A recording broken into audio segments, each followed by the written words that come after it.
All day, all day, all day, all day, all day, all day, do do do do do do do do do do do do do.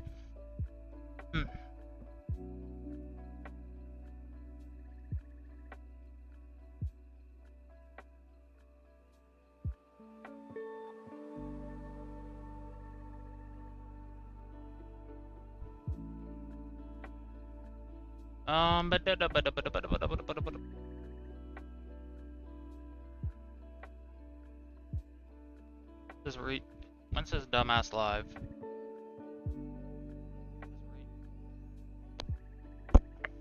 There we go.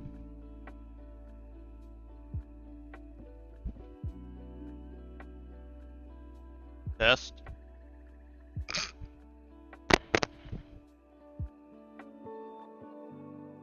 How are you the first person that joins? What up, bunghole? Holy shit.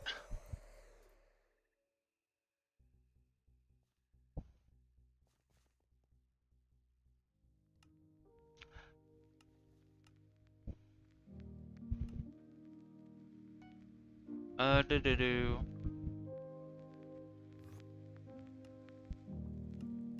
I just want to check something. Fuck is it? Black. Hey, 59 mil.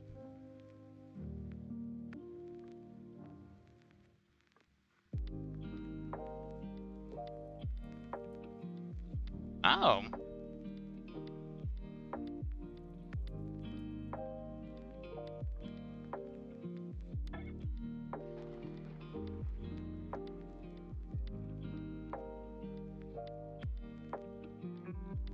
Didn't realize they was basically this cheap.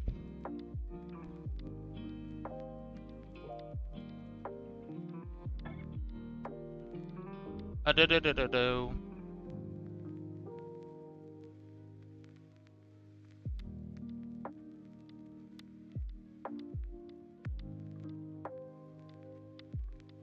80 mil, 80. Yeah, that's a lot cheaper than I thought. Never mind. Thought I was gonna have to go have to earn a shit ton more money or something. Never mind. I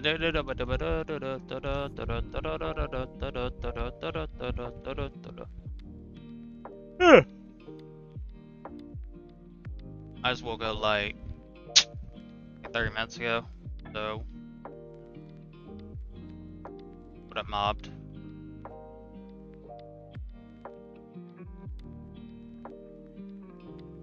I don't know what happened today, but I went to go take a nap at like 3 p.m. and I woke up at 9, which I'm happy about. Don't get me wrong, I'm very happy about that.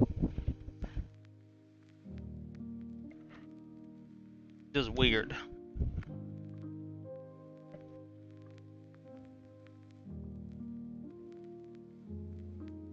Alright.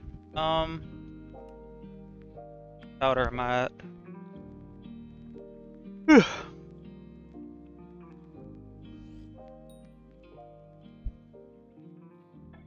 Yeah, I know. I thought I was tripping. I'm like, wait, there's no way I slept that much. Cause like I said, I have insomnia, so I usually don't even sleep like that. All right, let's see. Hey, might actually get that upgrade. Yeah, I think we are. Dubski. And let me see how many more upgrades there are. Jesus Christ. There we go. Now I need to find Buddha. Hello.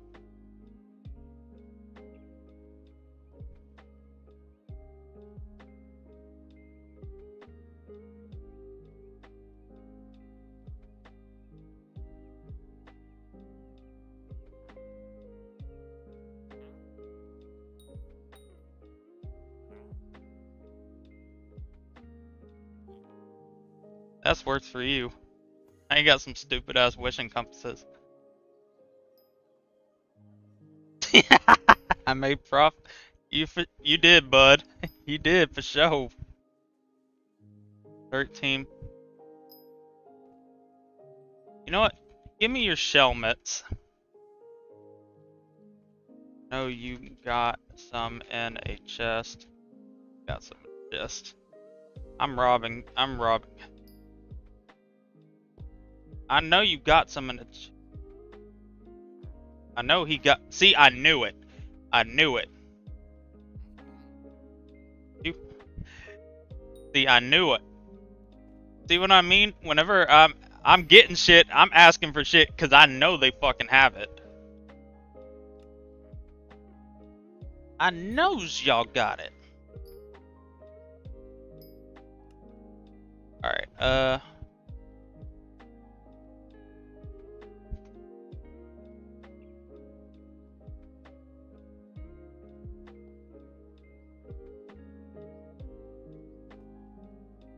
yes I did, Fyodor. I miss everybody that watches me. I'm the only streamer that cares about their fans.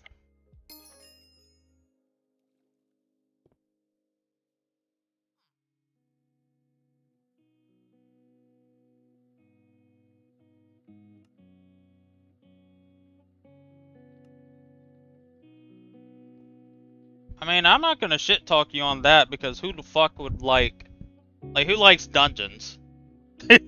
I ain't gonna shit talk you. Hold on. You in stream at the moment?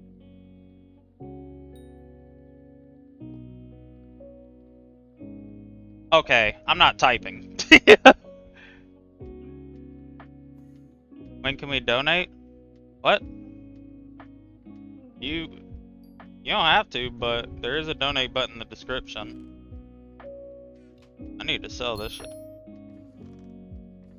I need to... You know what we're gonna do?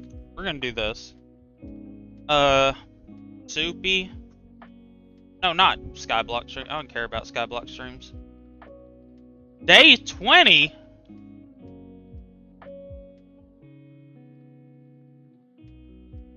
Dog, Voxy cannot be serious. There's no shot he's still going on his subathon. He started his a day or two after mine. Day 20? What the fuck? Alright, that's not what I want. Soupy.dev. Skyblock player net worth and leaderboard.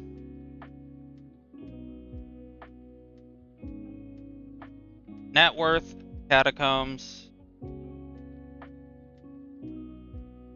I want to see their net worth. For net worth,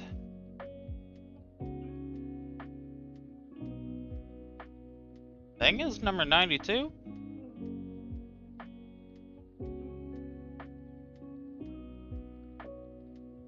TV flip, flop.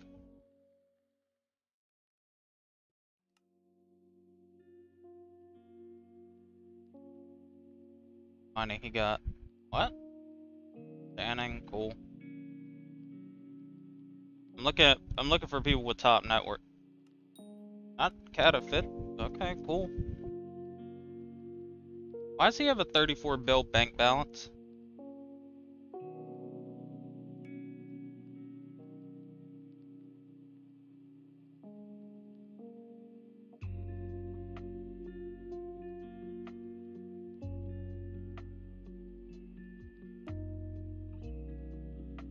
He make his money.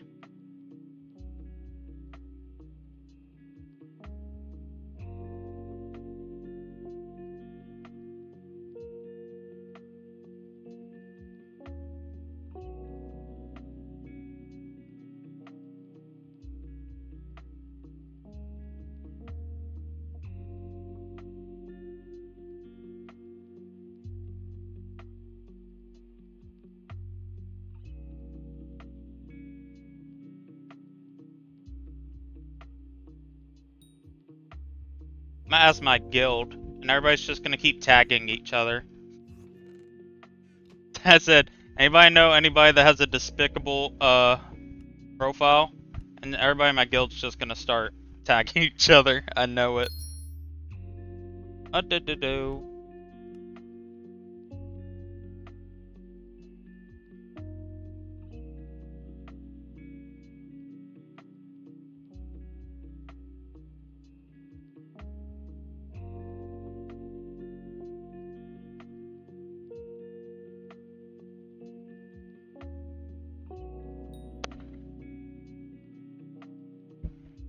I'll give you my Hyperion friend.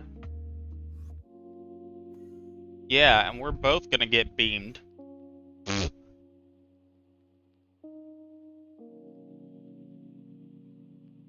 I'll give you my Hyperion friend. F-add, bridge, easy.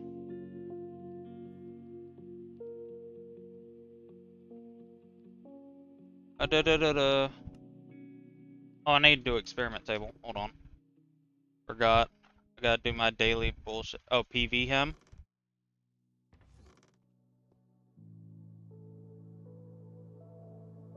How? Because I'm a loser.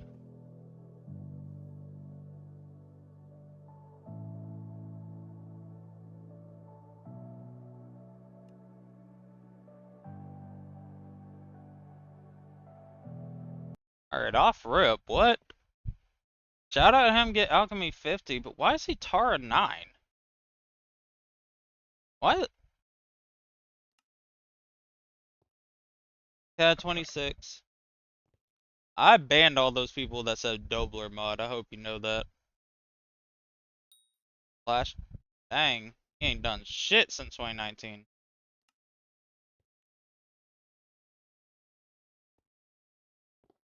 Okay, he has a hype. Cool. Oh, wait, what? What?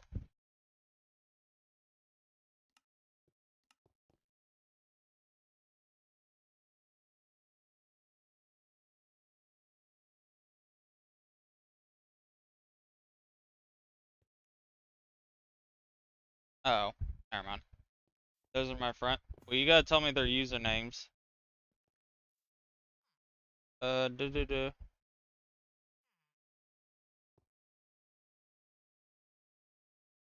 Uh,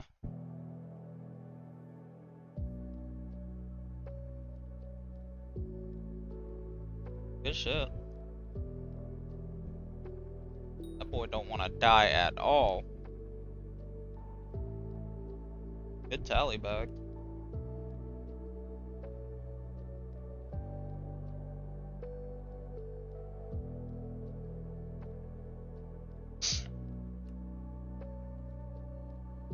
Damn.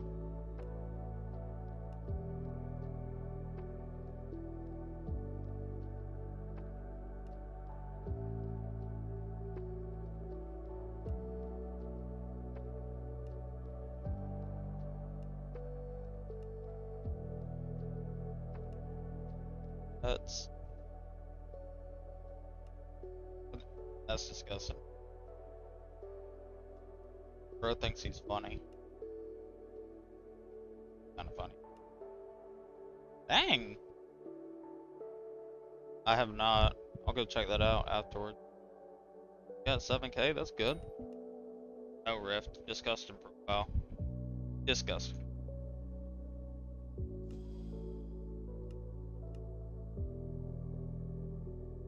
It was less than that. It was like 3 or 4 days. Rose die? That does not look rose.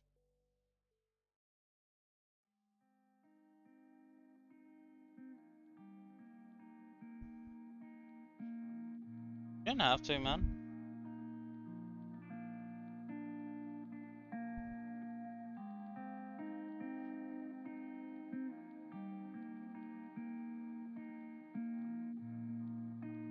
Yeah, we'll watch 5 shorts. Now, I should warn you. Actually, wait, hold on. How am I gonna do this? Alright, I'll do it like this. I don't think y'all understand what I mean by we're gonna watch YouTube shorts. Right? So I had this idea on Twitch, and I was doing this on Twitch. Basically, I have made a YouTube account specifically to curate it to have the worst YouTube shorts on it.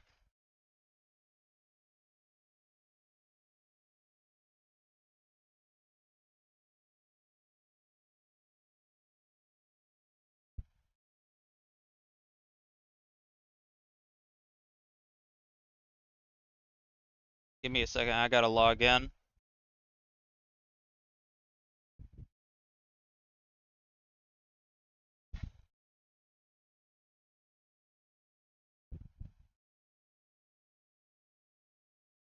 I had to go on, hold on.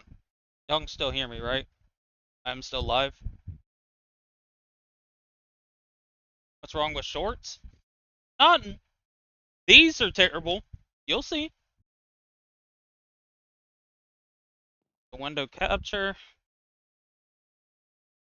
YouTube.com. There we go. We can't hear you for sure. Oh, is it good? Hello, can you hear me? There I go, y'all.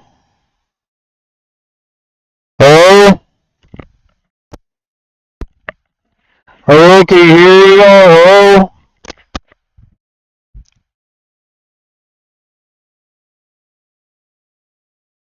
Can you hear me now? Hello?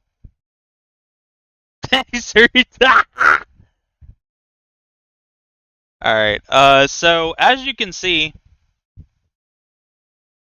off rip,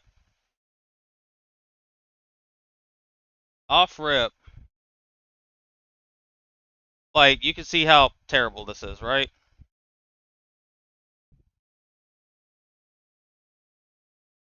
Alright, so we'll watch some. Here we go. So you want to marry my daughter? Yes. Oh, by the way, we love AI voice fake scenarios here. Sir, do you love her? Yes. Does she love you? Yes. Then congratulations, you're married. So, I'm here to ask for your daughter. I know. Are you ready? Ready? For what? For your ultimate test. If you answer all of these questions correctly, you will get my daughter. But nobody told me anything about it. Do you have a university degree? Yes. Giggle Galaxy Ace. I told you. This creation was specifically made to curate the worst YouTube Shorts algorithm.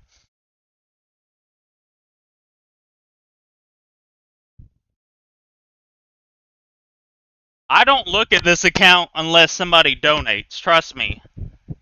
You'll see why. Are you rich? Yes. Is your father rich? Yes. Is he gonna be my friend and buy me a new car every year? I will tell him. Do you wanna have kids? What, with you? I'm sorry, go on. Do you listen to Arabic music? Yes. Do you agree to play Arabic music in the wedding? Yes. I think we're done. Oh, thank God! Did I pass? You already passed when you said you were rich. Oh, there's one question left. Oh God, what is it? Are you a doctor? No. Get out! So you want to marry my daughter? Yes, sir. Do you love her? Yeah, they're like an OG in my stream. Everybody don't. I hate this guy. He ends every one of his shorts with that stupid sound clip of, "Oh, great heavens." By the way, I'm liking all of them because I need more. Move or you're dead. So what's 140 minus 2 divided by 2? Hey, I said don't move. So does anyone know the answer? Why aren't you scared of me? Well, you came to the wrong class because we have them. Who? Look. I'm Justin, I'm cracked at Fortnite, my guy. You see? Oh, great heavens! Why? How many times I gotta explain that, man?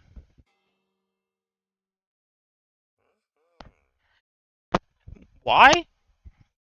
For when somebody donates money. Because they want to torture everyone. Hello, Mommy. Who is this? It's me, Mommy, your daughter. Whoever you are, stop this. This isn't funny. What do you mean, Mommy? My daughter died 2 years ago. She died from cancer. What are you saying, Mommy? I am not dead. I'm warning you. Whoever you are, stop this. It's me, Mommy. Why won't you believe me? Stop it now. This is your last warning. But it's really me, Mommy. Please open the door. What? I'm outside. Will you please open the door? It's cold outside. Is this really Kaylee? Yes, Mommy. It's really me. Please open the door. It's really cold. I'm freezing. All right, sweetie. I'm coming downstairs. Just wait for me, okay? Okay, Mommy. I'm waiting. Please hurry. Kaylee? Yes, Mommy. Where are you? I'm standing outside the door. You're not here. What do you mean, Mommy? I opened the door, but you're not here. I'm here, Mommy. I'm outside. Sweetie, you're not here. Tell me where you are. But I'm here, Mommy. Why can't you see me? See, sweetie, I've looked everywhere. I can't see you. But I'm right here. I'm right here, Mommy. Don't you want to be with me? Of course I want to. I miss you so much. Just tell me exactly where you are so I can come get you. Please, sweetie. Hello? Are you there? Why aren't you saying anything? Tell me where you are. Hello? You really want to know where I am? Yes, sweetie. Please tell me where you are so I can come get you. Wait, is that you? Are you the girl wearing a white dress? Press down here to watch part 2. Hello, Mommy. Who is this? You can kiss your video games goodbye. Why would you do that? What is wrong with you? I bought that stuff with my own money. Shouldn't have gotten an F on your report card. You did this to yourself. Spend less time gaming and more time studying. That was because my project partner didn't do his part of our final project. Should have figured it out. There's no excuse for an F. I had a C+. That project was 60% of my grade, though. There's nothing I can do about that. Should have talked to your teacher. I tried. She told me she would talk to him and never did. Lies. Plus, what right do you have to throw my stuff away and break it? You aren't even my actual mom. Wait till I tell her about this. Go ahead. What's she gonna do? Oh, you'll see. Me and her aren't big fans of you. You're lucky you're married to my dad, otherwise I'd never speak to you. Likewise. I want my stuff compensated. You had zero right to do that. Get your grades up, then we can talk about replacing it. That's so unfair. You know what? I'm gonna tell my dad. Wait. We can talk about this. Nope. Done talking to you. I can't wait till he gets home. Please don't. Dad's home. You're cooked. Come on, don't please. I'm sorry, okay? I'll get you new stuff. It's too late for that. Plus, I'm fed up with the way you... You can kiss your video games goodbye. Thank you for the $1 donation for those terrible YouTube shorts. Kata XP, I'm not doing Kata right now, bitch. Why? Oh, not, no.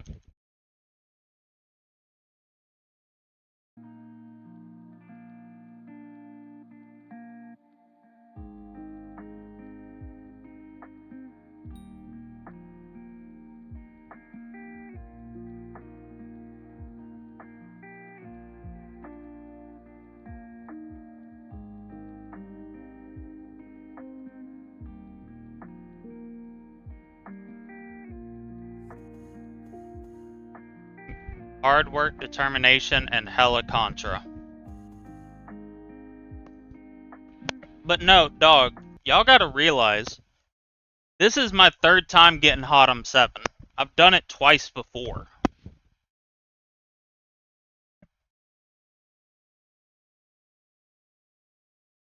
So I know exactly what to do.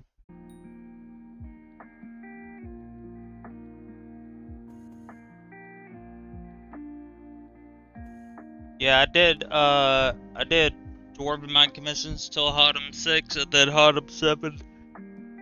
Whew, I did the other ones.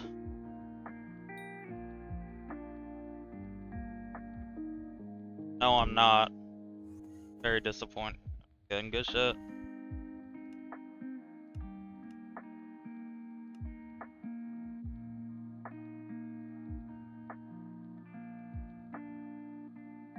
I want that so bad on my main. Oh yeah, let me go back to my island. You're still here?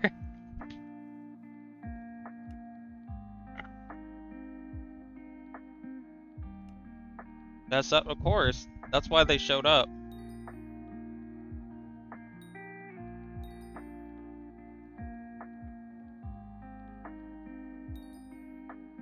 Like I said, that entire YouTube Shorts channel, or that entire YouTube channel, was created to curate the worst YouTube Shorts algorithm for whenever somebody donates money.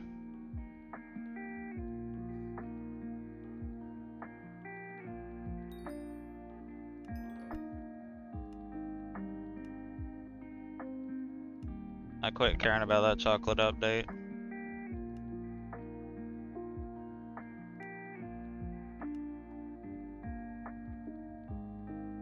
Nah, you good. Most people, I can guarantee, only like less than 20% of people know I'm on YouTube.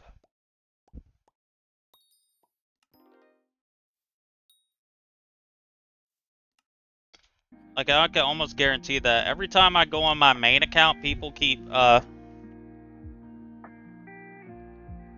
what is it? Everybody, like, I'll go on my main account and people be like, when next stream, when unbanned? I'm like, I'm already streaming on YouTube, man.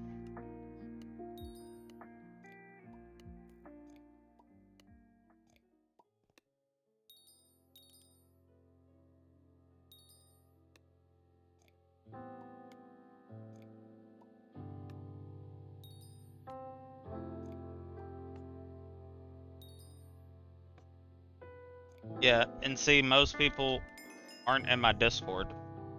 So, it's also another issue.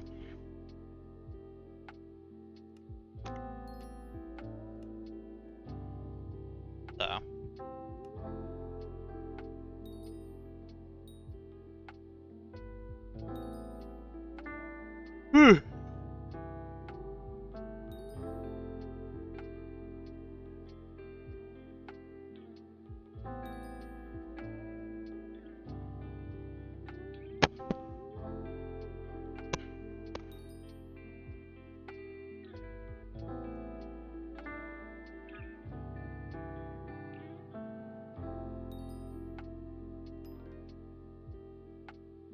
Plus, this account name doesn't, like, help. Yeah, it's indefinite.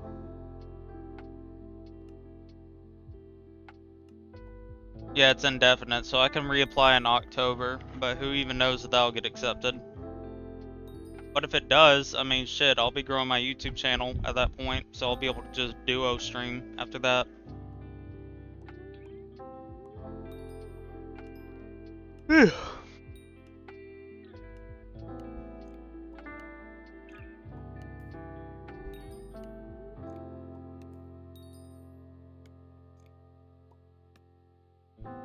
Can you say why? Yeah, I called Tazboy a baguette with a PHA at the beginning instead. He deserved it, so it's fine. Wait,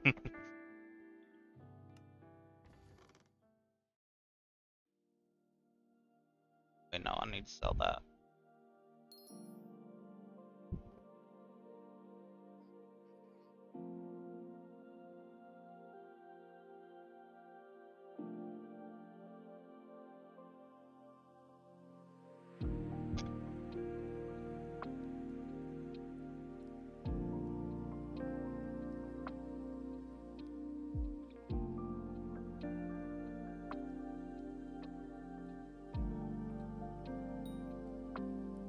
Like, I don't get it. Like, do these retards, like, have a team huddle in their fucking Discord channel and be like, alright guys, alright, so we're gonna go to the guy YouTube channel, okay? And we're gonna ask him, does he like black people? Fucking retards.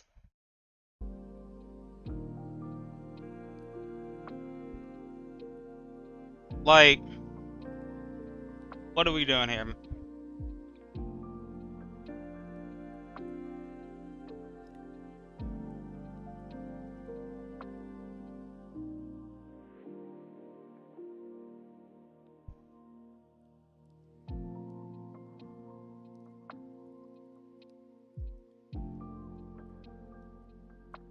I don't know. Alright, so I need everybody to be looking. We need to find me a money-making method. Because I need money. Alright. No, no, no. No. No. No. No.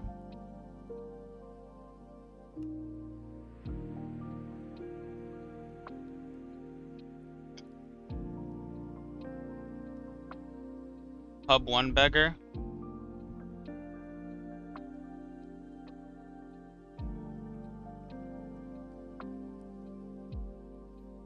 Who's the streamer? Hold on. Soupy Skyblock streams.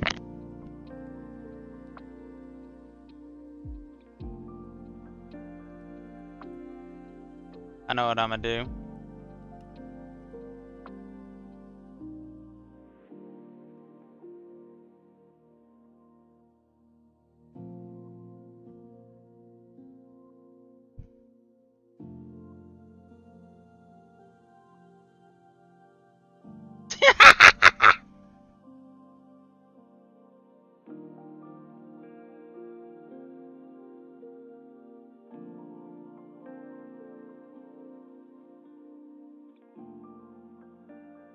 See how nobody wants that gay boys F ad? See what I mean? Nobody wants to be friends with that boy. I need to change it.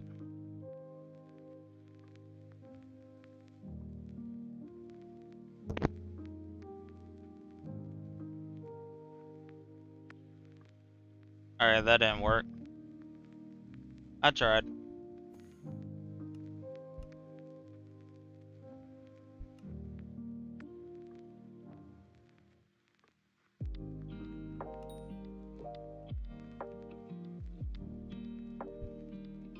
I'm not gonna say he did purposely, because I don't believe he did.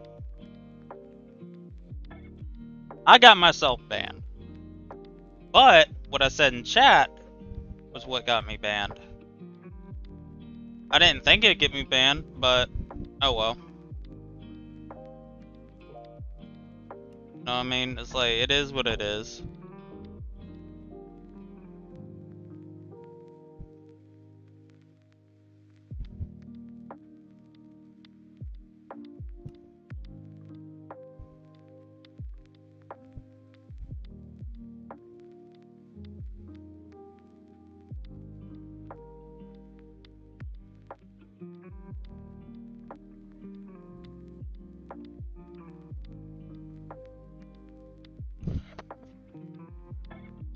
Like, I was shit talking him before I went to go get some coffee, and he, I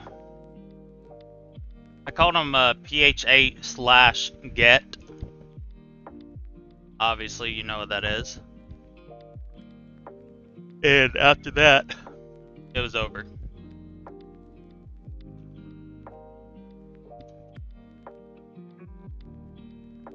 See that, Devon's? Fully chambered.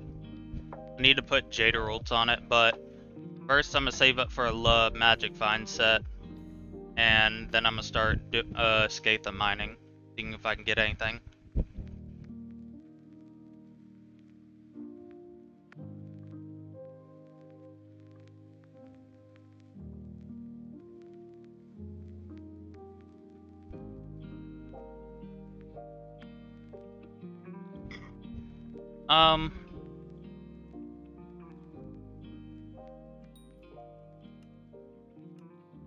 Bad idea. Well, I want a Magic Find set anyway, so. So that means me getting a Mythic Black Cat, a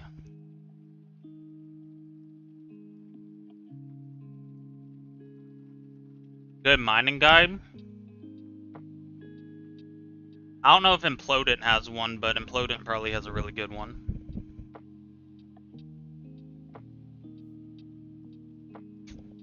Or Jade Emeralds?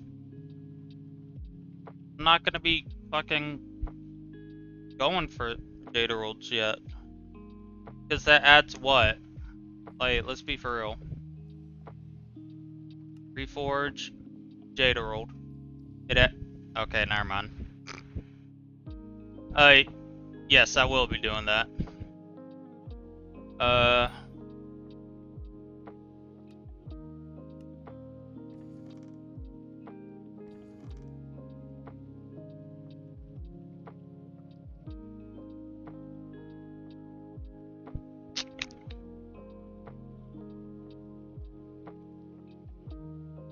You gotta donate 100 mil to the museum.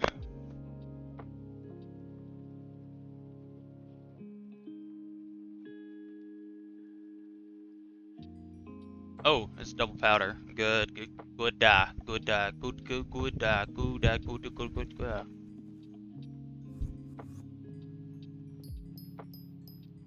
I'm not sure at the moment. I think it's like 1 mil or to 1.5 mil. So, yeah, who knows?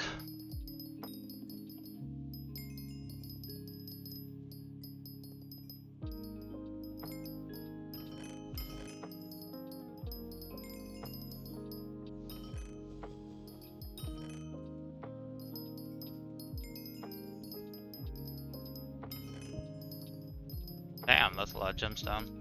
Bet. Give me that. Hell no.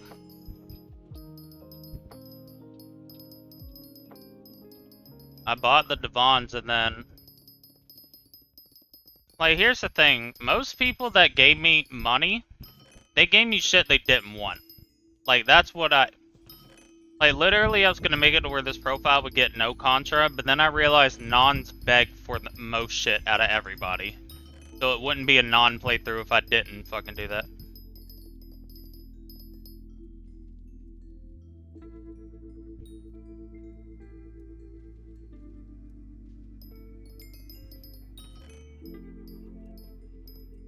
Why? Because of powder?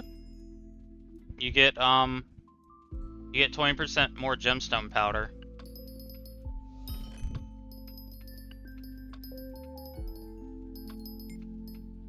You lose so much? Not really. Nah, you're good, man.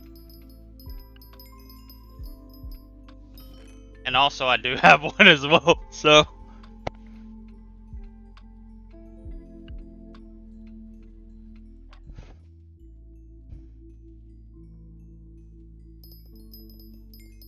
I just kept asking my friends, I'm like, yo, do y'all got shit that I can just have? Like, because obviously I'm level 445 on my main, so I know what shit a lot of people have. I haven't been mining in so long. This is my first time actually buying and using a gemstone gauntlet anyway. Because whenever I was on my first account, I sold some of the bullshit I had to buy a 6x5. Then when I went on 4chan, I had the Devon drill from whenever, and I bought like another drill. Actually, no. I didn't even have that, I don't think. I think I bought a 6x5.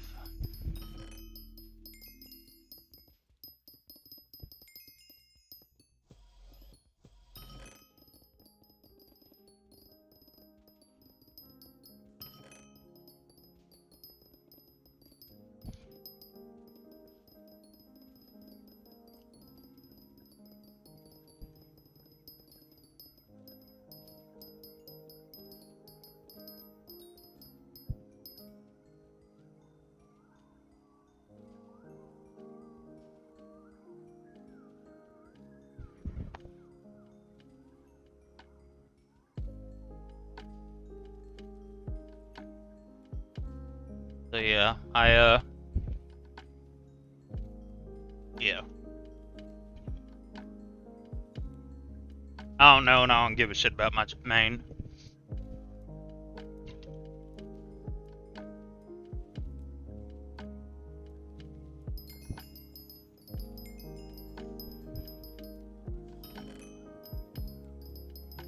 How you doing though, State?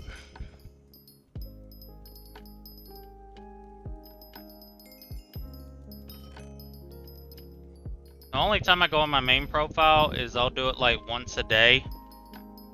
Because like every day I go on my main, people will message me and be like, yo, why aren't you streaming on Twitch? I'm like, I'm on YouTube.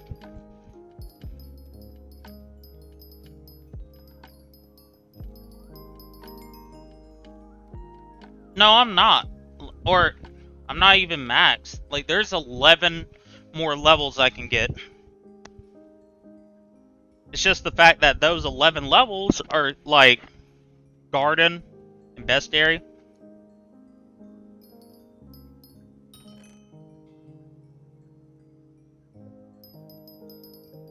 And honestly, I just got bored of playing on it because I'm like... Like, the shit I have to do left is, like, dungeons. And I fucking hate those. I'm not gonna mind doing it on this one just because of the fact that, like, I'm lower kata. Like I said.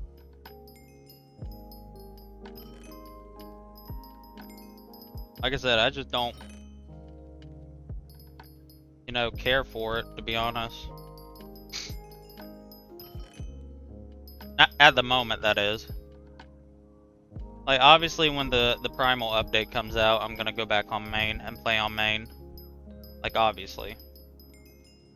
Garden is a max? Nah. Because my thing is, like, if I never streamed, I would probably have been doing Garden, right? But I feel like Garden just isn't fun to watch. I mean, this ain't either, but I don't give a shit. I need to do this so I could actually do fun shit in this game.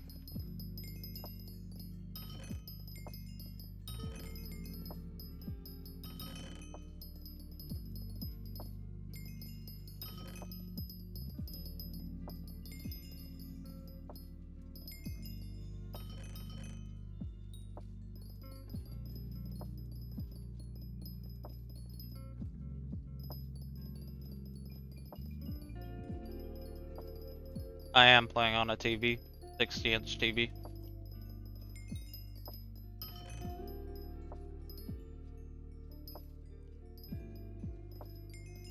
I can't answer that because whenever I was mining for money was when armadillo mining was a thing, so I can't answer that question. I don't know. That's the biggest reason I'm doing this profile, is so I can start answering these questions. Because a lot of people ask me questions like about E-Man, that shit, yada yada, ways to make money. Shit, I don't fucking know.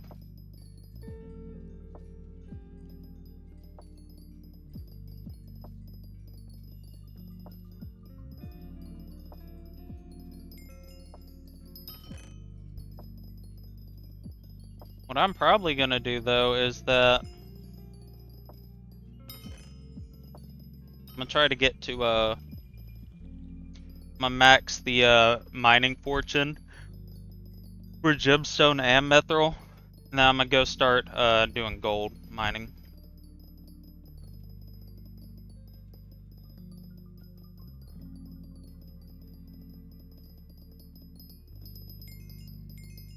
Well, I've talked about this before recently, and it's still funny to me. I love whenever I tell people to go do mining, they're like, oh, I don't want to. I'm like, dog, y'all are playing a game called Minecraft. Y'all know that, right? What do you mean you don't want to go mine? Whole fucking point.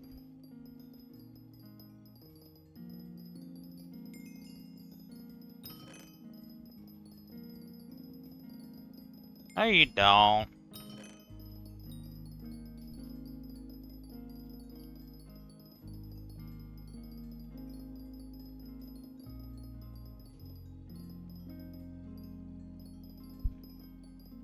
No, you don't. You just need a gemstone gauntlet and a prayer.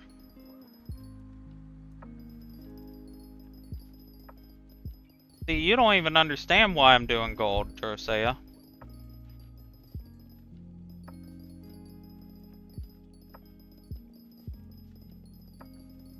I want to be able to get as much money as I can there, yeah. I'm doing gold to get XP. Like, I'm gonna be wearing full mineral armor.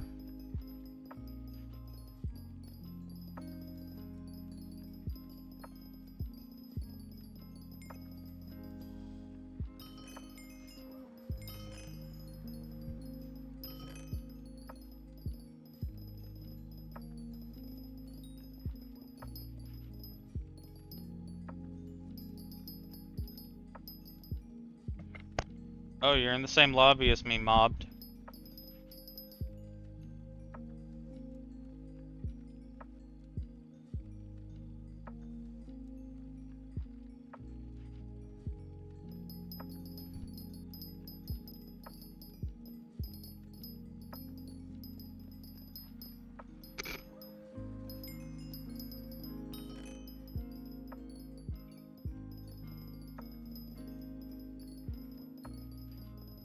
Yeah, for money, Josiah. I'm doing it for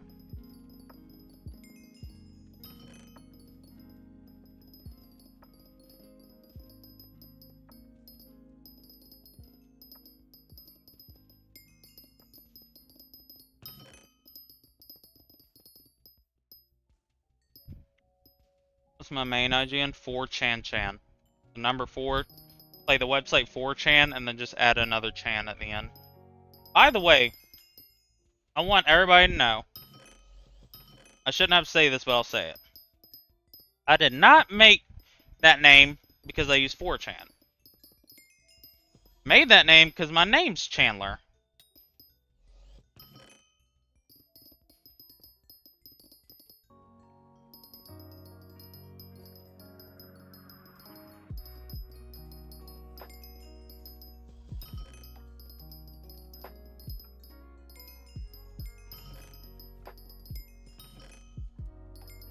Lester say, you know 655s are 600 mil, right?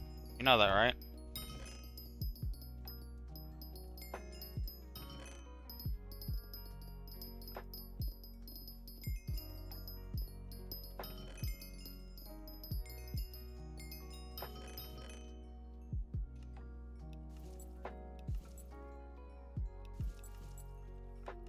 Oh, whoops. I need to use bow. What's your Discord? Oh.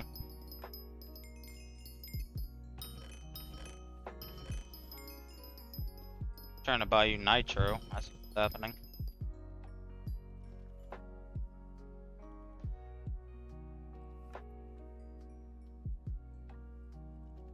That's how much mine is too, ladies.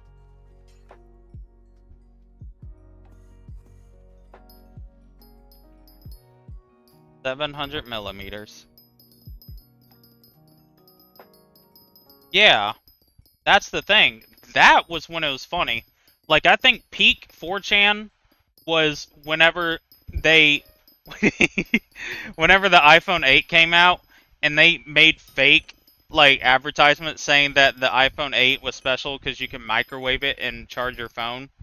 And a bunch of dumbasses started blowing up their phones in the microwave. Or with the Shia LaBeouf, like, campaign thing where they just kept finding the flag he had. Like, that shit was funny. Now it's literal degeneracy. Like, it's disgusting. Oh, speaking of which, State. Oh, we gotta, I gotta do an update after Double Powder. So, if you were here yesterday, you know about it. If you didn't, well, let me give you an idea of what it is. So, there's a website called Duolicious, right? The website was made by a guy that's a 4chan user, right? And it matches you based on, like, how you answer questions, right? I'm not kidding. I called it the state profile. I'm making a profile of the most Republican person I can see. And to give you an answer, or give you an idea of what type of questions they asked that might be able to determine that, one of the questions was, do you think that the police discriminate against people of color? And for this profile, I said no. Now, I don't believe that. I believe they do, but apparently this website, for a lot of people, is like 85% women.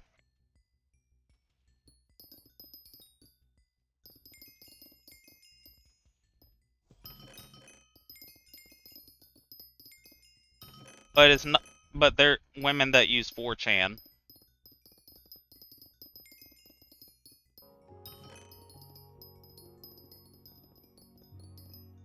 Like, after this Double Powder event, I'll go on the website and I'll show you. Well, we aren't talking about Australia, man. Australia, they are racist. Alright, let's get that out of the way. Because y'all are all racist.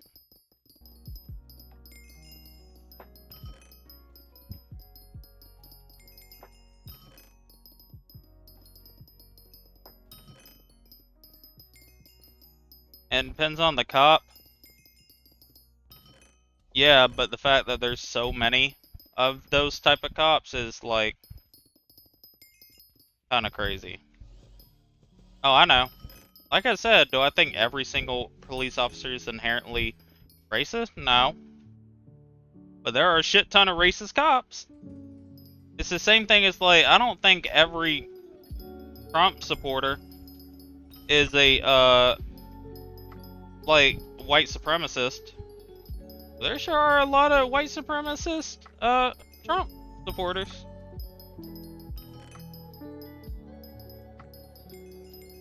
That's also like saying, I'm not saying only gay people support Biden.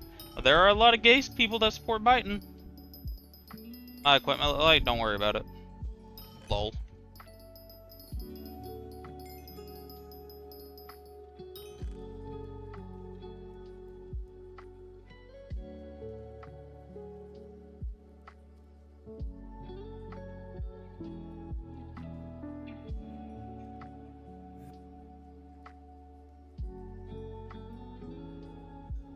Alright, fuck it. I'll just sit here. Alright, hold on.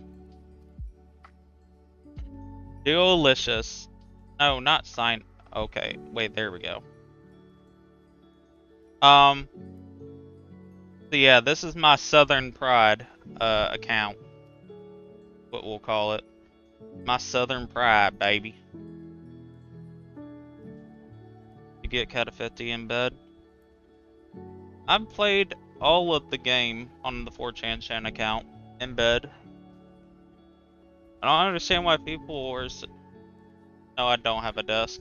I have a like little lap table, like with my mouse. So, like I have a mouse pad and table. So,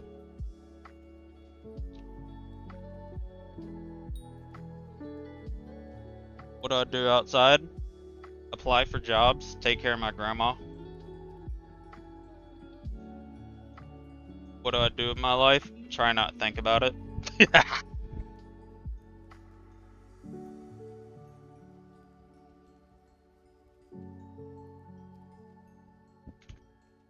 Like I said, I've been applying for jobs since, like, March. Is it acceptable to wear a cape in everyday life? No. You know what needs to be based? Oh, here we go. You see what I mean? I don't got these questions on the other profile state. It was really hot but dumb. Yeah. If it was uncomfortable, I wouldn't be playing in bed. That's all I'll say. Should all be in the form of a talent show? No.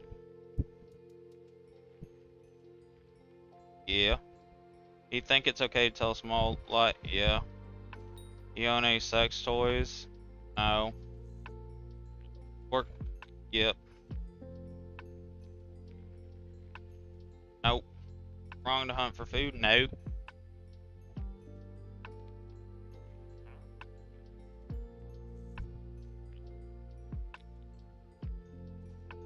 Yeah. No. You believe in ghosts? The Holy Ghost. Should someone live in? Yeah. No. No. That's liberal. Yeah. Let me be president. Is love something that needs to be present from the start of a relationship? No. I don't love anybody I'm with. Wrong to take a selfie at a somber event? What the fuck does that mean? Is it wrong? Yeah, no. No. Take their ass home. You wear the... Yeah. I love my Wranglers. Nah, I'm gonna beat them. I don't give a fuck about celebrities. Yeah, they better follow me. Hold on.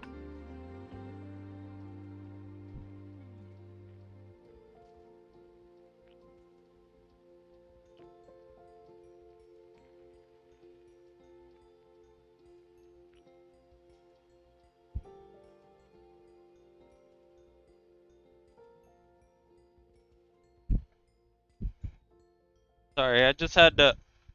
I don't know why.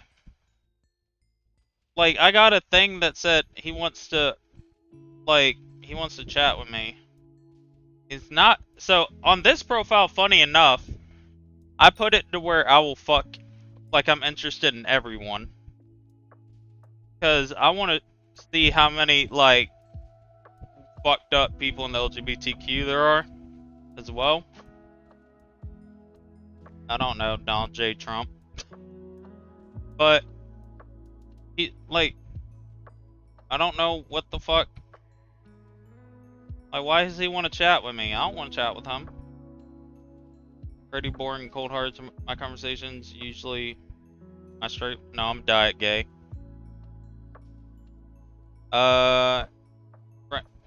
Please introduce me to your friend group if you don't think I'll ruin. The boy desperate.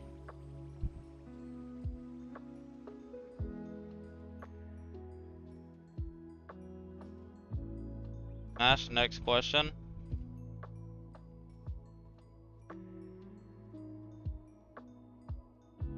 Hold on. That means I'm bi. Like, basically, if you're 18 plus and consenting, oh, fuck you. I don't care.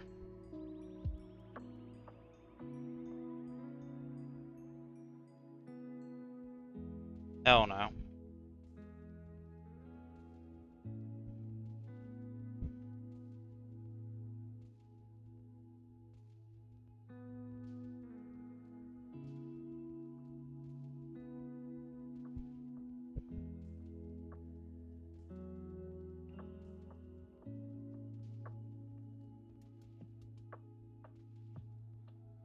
See, I can't even show you all this shit because there's so many F slurs in here.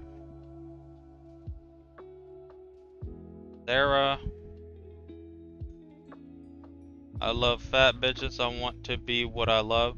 Buy me food and make me your fat bitch.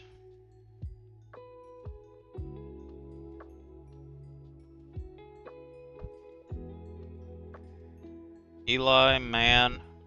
Ew. Nat, woman.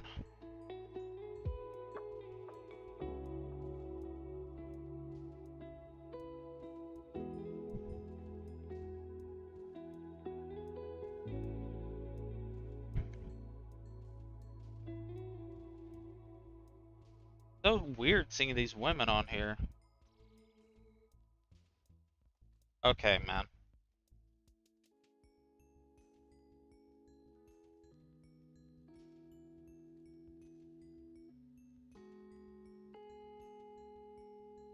Don't make me pull up your profile on this website again, Leah.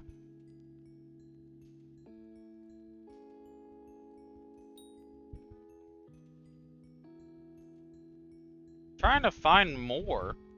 I dropped my Gatorade, man. Fuck.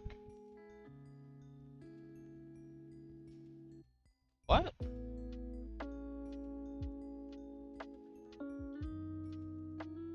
Why the fuck do I keep getting put in match with straight dudes?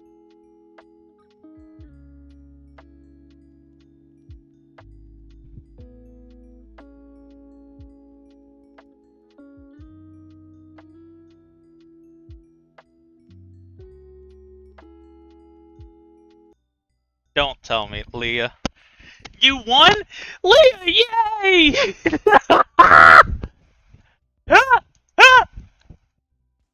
Did you win, Leah? Did you win the 1 mil? Leah, are you the winner?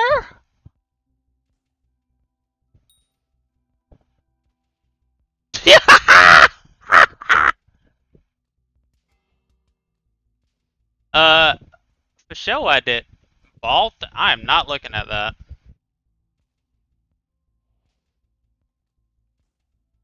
Giving away 1 mil coins if I fail? Yeah, of course I did.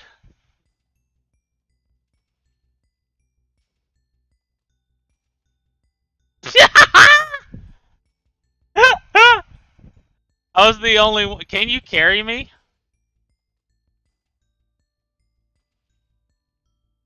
Yay, Leah, you won! Yay! I know you need that.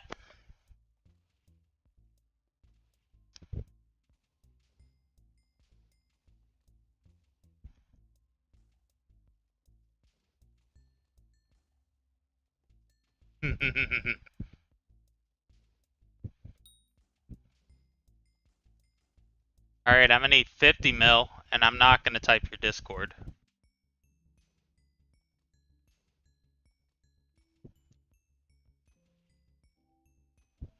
Leah, I'm so proud of you.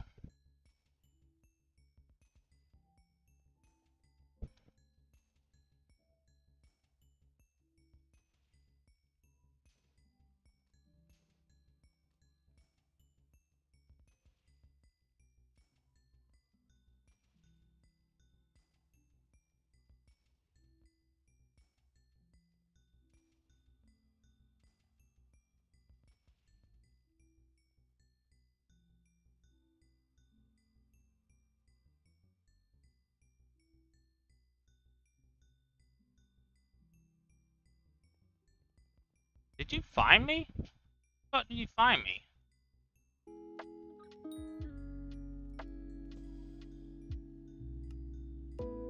Give me money, I'm poor. Do lobby swaps.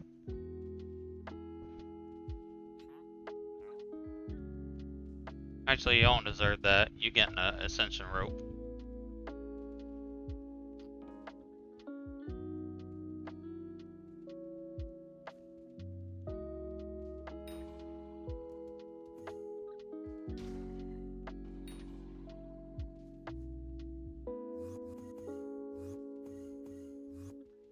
Did he just add you in game, Leah?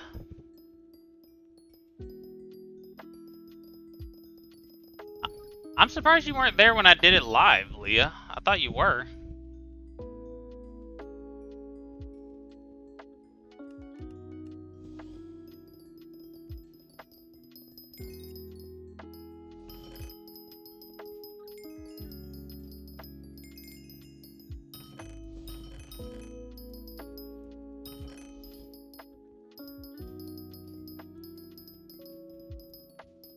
Alright. Appreciate it, Aiden. Thank you, my man. I need to start streaming at this time. Everybody's nice. It's just when the Europeans wake up and they start calling me a fat retard. But they aren't even funny about it, so...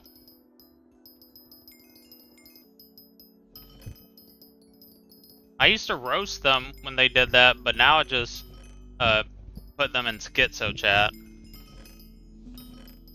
At this point, it's not even funny anymore, it's just annoying.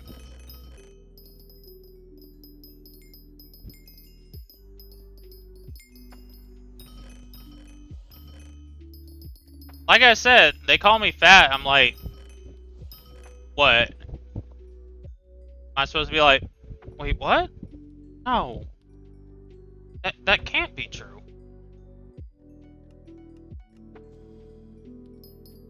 Like, no shit, I'm fat, dumbass. You can see it.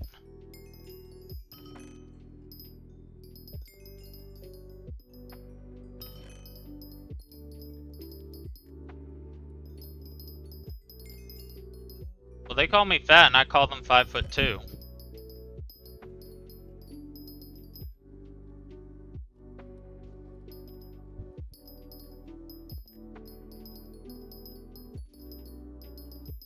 Wait, you actually sold it, Leah? Good shit. I'm 6'1".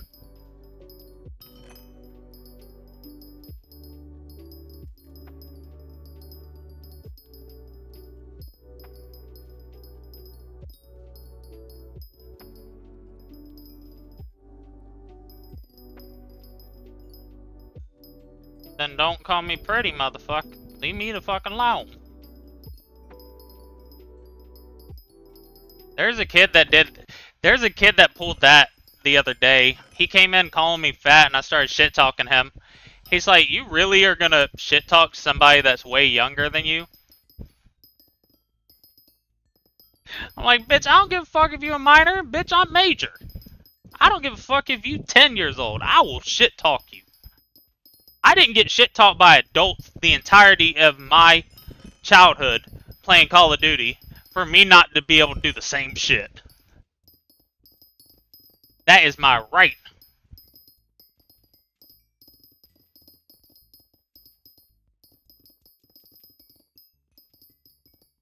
Who'd you sell it to, though, Leah?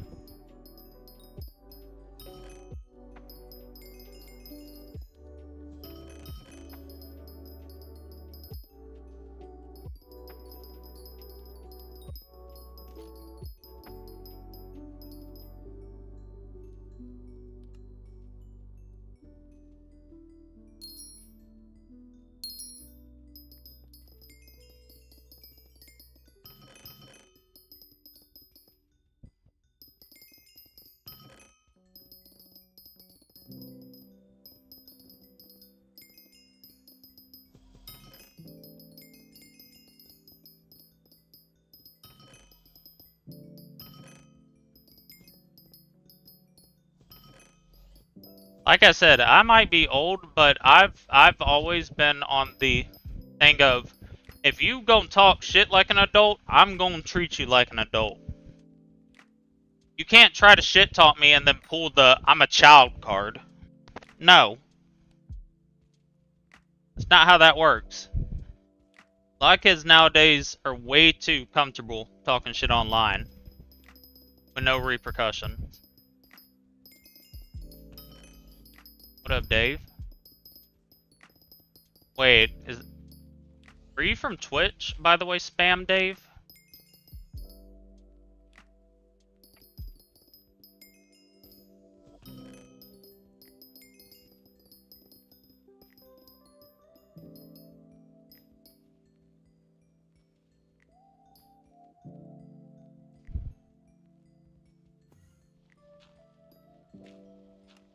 Alright, fuck you, COVID, bitch. COVID dickhead.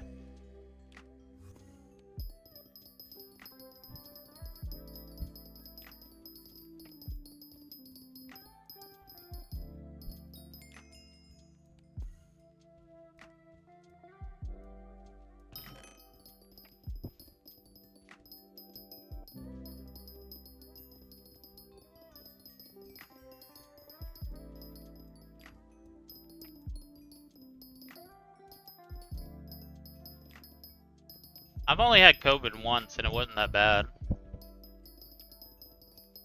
I kept my taste, so it didn't really, you know, affect me terribly, so. Make me mod? Hell no. I don't even like my mods.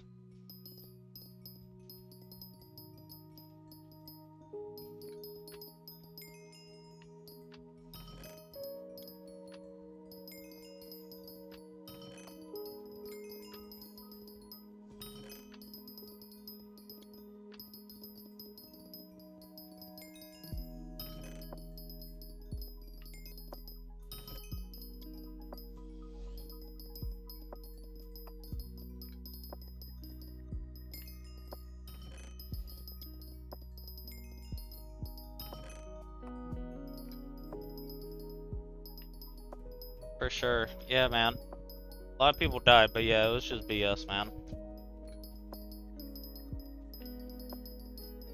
They'd be like, it didn't personally affect me, so it wasn't bad. Because it's my world.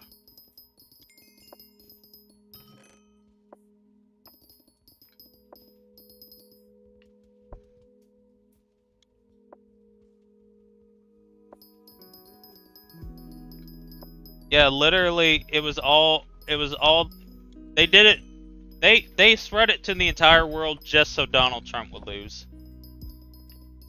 For sure.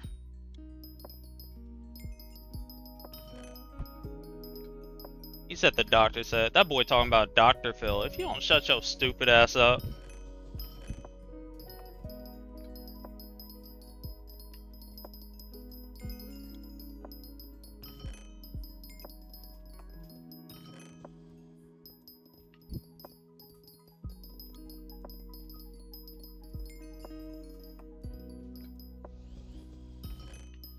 Really real doctors. You can't just say doctors said it and not tell me what doctors.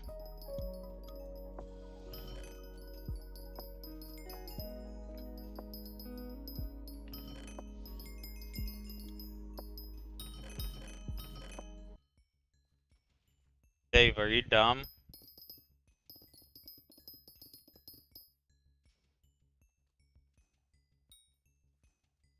You know they weren't allowed to work at all if they didn't get the shot. You know that, right?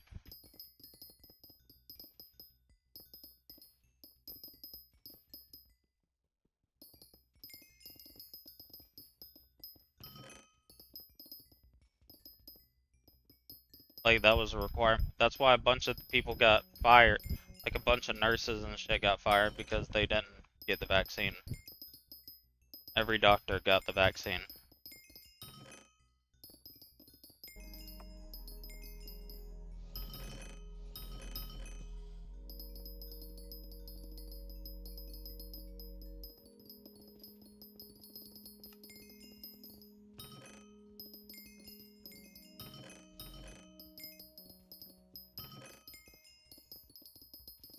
Shit, my mom, who's just a pharmacist, she didn't even work at the, actually, yeah, she barely worked in the public. She had to get the vaccine. She's just a pharmacist. You don't think doctors didn't get them? That's insane. All I'm saying is, you complain about that vaccine. My grandma, who was about to turn 80, got like 4 of hers. So y'all really more pussy than my grandma. I didn't even care if I died. The only reason I got mine is because I got to take the night off work if I got it.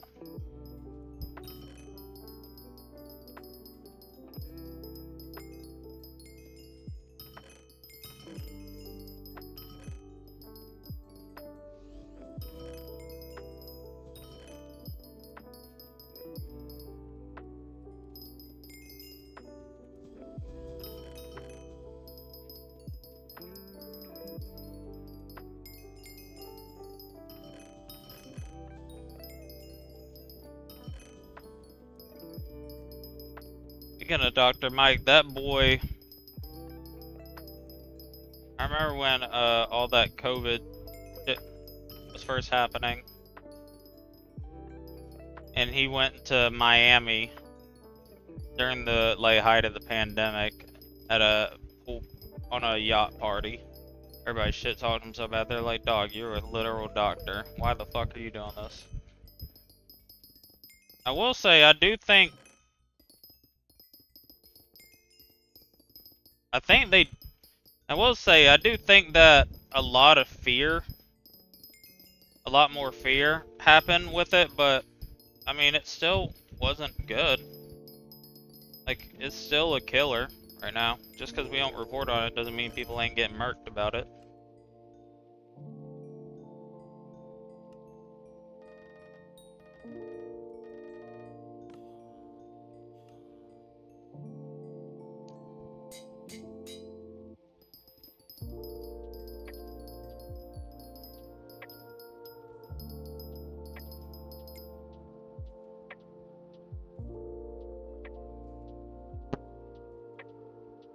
I really remember COVID. That was my peak alcoholic state.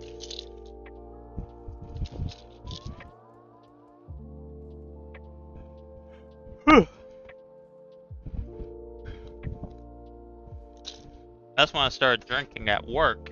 That shit was fun. I highly recommend it.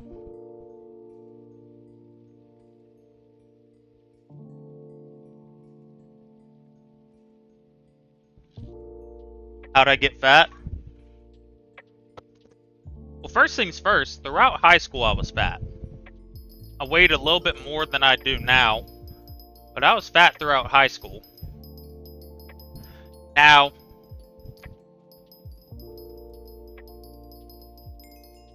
you gotta show me a source for that, Dave. So here's what happened. First off, it might be weird to believe, I was more unhealthy when I was whenever I was that skinny and worked out. Because I lost because that entire time I was skinny, I was bulimic. Like, I turned myself bulimic, which if you don't know what that is, that means you eat and then make yourself throw up. So with doing that, I lost 110 pounds in 5 months. Let's be real, that ain't good.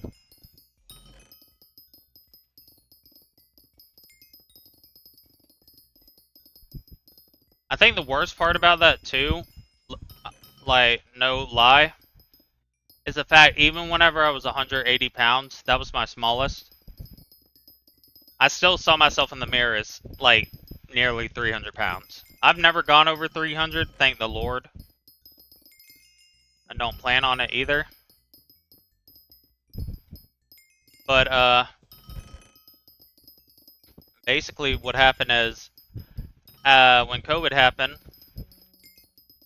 like, I was very much set in stone going to the gym, and then they shut down the gym, and that kind of unmotivated me to go to the gym. And when they opened it back up, I ended up going and working out like, I started working out again, and I went to go do a deadlift, like a 450-pound deadlift, and I fractured my ankle and then threw up on the floor.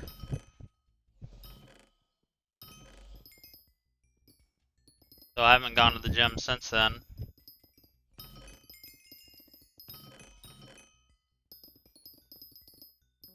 Yeah, like, it was nice being that quote-unquote skinny, but I was definitely more unhealthy.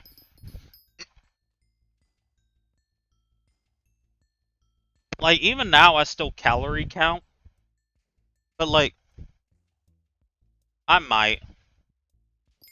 Thanks, man. I appreciate it. I wish I knew that.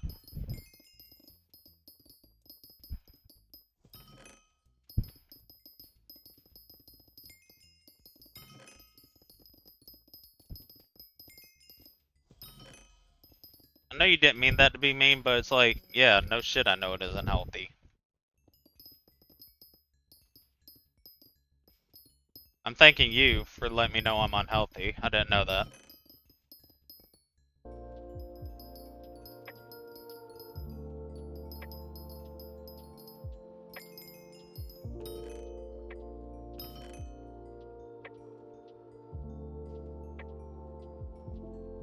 Oh wait, I'm max redstone? Oh shit. Oh.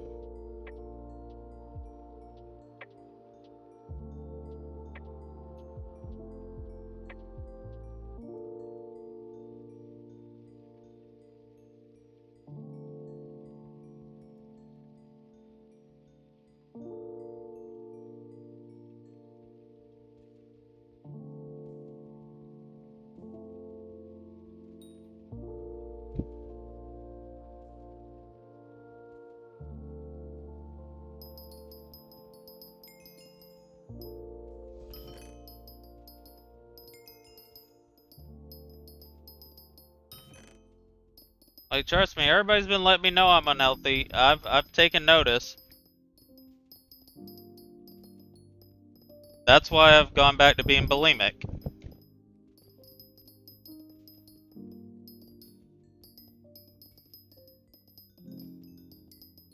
Appreciate everybody that helped me get to this point. Shout out.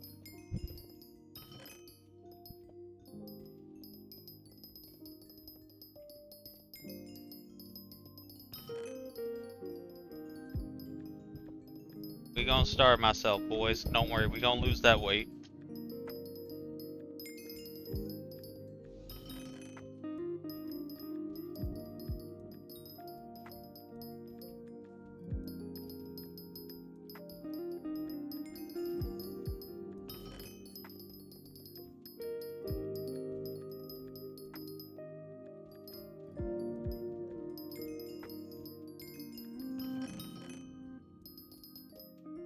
Being bulimic a choice? Well, what literally has happened now, Leah, is that so basically I'll have a set schedule of wanting to eat certain shit, and if I deviate from that and eat way more, my head, I will not quit thinking about it until I go throw up.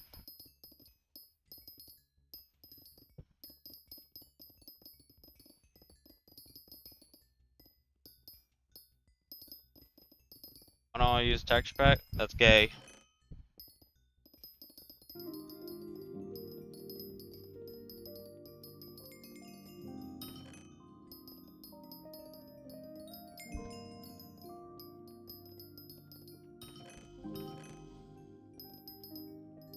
Nah, I appreciate everybody. Everybody telling me I'm overweight and unhealthy. It worked. What I ate yesterday? I ate one of these yesterday. That's the only thing I ate. It was a bag of barbecue chips. Appreciate everybody.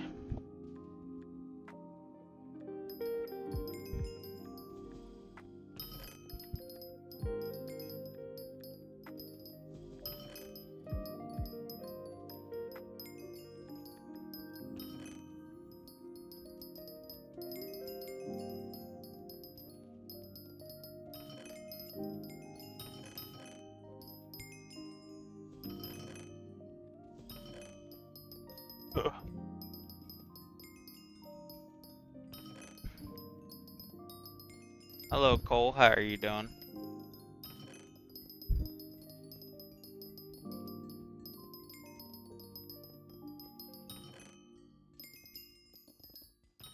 I think what I'll do whenever I finally get that money from the subathon, I'm just gonna buy a tub of protein powder and just put it in water, and that'll be my meal for the day. And that's all I'll drink. I have the max perk.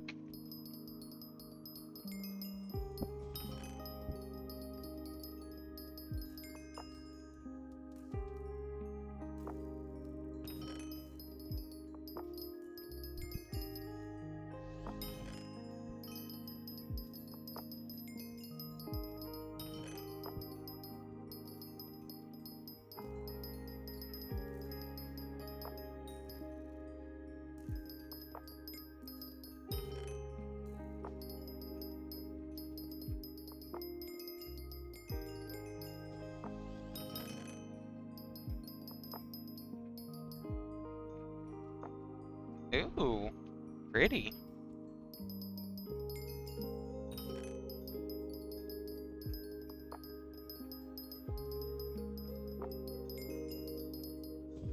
Kinda already am. I'm on Adderall.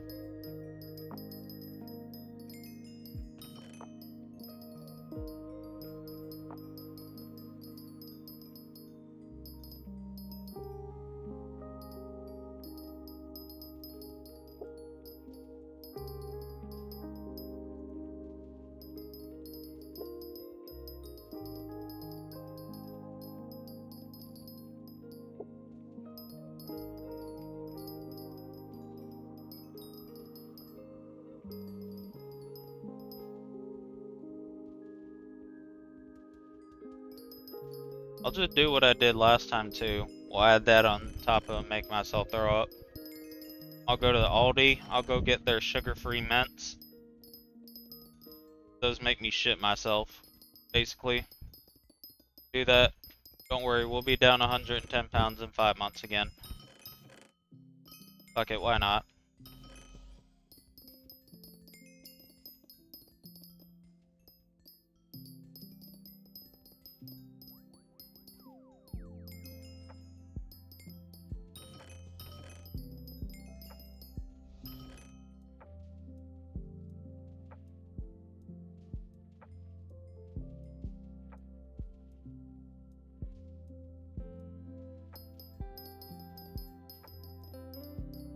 I am. Did you not hear?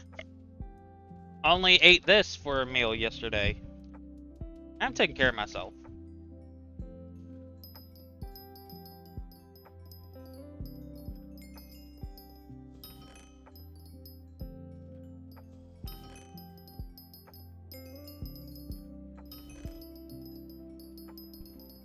Ow, shit! What the fuck is there an eyelash in my eye? God damn it!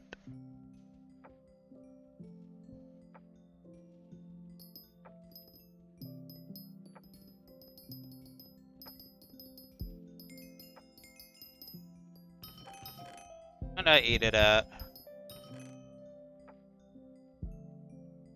What time is it? 15 hours ago?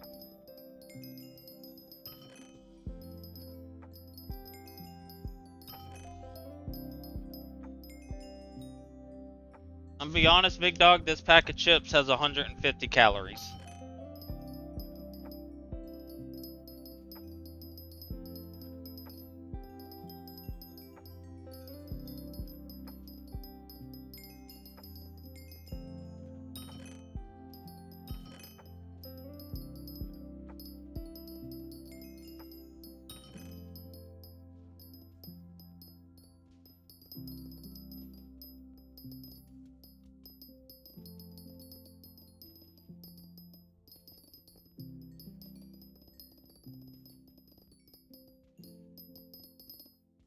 Da da da da da da da da da.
What? I mean, but something's gotta change.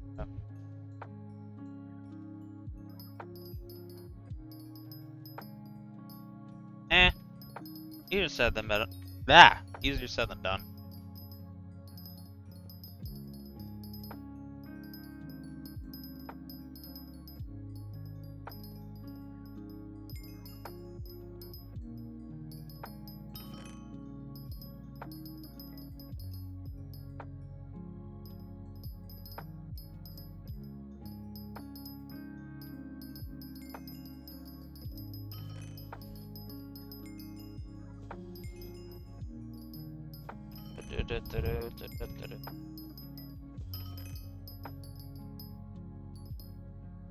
Ow.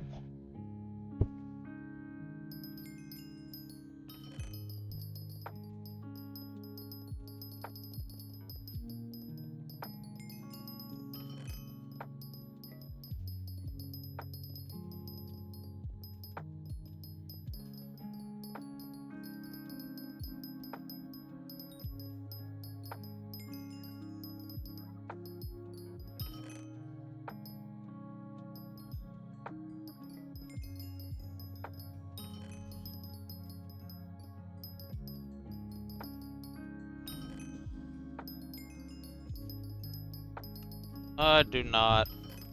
If it keeps doing that, maybe try to reinstall Minecraft.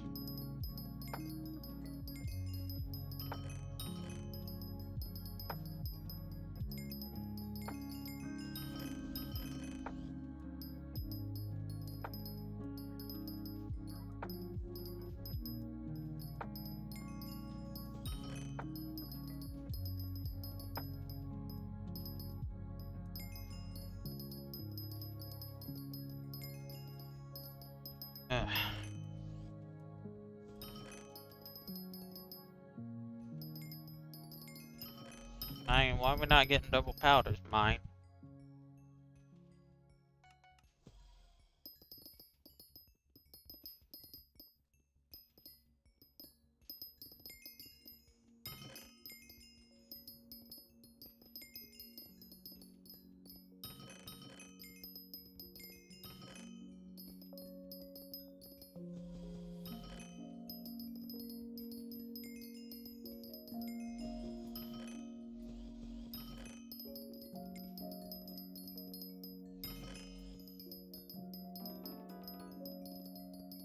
$99, yay!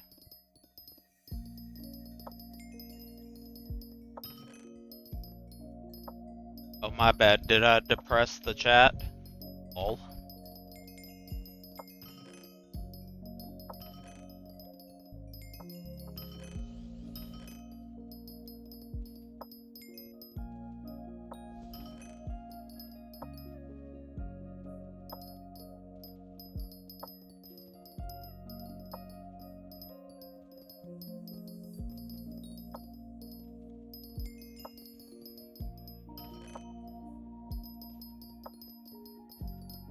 Zinc's real for that. I appreciate it, man.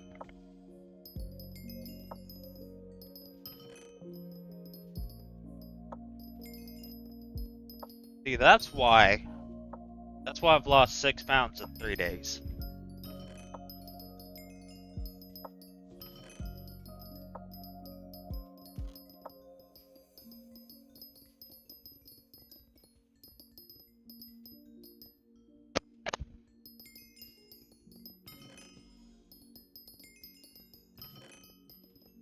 That's the power of Adderall, and then taking triple the dose of melatonin so you don't have to eat.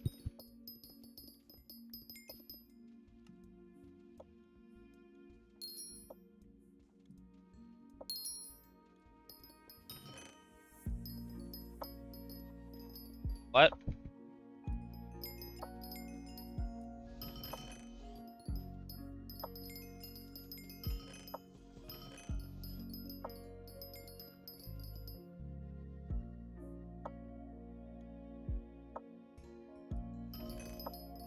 They say why? What's up?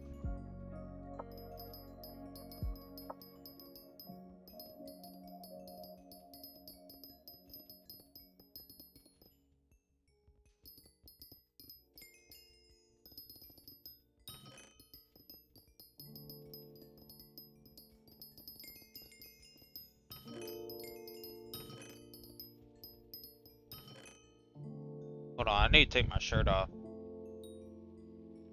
Getting hot.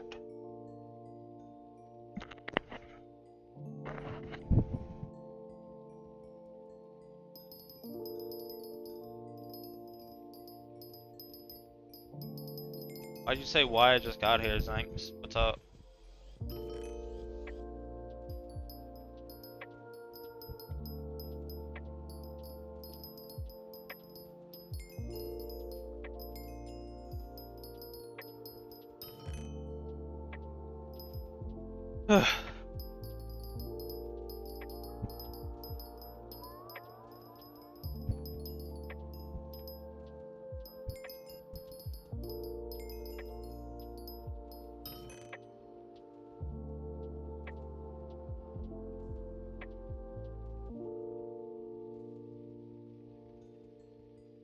Everybody leave? Oh no. Oh.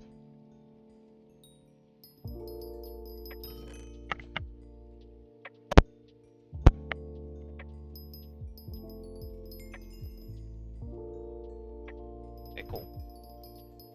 Yay.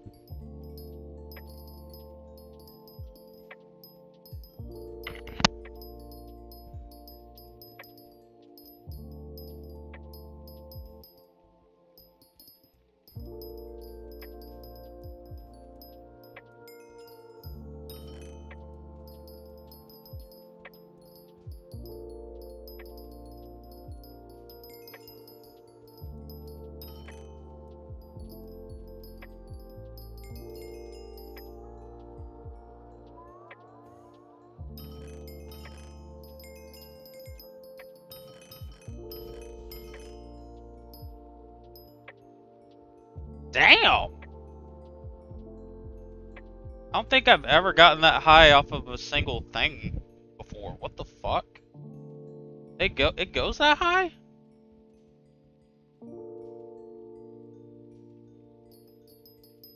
Why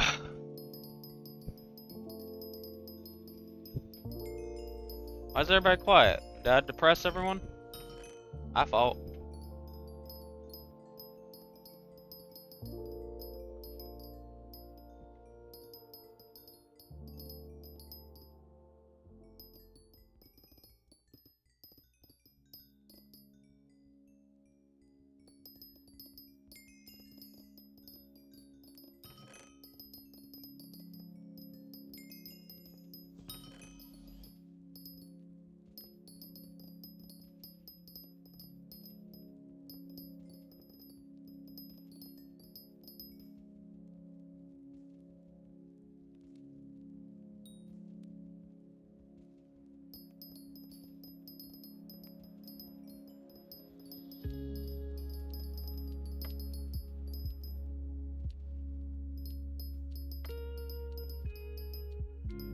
Ah, okay.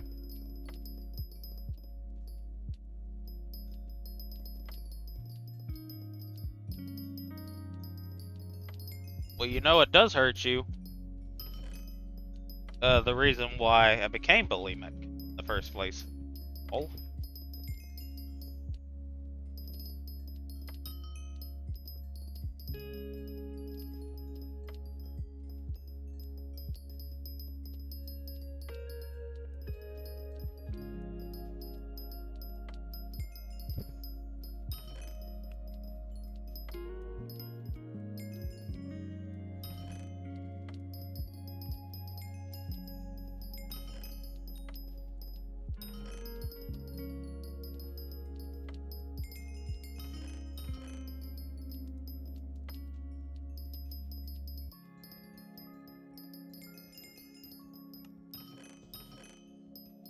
$25%, yeehaw.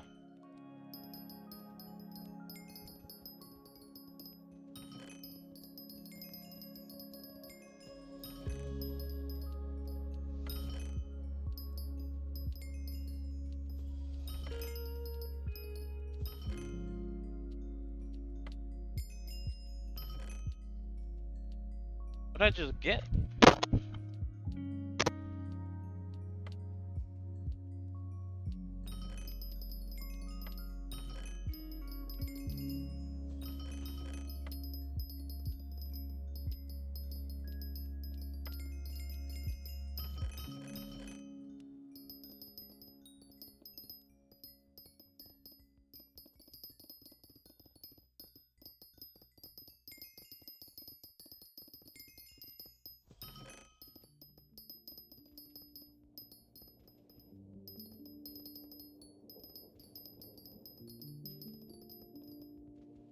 Does a tub of that protein powder cost at Walmart?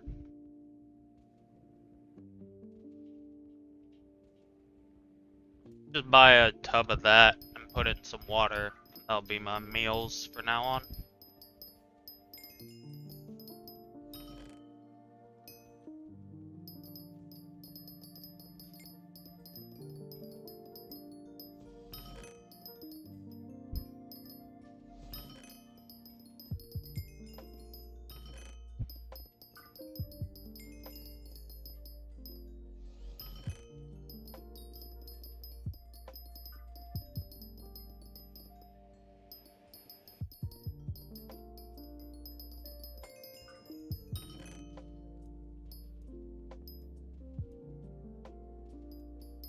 Da da da da da da da da da.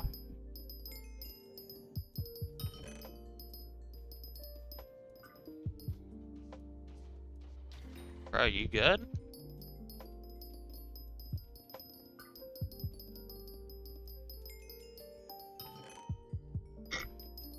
I still can't believe I slept good last night. I haven't had my sleep medication in a couple days. Usually when I've been taking melatonin, that shit don't work. Lol.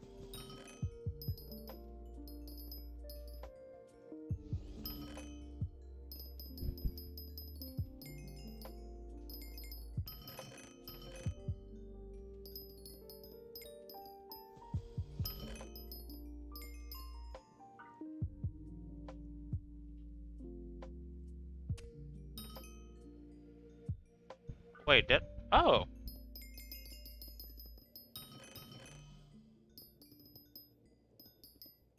League of Legends will pay for what it did.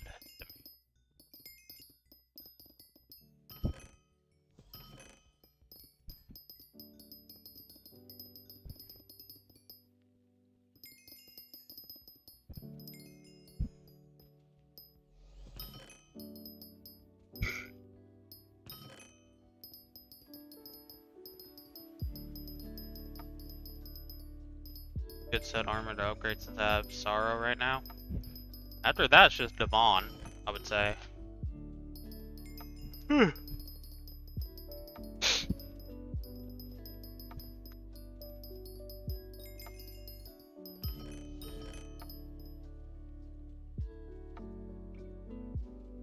Yo, Zanks.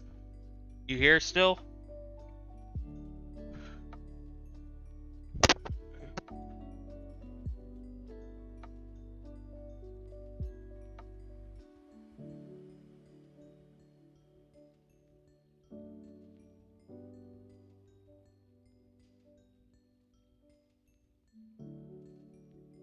Okay, never mind.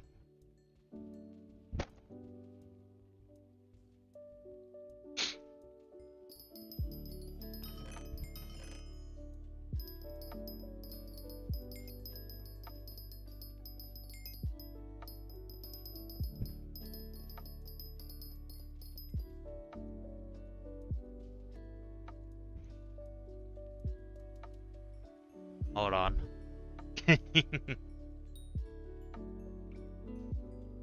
Yeah, I'm about to pre-cum while you're in pre-dev.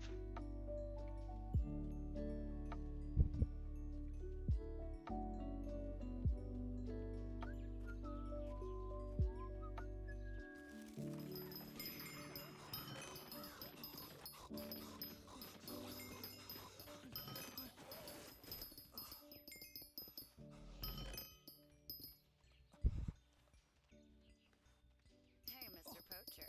Yeah? Tired already? Here, have a Red Bull. And then? Then run faster. Oh. Red Bull gives you wings.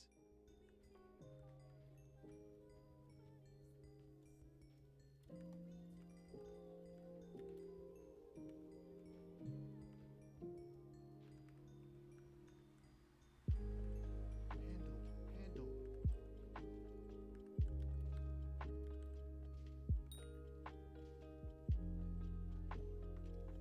We added a band guy on Twitch. Report. Oh, it's Chandler. Oh, this is your.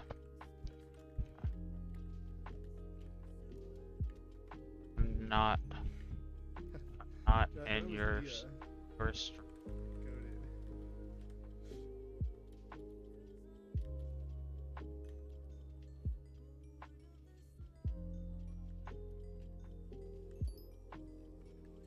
Wait, why the fuck was my name as?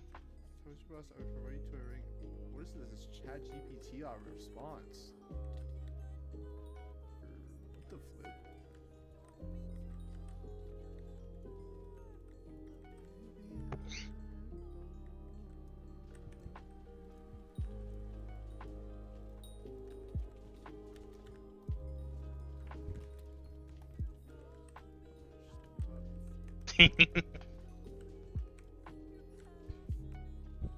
Please have a profile review. My IGN is radio shit. Why did Jay go in someone else's stream to request a fucking profile review from me? There's no way. This guy's not real.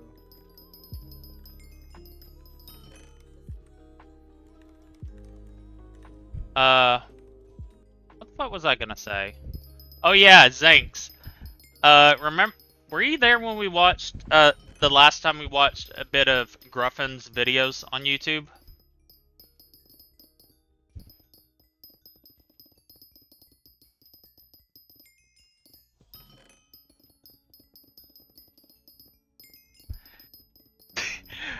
Remember how I put, Leah's fucking username in the chat for the 1 mil giveaway? She won! She won, dude!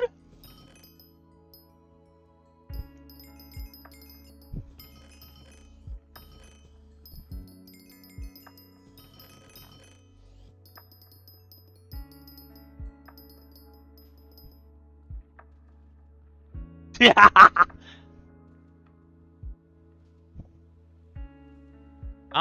What's a good one?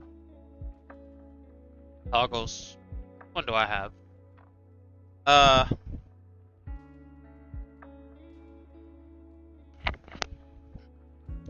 don't know. She didn't tell me anything else. She joined stream and said, "Did you enter me in a giveaway for Gruffin?" Like, oh yay!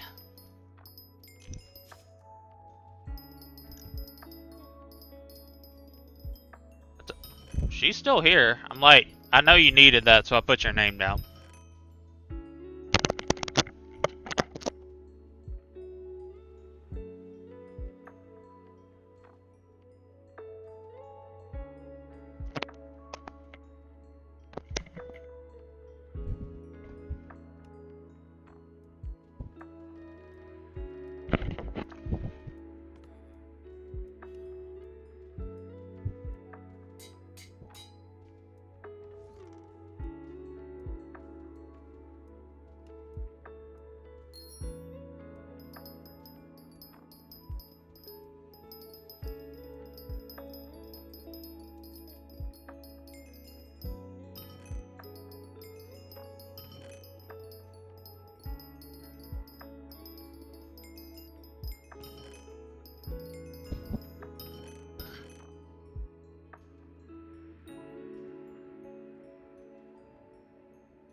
Oh my god, wait, time out, time out.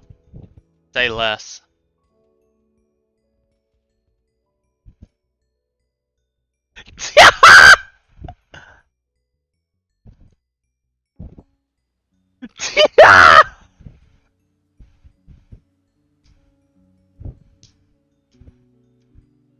Sorry, my keyboard broke. He was so happy. He's like, "Are you a girl? Gamer girl?"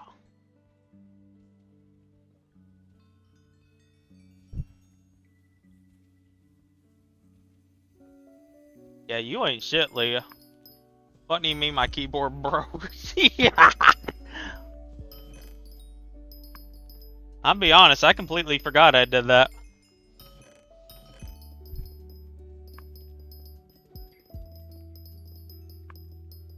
You were the only name entered too, which is funny.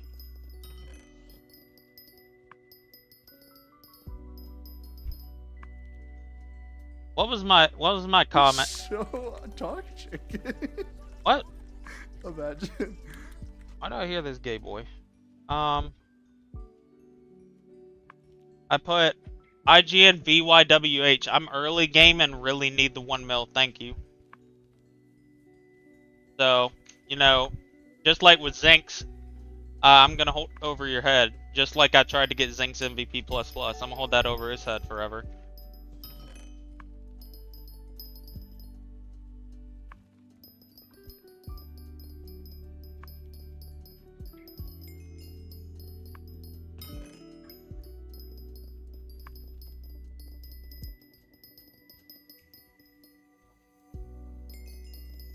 Yeah, that's what I said. But I tried, so that equals the same thing.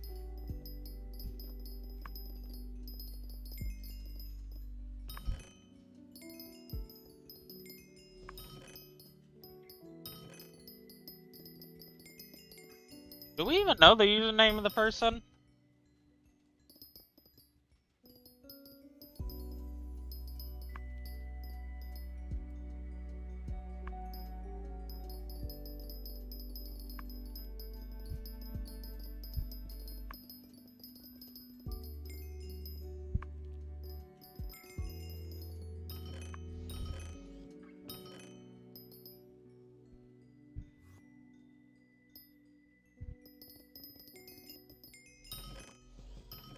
Ugh.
I never represent, baby. I did good to you. Going now, you. Hey. Hey. Oh, hell no. Hell no.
Was 3 mil? Okay.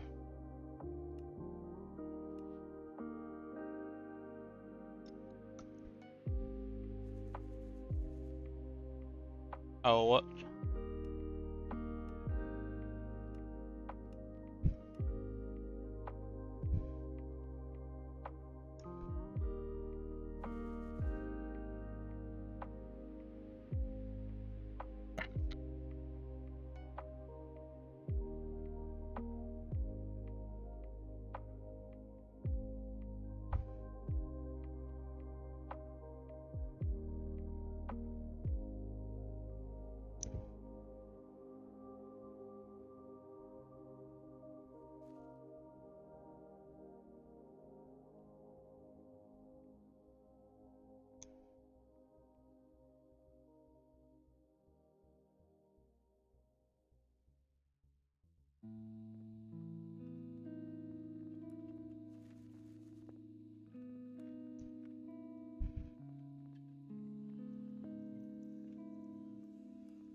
Oh, nah. I'm good.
Bum bum bum bum. Ah. Bum bum bum. Ah.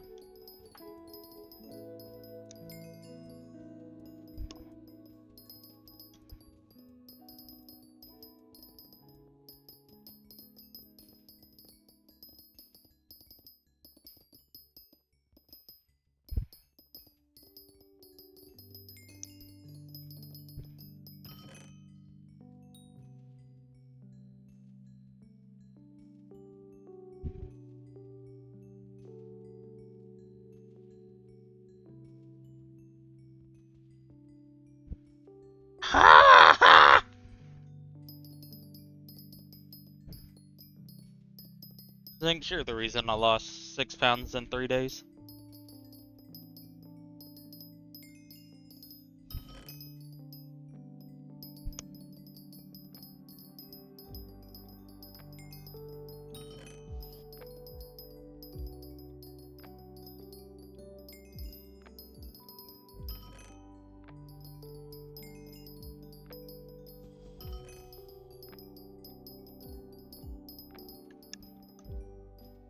Can't be called fat if I don't eat anymore.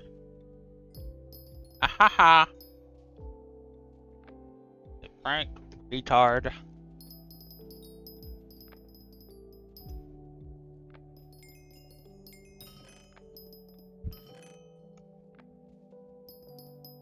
Dog, I saw that video. I still don't understand that video. Like, what audience is that for? Obviously you and me, but that couldn't have been for us.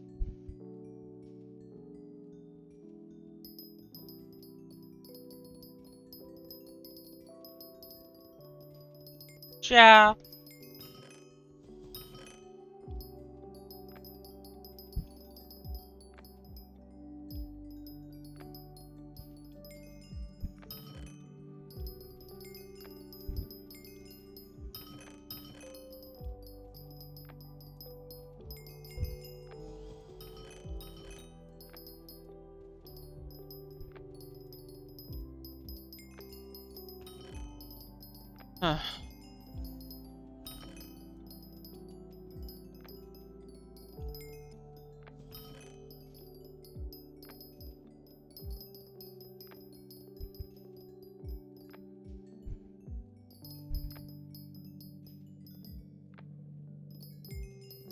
Ain't that a country?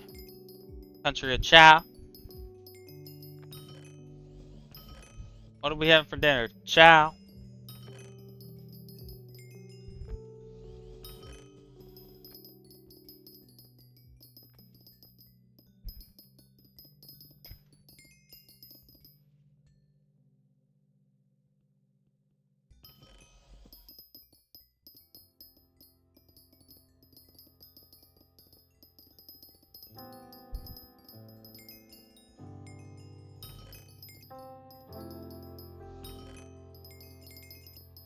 What up, Grid? Doing?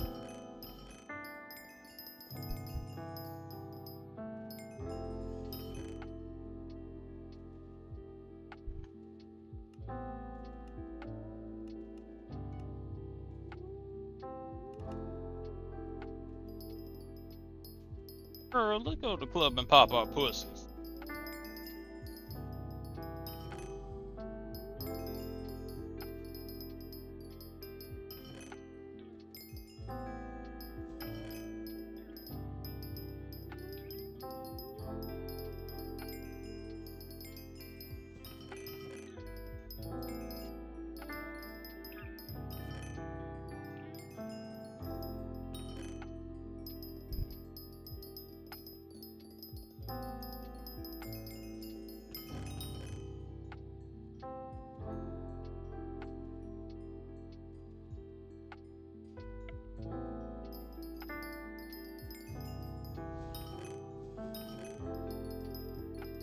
I could always, like...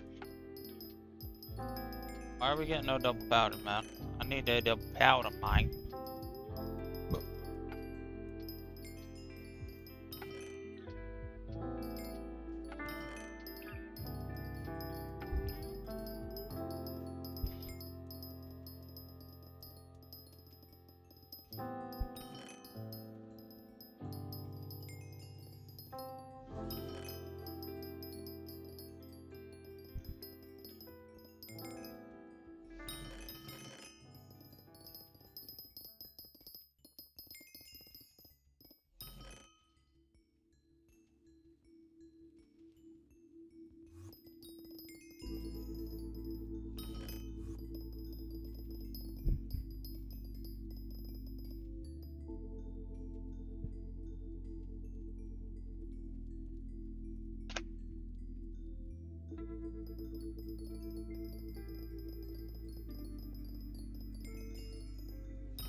Glad I did that shit when I did.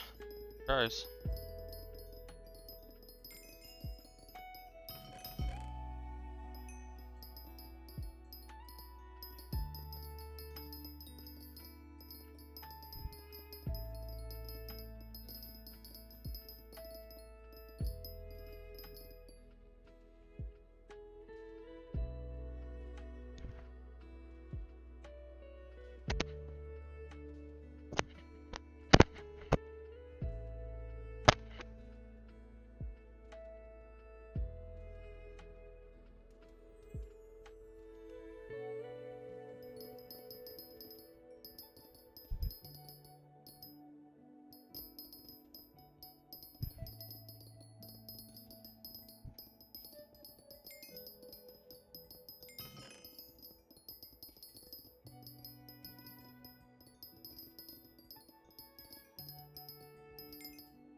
Chow, chow, chow, chow, chow, chow, chow, chow, chow, chow, chow, chow.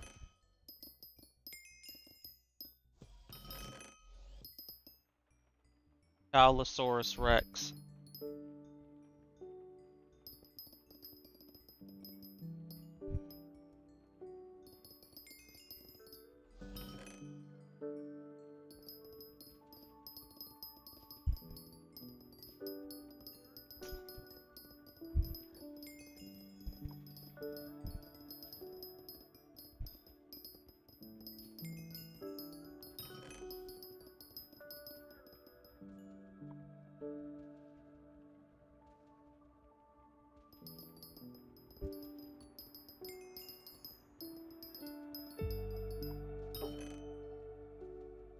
Ba-doom, ba-doom, ba-doom, ba-doom.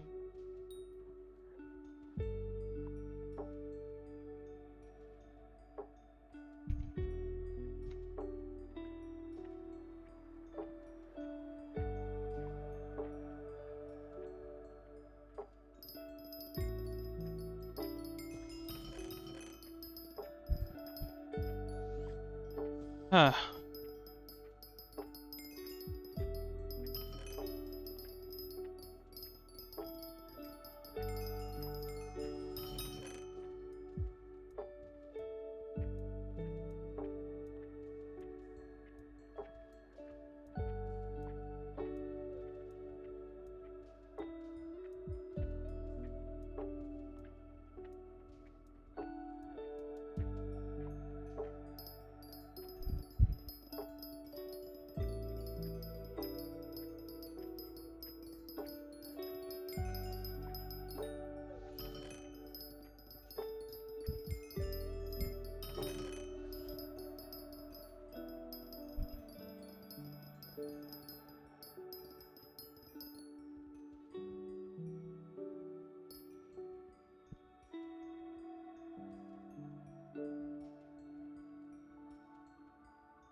No shot. Die.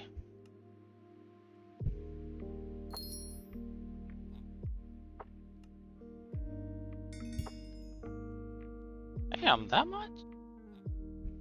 What's gonna be his hole now?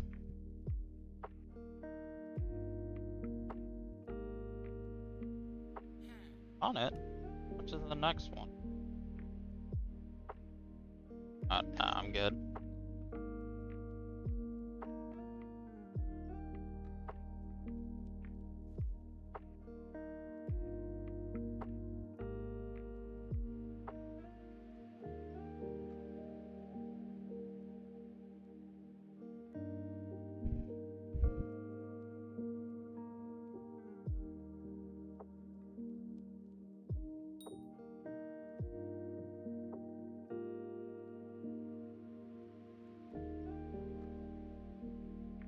Hey, who the fuck is this? Shout out, hey, shout out to think she'll know this guy. Shout out my guildmate.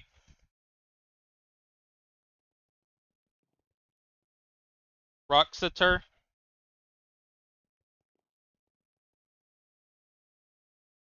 He just sent me a list of people I could PV. Might do that in a bit. Shout out to him.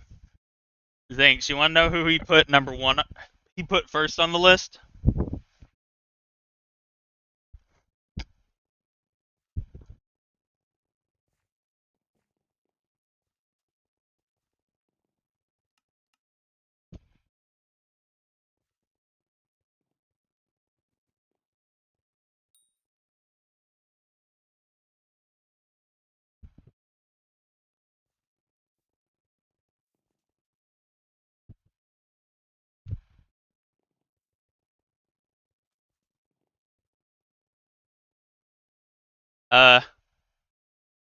So Roxeter, I don't know if that's how you say his name, the guy in our guild. Because I asked guild earlier, does anybody have some fucked up accounts I could look at? He just sent me a list, and the first one was Joey LVL.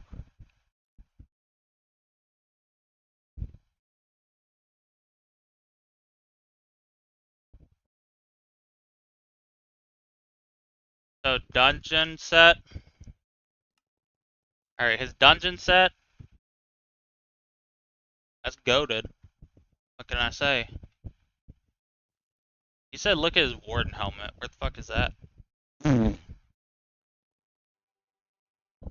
That's insane.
Huh.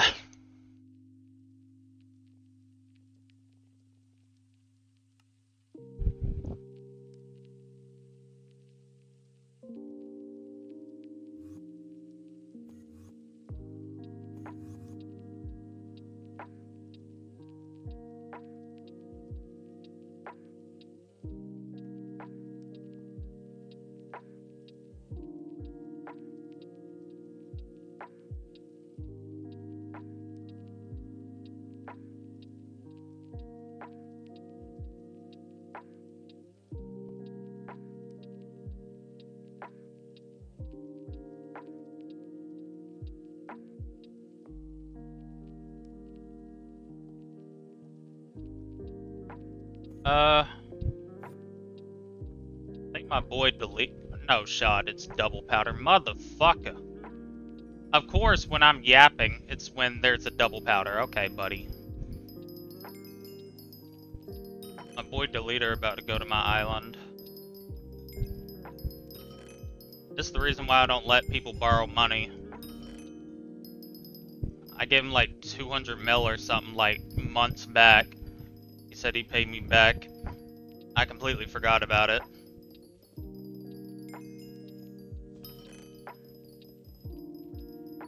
I just remembered. So he's gonna give me that money. Told him just to give it to me on this account, because I don't need it on my main.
Flag Obama? Oh wait, that's the leader.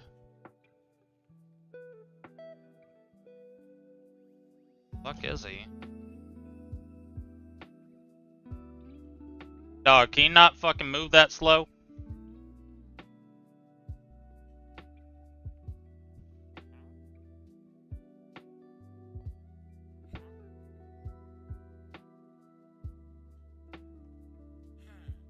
Thank you for my money back.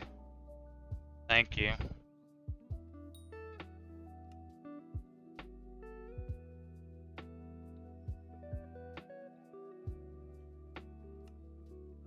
Let me know if you need carries. Suck my dick.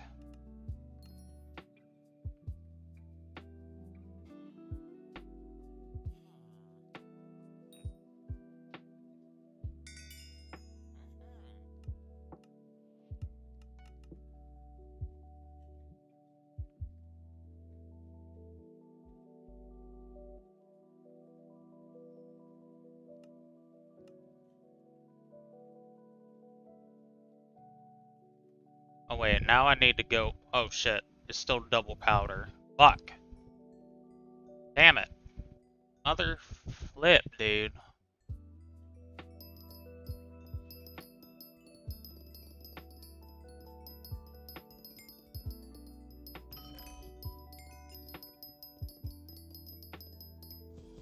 I'm glad I forgot too.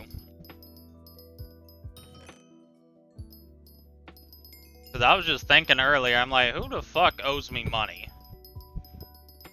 Cause it's been a while, I'm like, I don't fucking... What is it?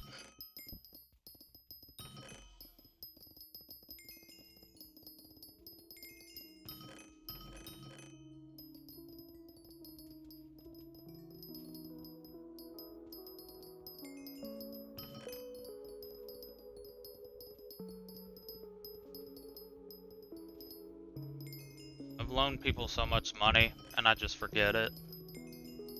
That's why I don't loan people items, because I'll just forget it.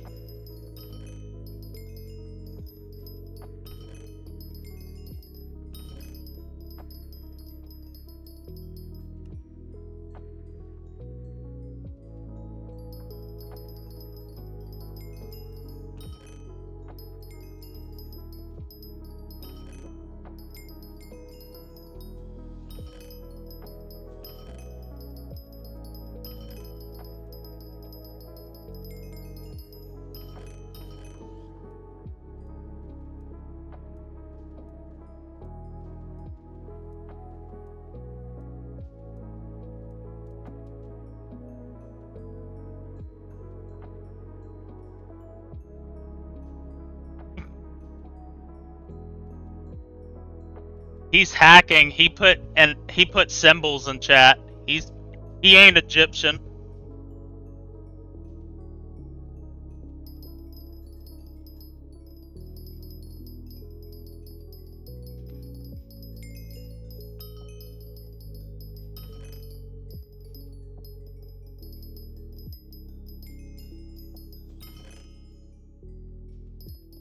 That boy's zooming though.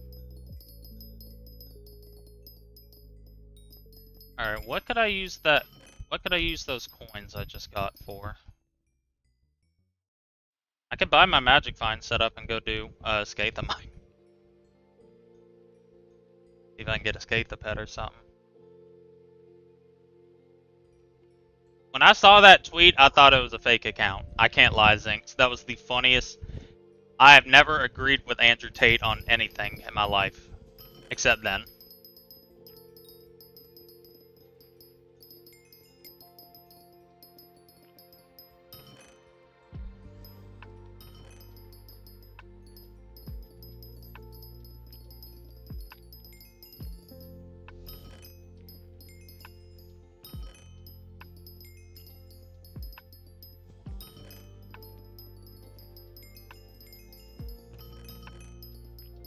I just refuse to believe that people actually genuinely still look up to him like they did like a year or two ago.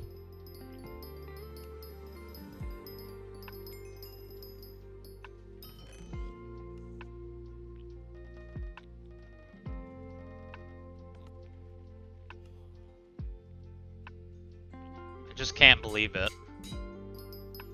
I refuse to believe it, matter of fact.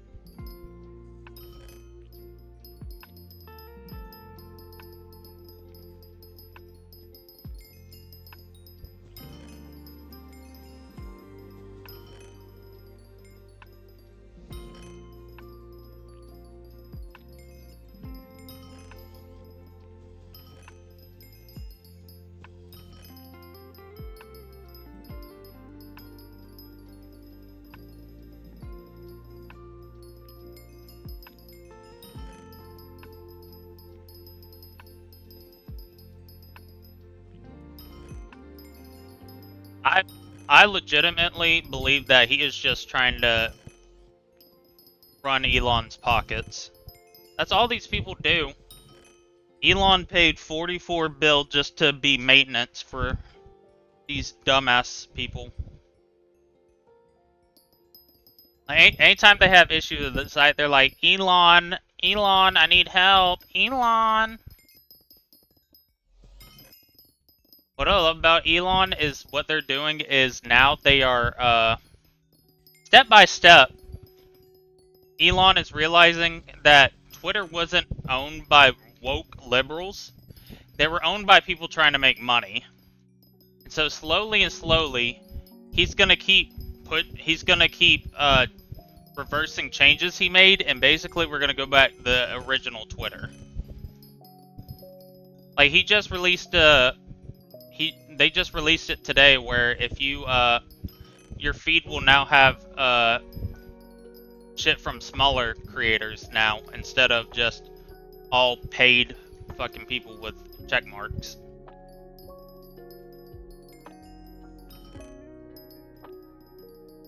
Step by step, like I said, I'm calling it. He's just gonna keep this website until the end of the election, and then afterwards he's gonna try to sell it to save face.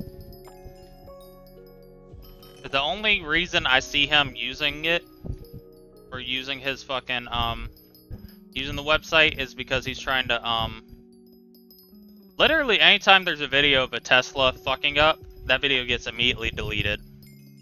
Almost instantly. Not a coincidence.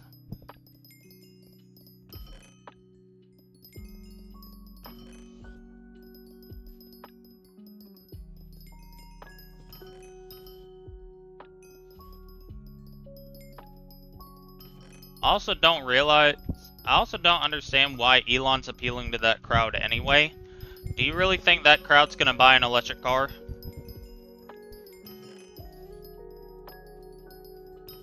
Do you really think Republicans are gonna be the one buying Teslas and not liberals?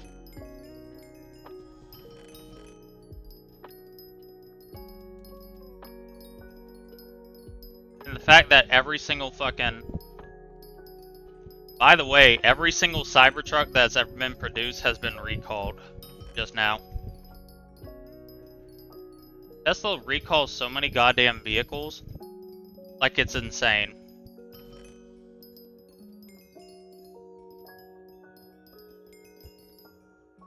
Oh, hold on. Whoops. I have this on. Like, yeah, the Cybertruck was a funny concept, but that's what I thought it was. It was just a concept. I didn't think he was being serious.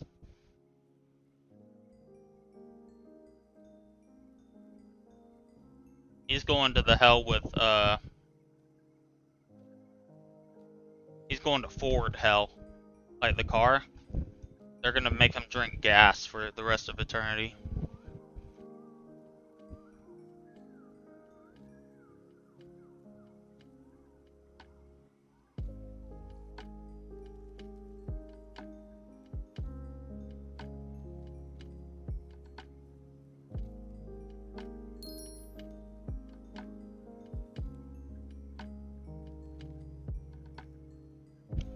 That's what these dumbasses get. Cause see, I haven't even, it's not even me just starting to hate Elon as of now. I've hated him since he called that one dude a pedophile back in 2017.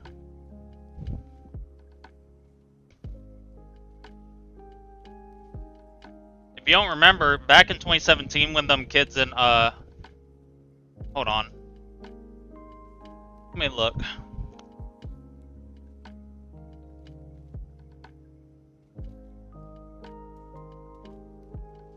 Oh, it was in Thailand. It was 2018. So, back in 2018, a bunch of kids got stuck down in a cave in Thailand. So there's a British diver that was going down with like a submarine to go help them. And Elon, for some fucking reason, decided to be like, oh, you know what instead we'll do? Tesla will make a submarine. And the guy just called Elon retarded. It's like, we don't fucking need your stupid submarine. We'll do it. So what did Elon say in response? Call him a pedophile. How'd you do?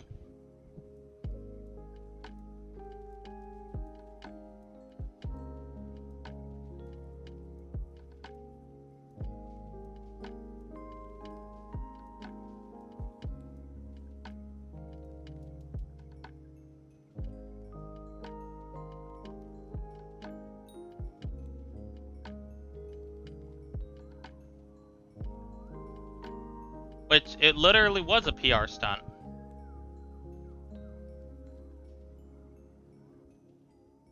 You know what? Don't bother showing the video. We will make one of the mini sub pod going all the way to Cave 5, no problemo. Sorry, pedo guy.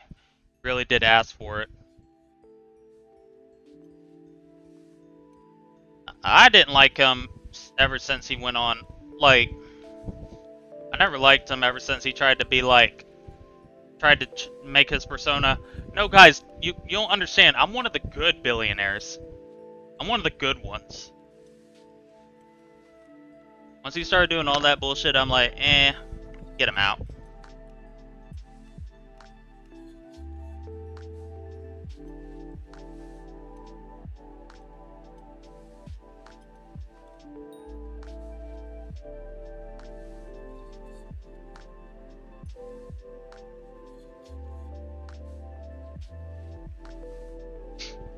Oh, hell no.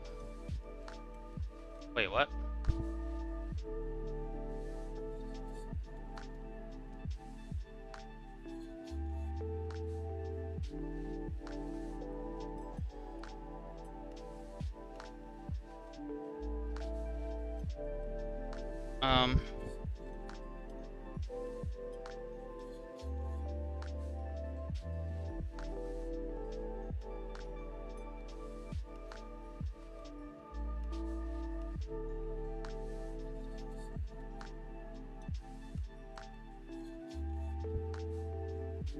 Matter of fact, let me check something.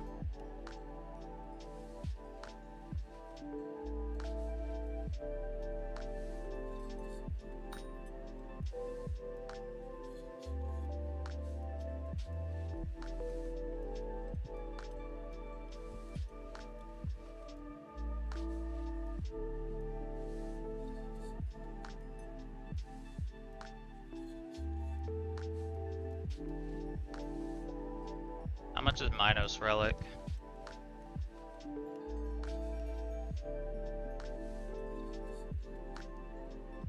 Oh, damn.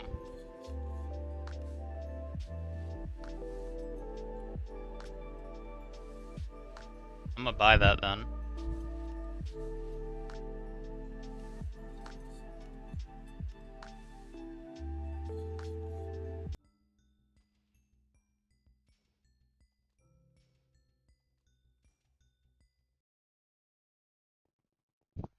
Okay, bye.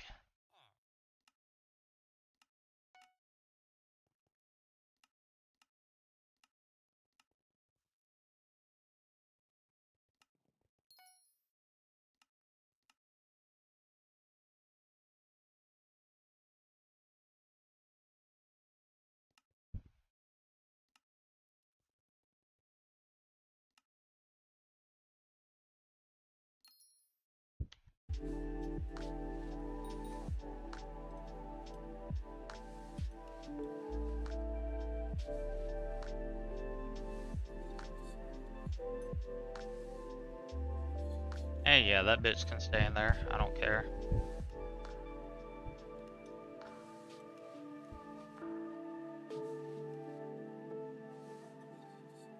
Is it that? How much are they? 10 mil, 10 mil, 1.6, 1. Oh, that's cheap as fuck.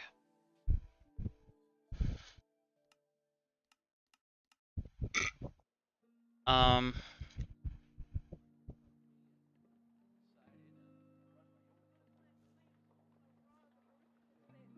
Oh wait, whoops.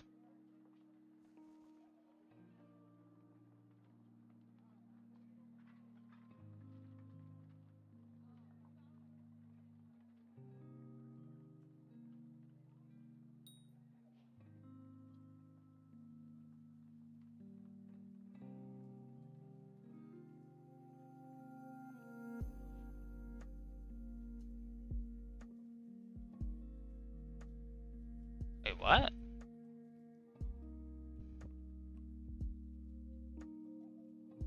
Oh wait, oh. Wait, there's no shot that's that much. Recom. One for all isn't good, right?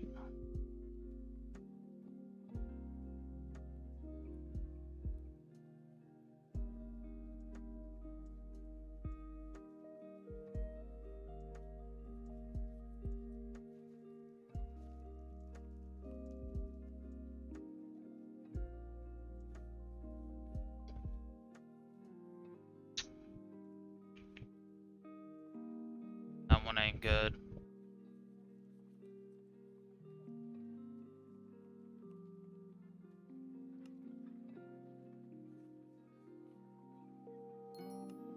I'll just buy this one, fuck it, why not? Oh wait, I can sell this too.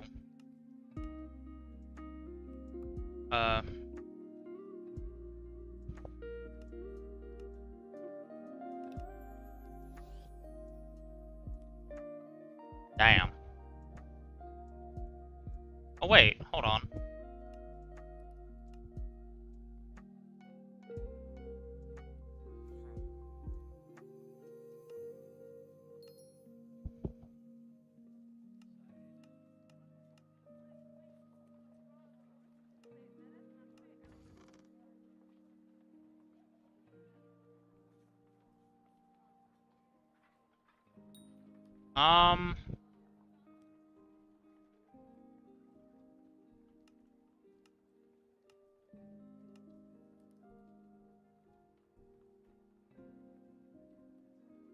Oh wait, hold on. Let me go to Discord too. I need to check what the fucking, what is it? Accessories. Name for, wait, no.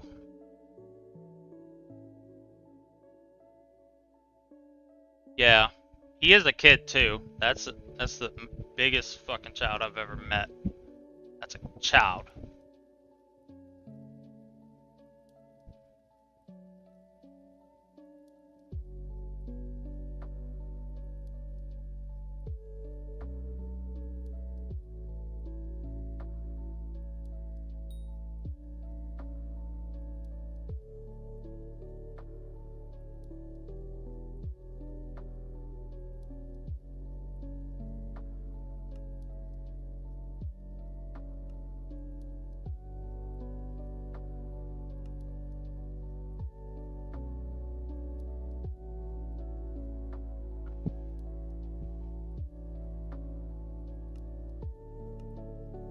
selection.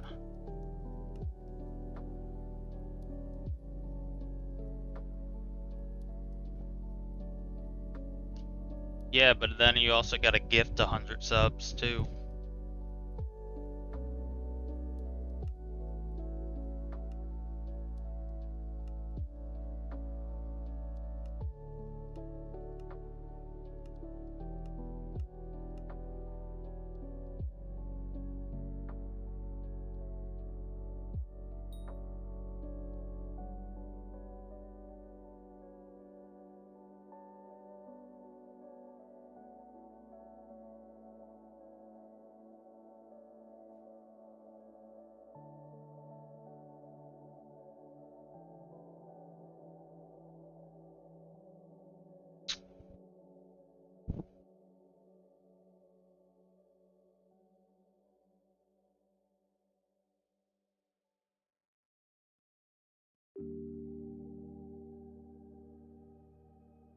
Um.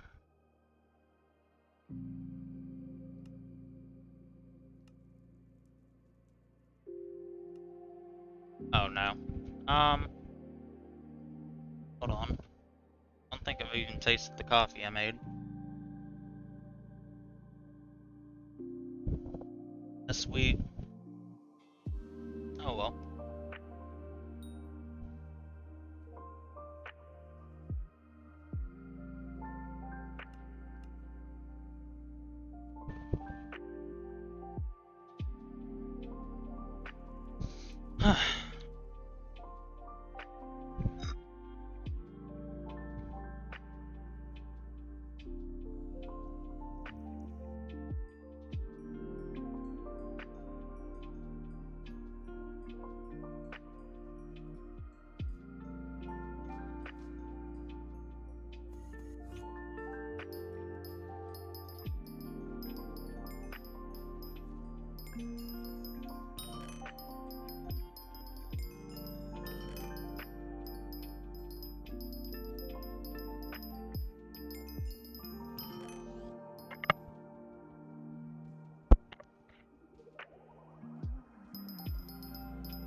Hold on.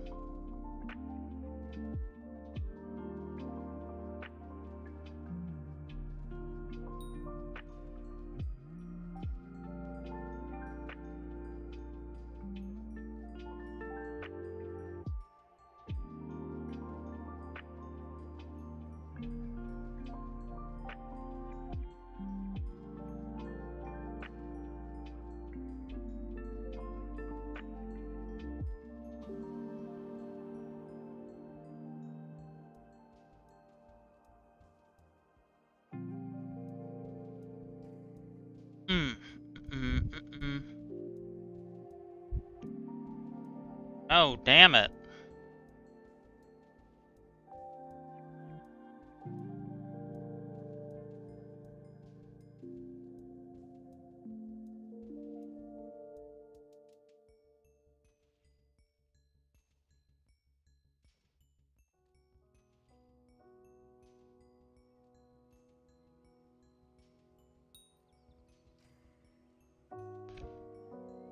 Ain't soupy in this stream, bitch.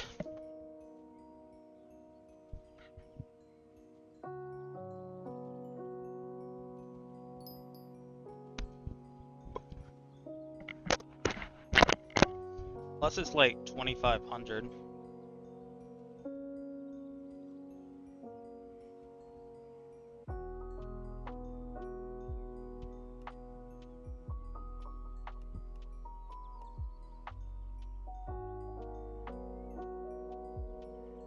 No, they don't.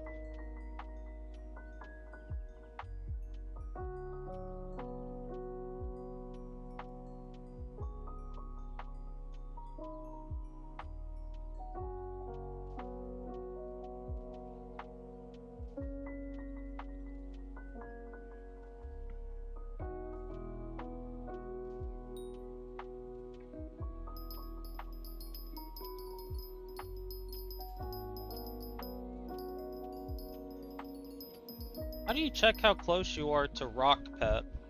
Like the next upgrade? Is there a thing inside the menu or nah? Anybody know?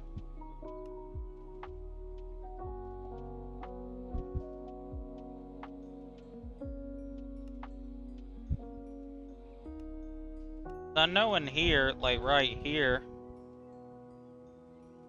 shows XP, how much?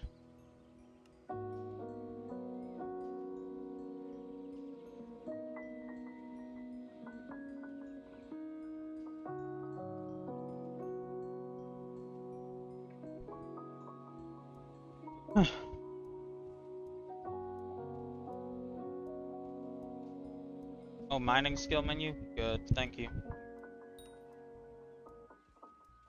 Oh wow. Really close actually. Oh. I'm selling that bitch too, so.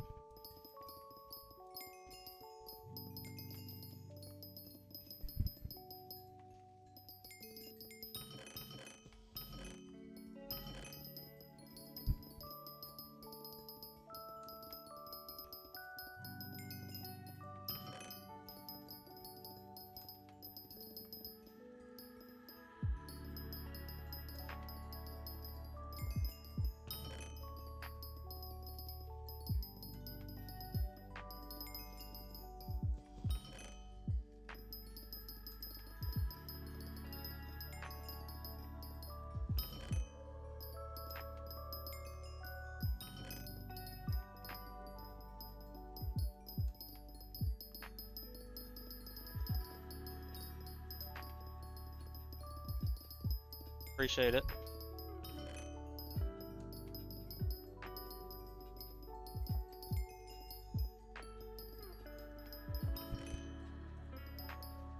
Yeah, I'm definitely not keeping it right now.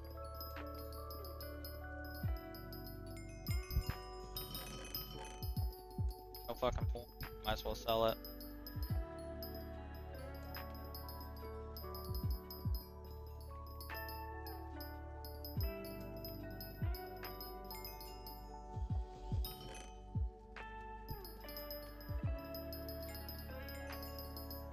Yeah, but not see what level I am. Why the fuck would I care about pet score at the moment?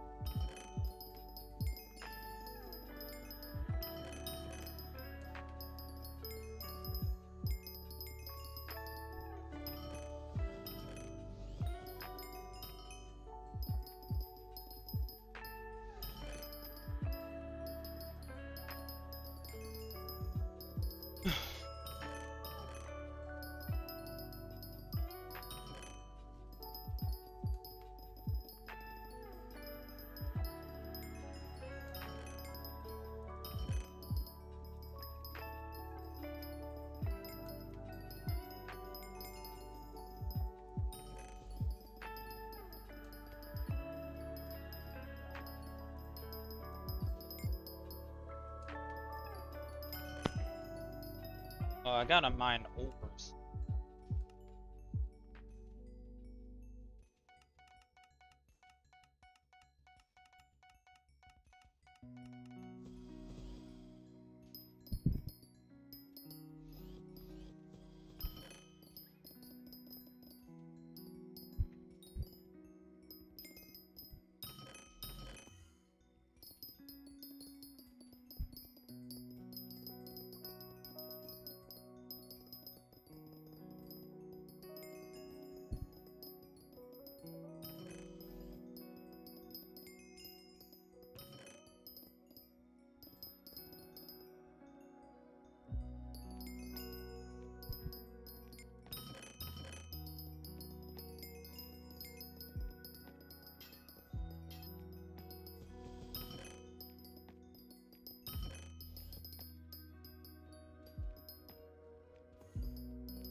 Alright, let me do this.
I'm just doing this so I can get to max. And after that, back.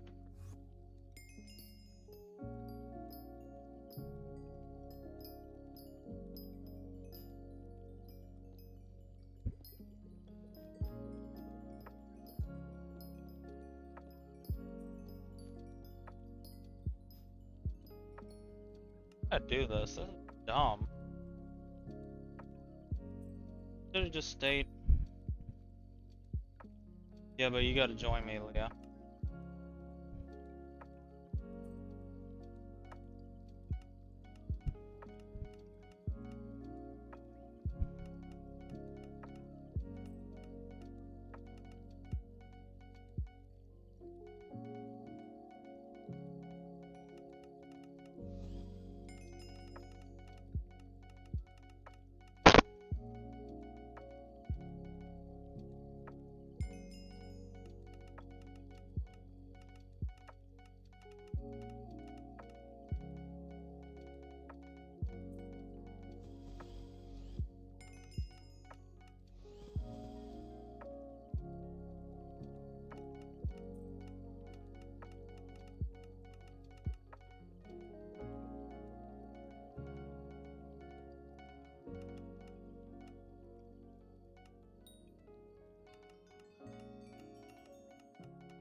Oh, I join? Your address. Fly you out on Spirit.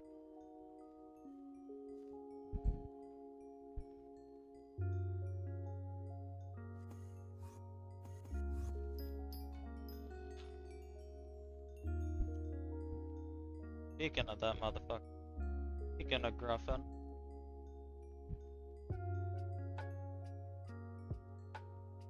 We are... We're like 20 subs off of beating him. That's all I need in my life.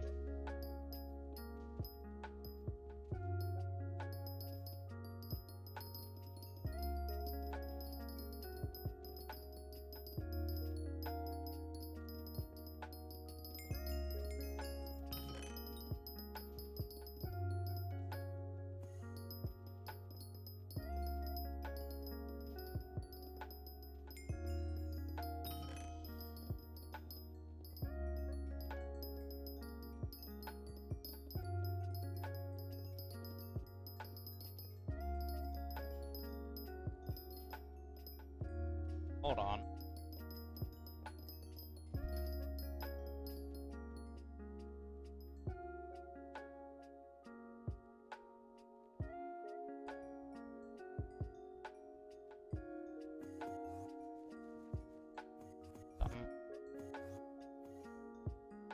Discount some.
Axe.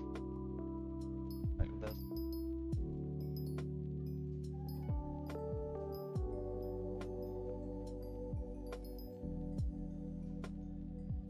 Oh, I don't know what I'm doing.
Huh.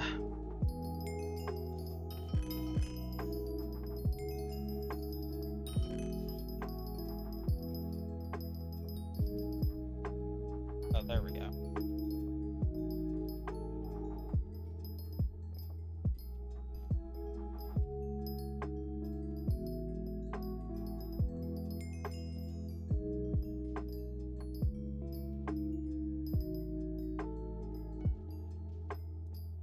Last time I was doing this type Metro type shit was whenever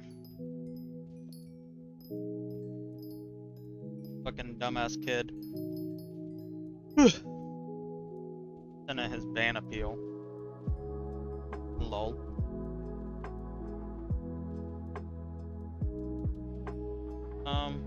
Fuck is it?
Okay, so that does count. Cool. Alright, let me go back to this bullshit. Or wait, no, let me go back up here where this guy craved out a fucking mountain.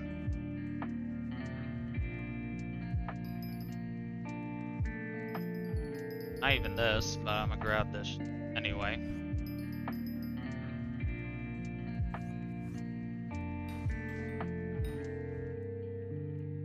Fuck is it? Oh, it's over here. Wait, no, it isn't. Fuck is it? Oh, over here. Yay.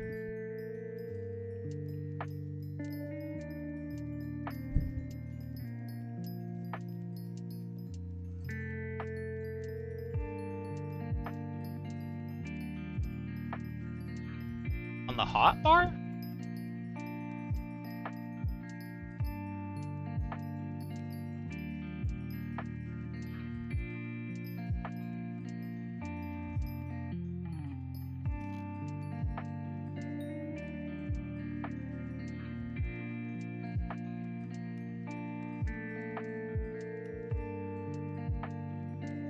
I'm not sure which one that is, I'm sorry.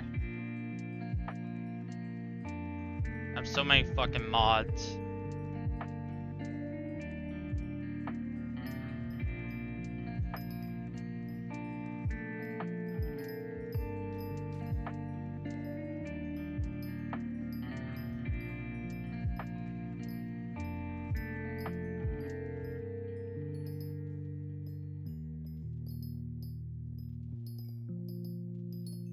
It might be Volk. Hold on.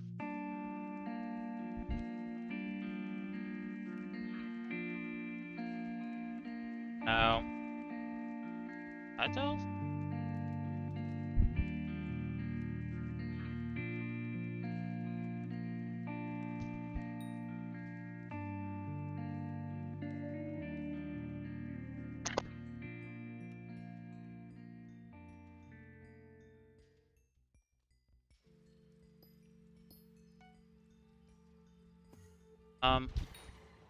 Yeah. Wait, hold on. SBE. No?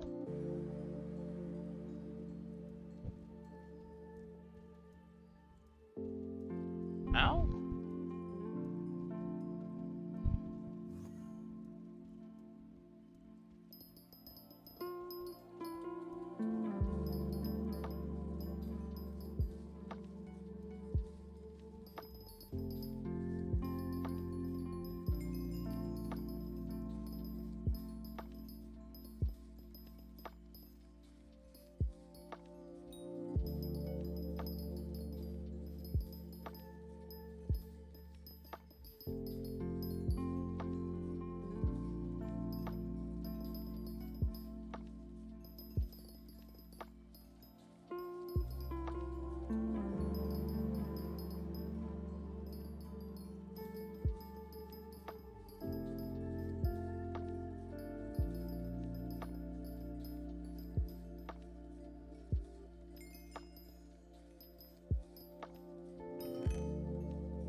Actually, wait, hold on.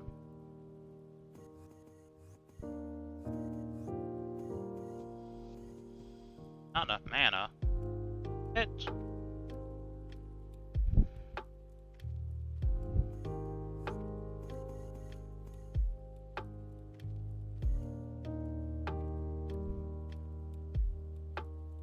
Oh, wait a second.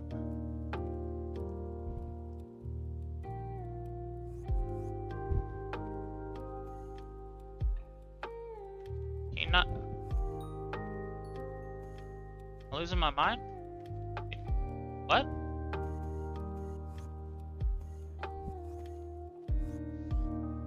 Are there not emerald mine shafts you can mine? Or mine carts? Or am I tripping? Can't be these, right?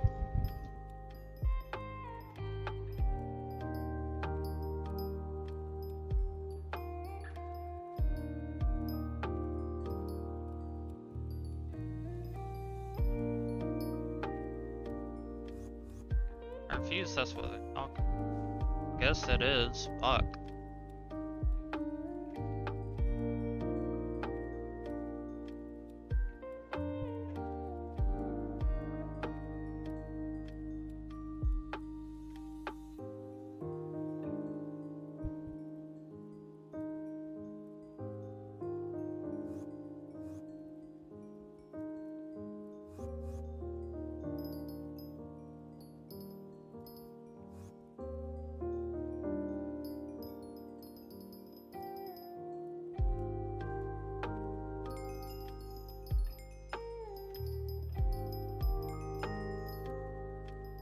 Actually, wait.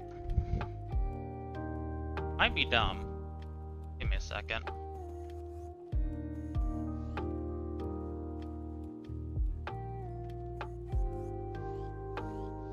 Now.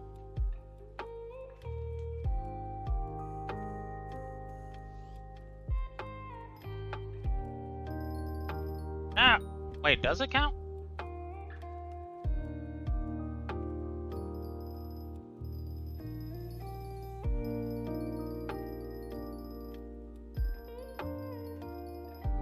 No, it doesn't. God damn it.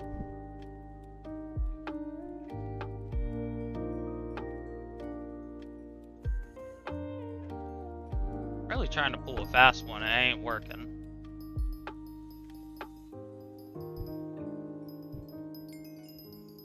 It's just gonna be like...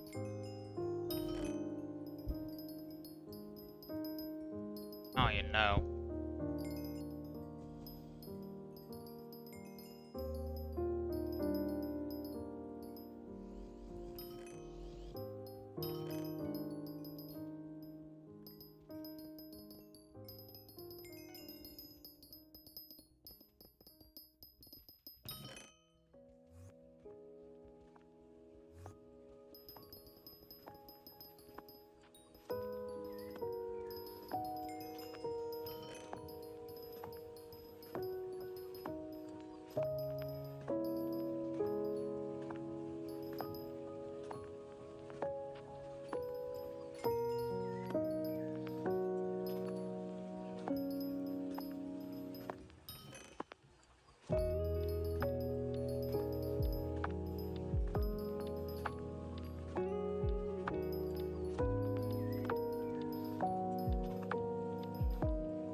Blade.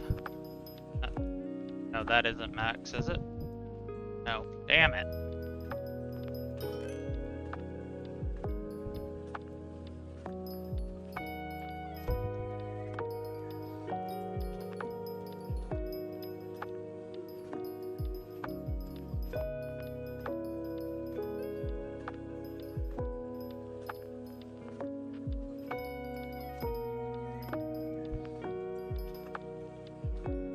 Really need to go back and change those minions again to minions that I don't have high collections, and probably won't grind for them because I'm too lazy.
Please, game. We want Gone with the Wind. Matter of fact, let's get better together. I'm gonna go right up to somebody and start mining right next to them. Tell them to get into the immersion of the game. They curse me out.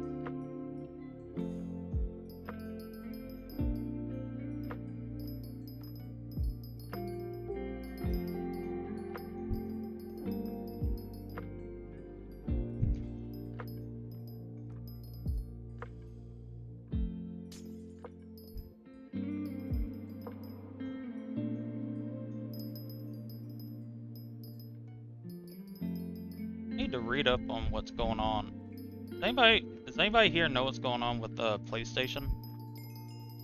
As in, like, what are they fucking up? Seen so many things about it, but I don't know what the fuck happened. Like something with them and Helldivers or whatever.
Yay.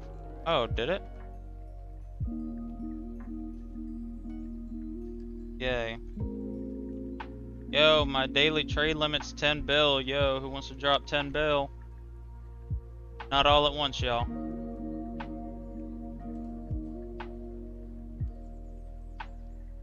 How much is it? Wait, hold on. How much is this bastard?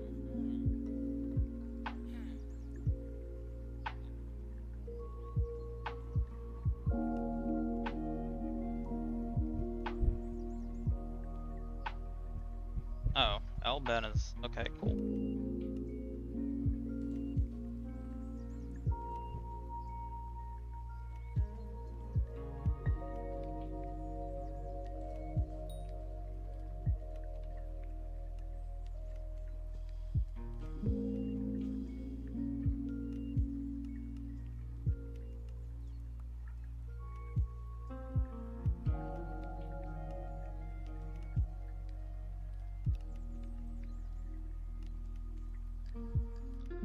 Cool.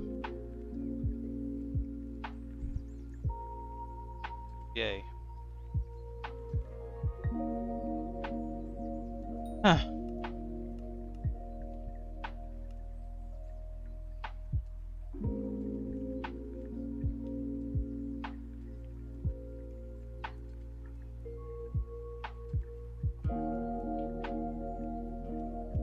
Titanium. Titanium 655. 555 is that much?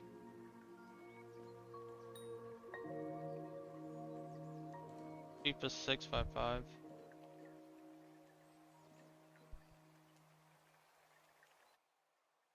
$450? Damn. Then oh god, these are this much. Oh my fucking. Mining is so expensive. Oh well. Level 100 though. Big dub.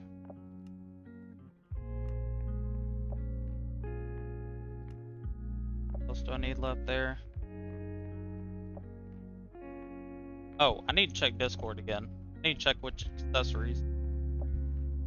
Lava Tally, Farmer Orb.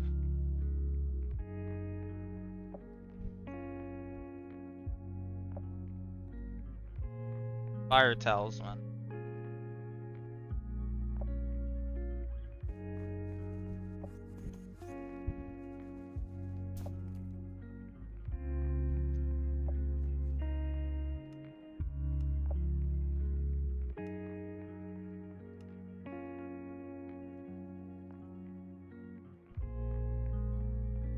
Why is night vision charm at 10k? What the fuck?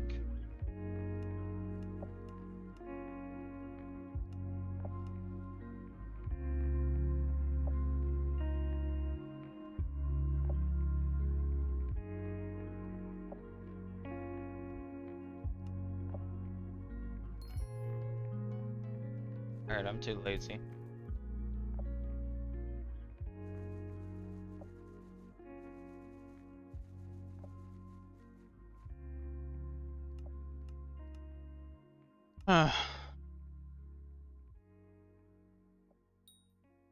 Meow. You're meowing so much right now. Good little slut. Good little whore. Alright, personal deleter. Hey, was deleter this? Oh, that was compactor. Here. Wait, iron. 11, 12, 11, 12.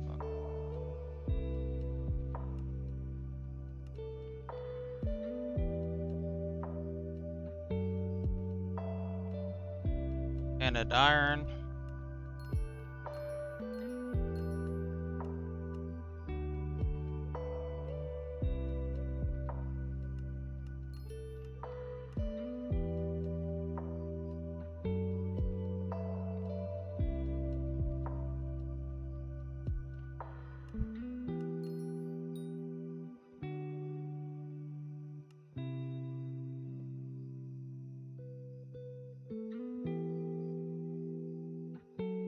Well, I can't, because I'm a white boy, white boy.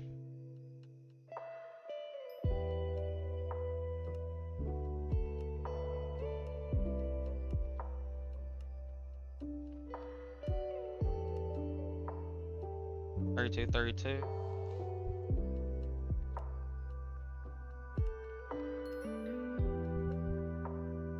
Four, 5, 6.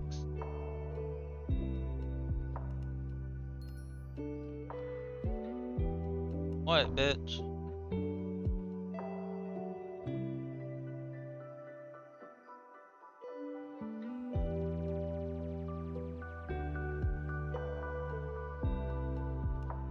That's not how I fucking make it?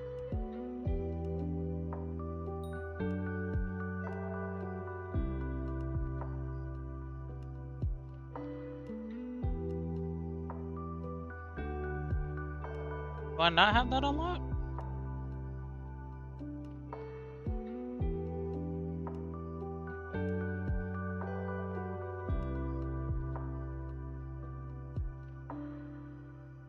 Oh, I'm dumb.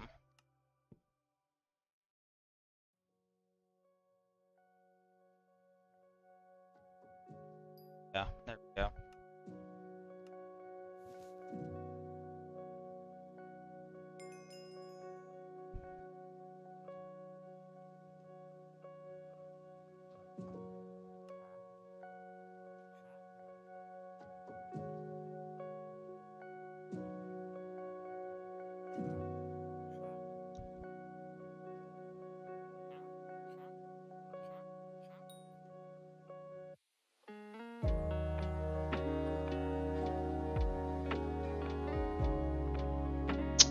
And fuck that guy. That would have been easy profit.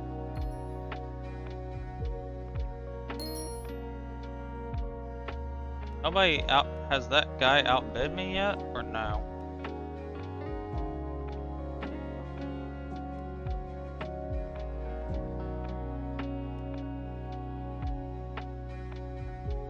Somebody outbid me?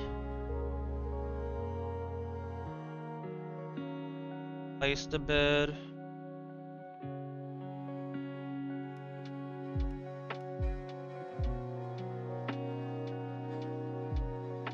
Oh, literally, lol.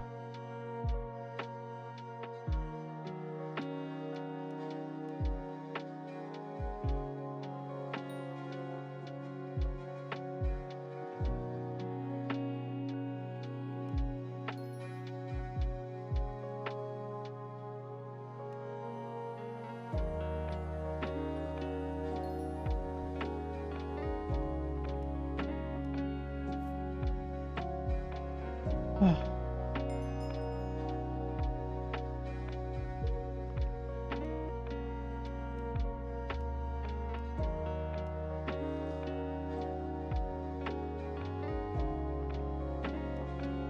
really not buy scarves yet?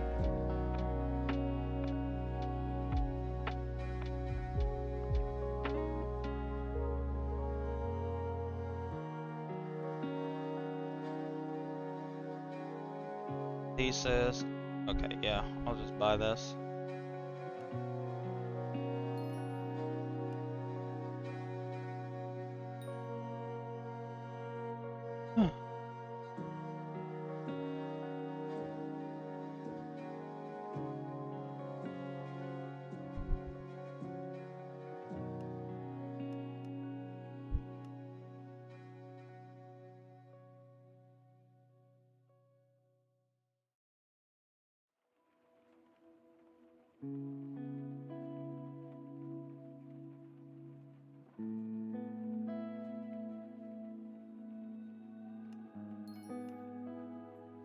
Tier 3, alright, cool.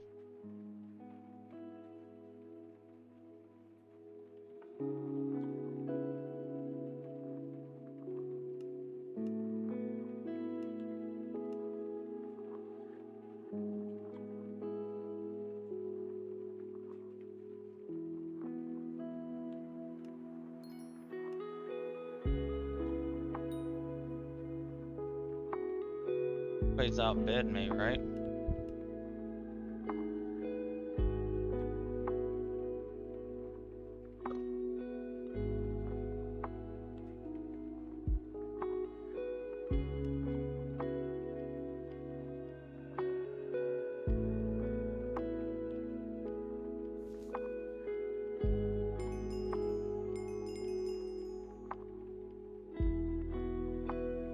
I need 4 more.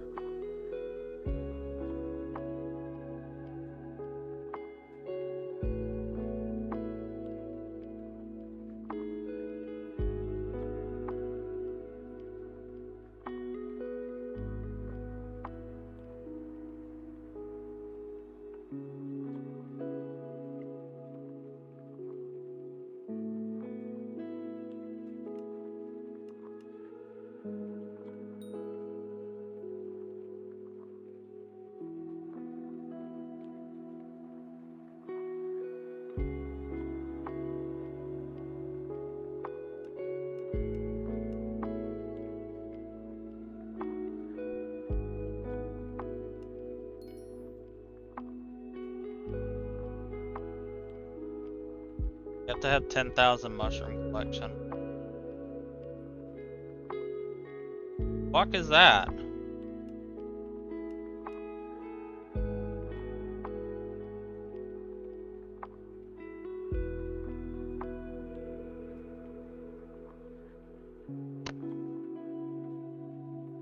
Yo guys, I'ma just call it ahead of time. Yo guys, if you ever need if you need some cheap coins to buy IRL trading, be sure to go to whatever guy's store this is.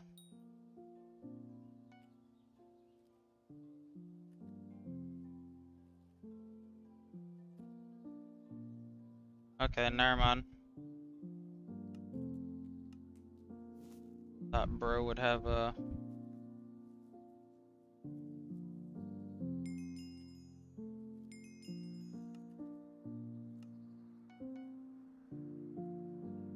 Alright, so now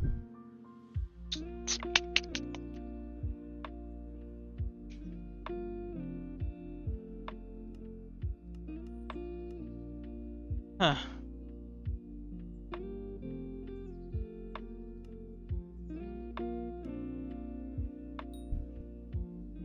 Hey, matter of fact, go talk to bro over here.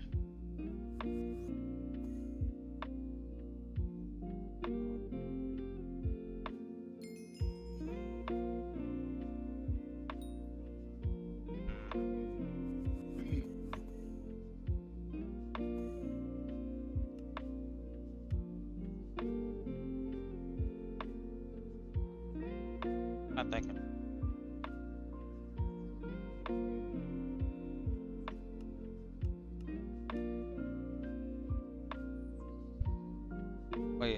Buy it? Okay, cool. Armor's Orb, Fire Talisman.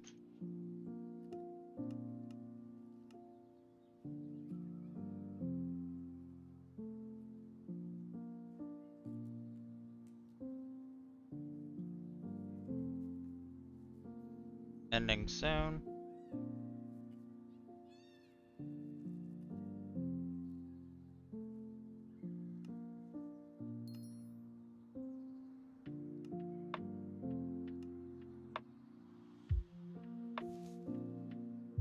Place that for right now, and then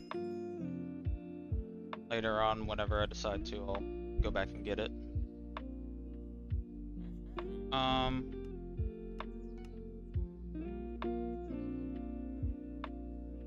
want to start Skatha mining. Question is, do I start Skatha mining with a with Sorrow or with Superior? Which one?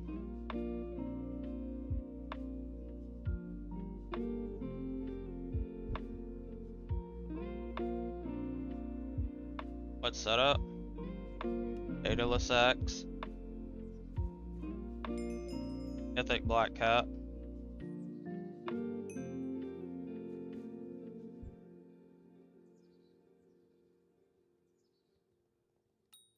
Let's see if there's any matter of fact, hold on.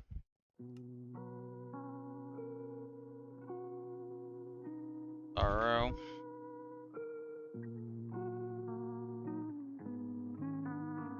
What? What'd I do? Ain't this kid, bitch.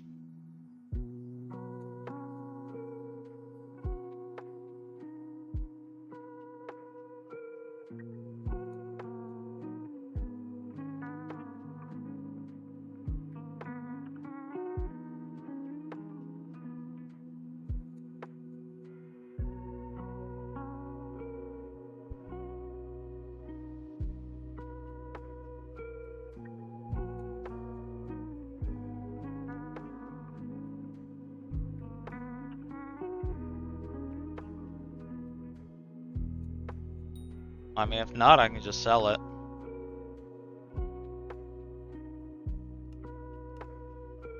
Hold on. Matter of fact, Sorrow.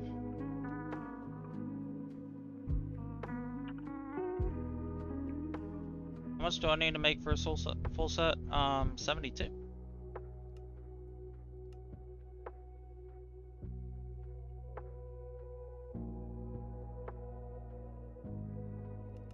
Huh. 24 mil.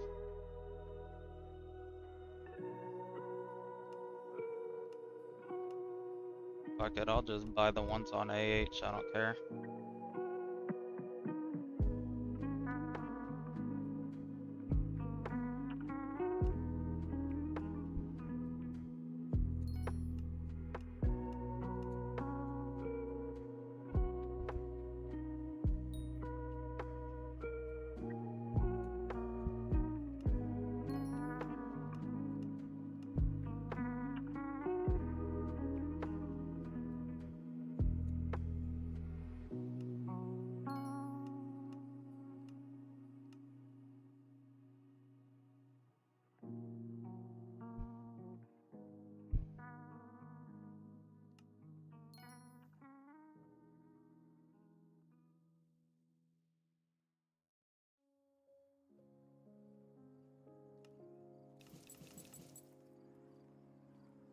Alright, got that.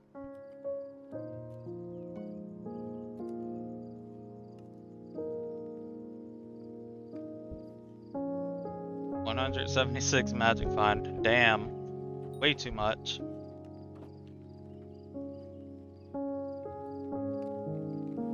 No magic find equipment.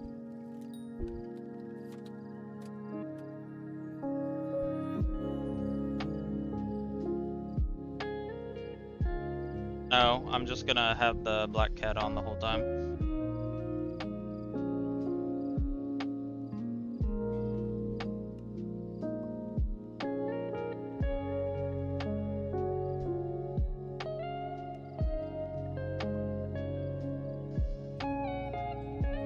Okay, buddy. Now there's a double powder. Okay, bitch. You know what? Fuck it. I'm not even doing it.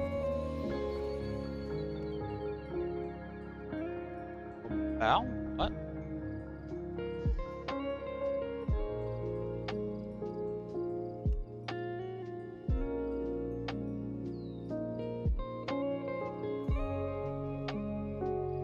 And you absolutely right. Hold on.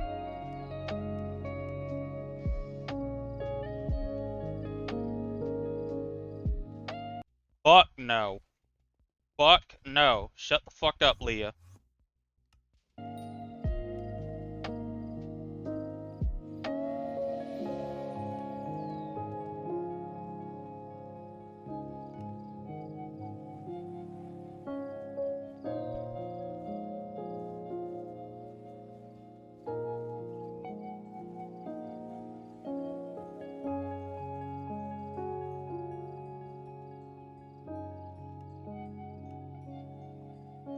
Bitch, what do you mean why?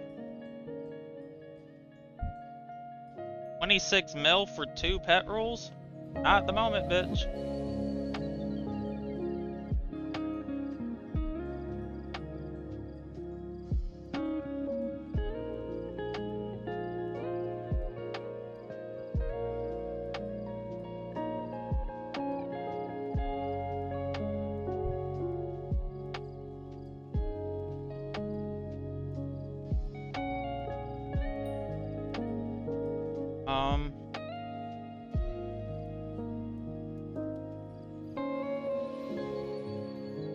Hold on, I need to do this.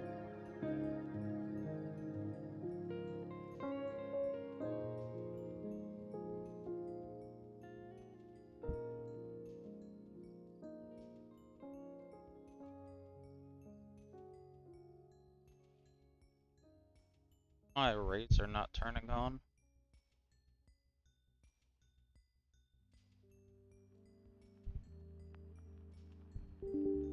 There we go. This bitch will open now.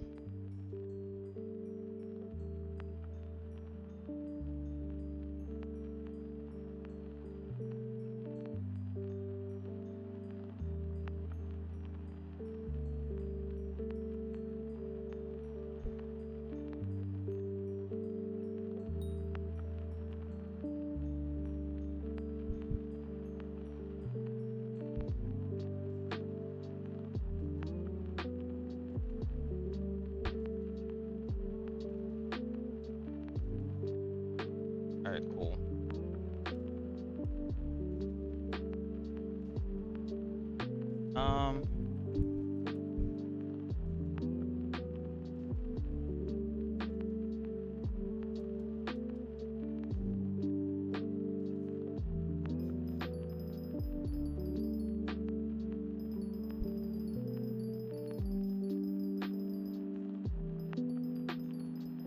Not sure.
How do I clear that menu? That's what I'm trying to clear. Oh wait, no, this is mine. Okay, I'm dumb. Alright, so now, controls. Okay, the pro settings. Best area, kill parsing on. Show rotation angles. Arm spawn timer on. Pitch.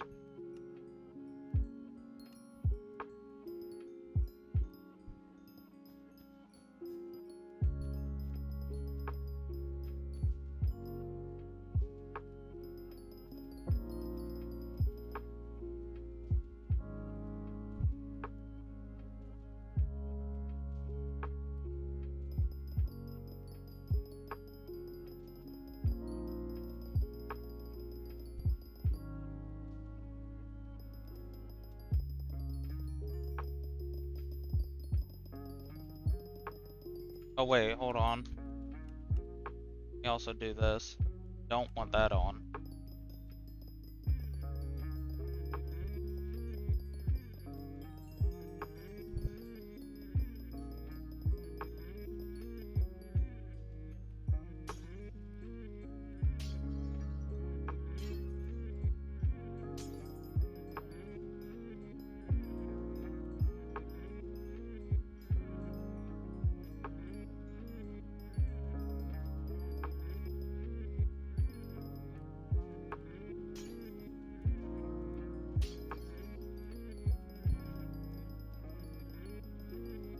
Like I said, if I don't really like this setup, I could just sell it, so.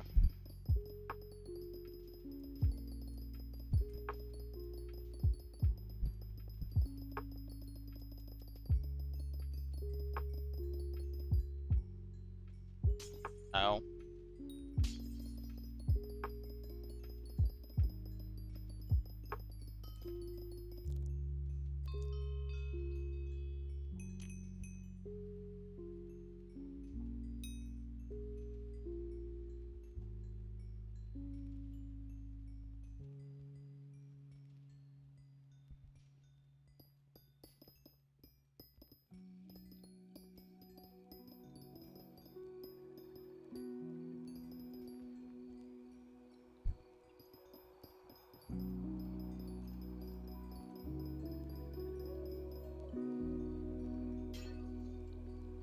Hold on. Actually, no.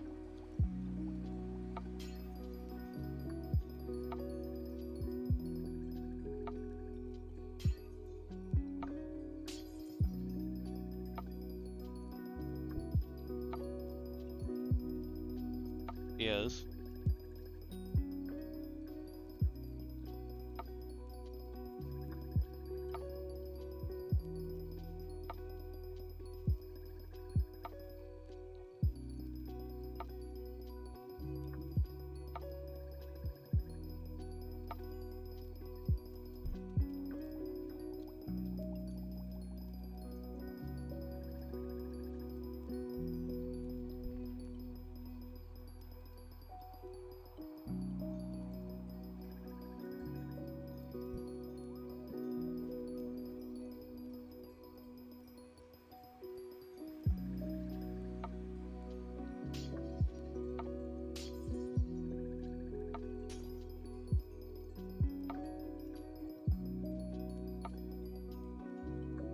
Get that right, Leah.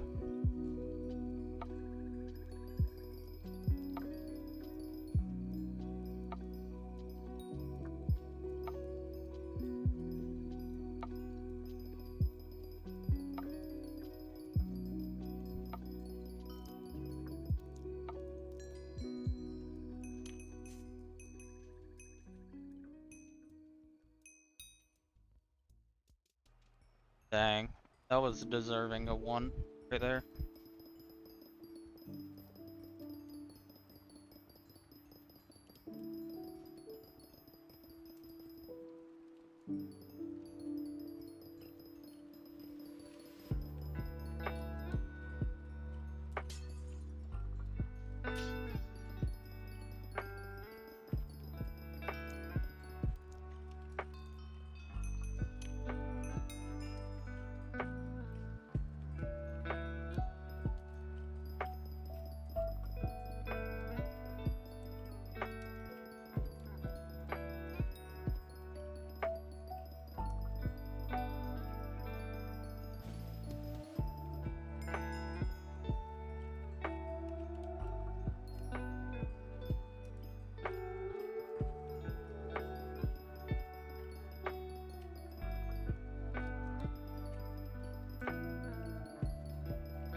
That's your rose toy, Leah.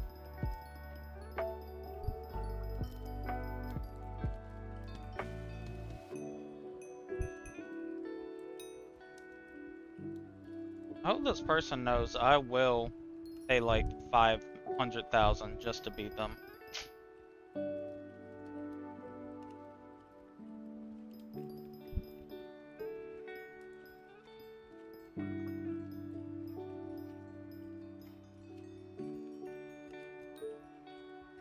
Longer on it. Oh, it's 36.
What?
Okay, so it does go. Cool.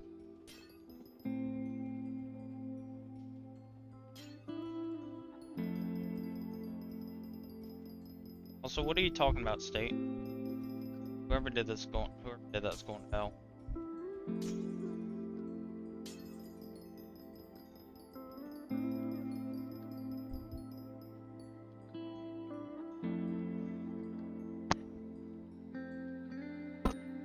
Hate them.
can't wait till I fall out of Earth again.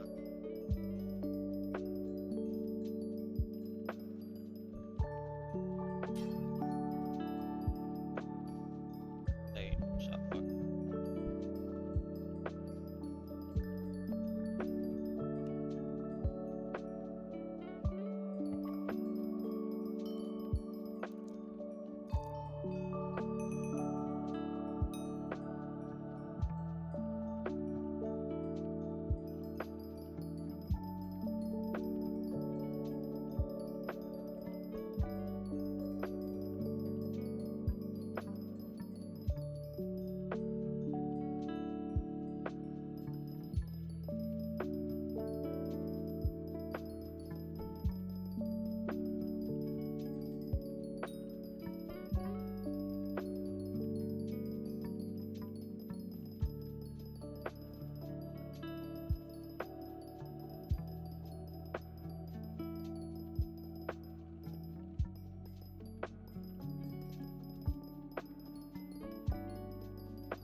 up.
Yeah.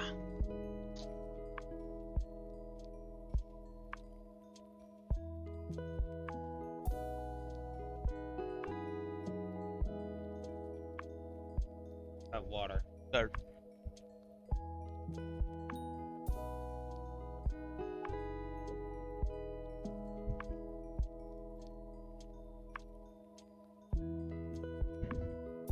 Yeah.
It should let you use bits or coins to save presets of the Hotum tree.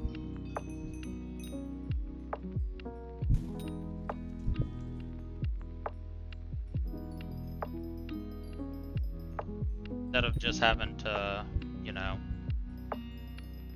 just have it.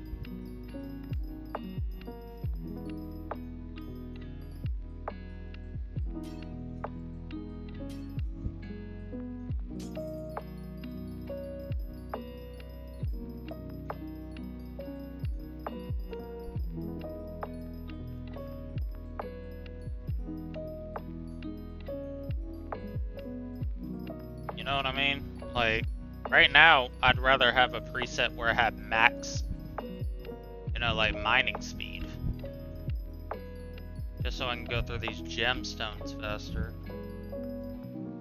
But instead, just like, nah.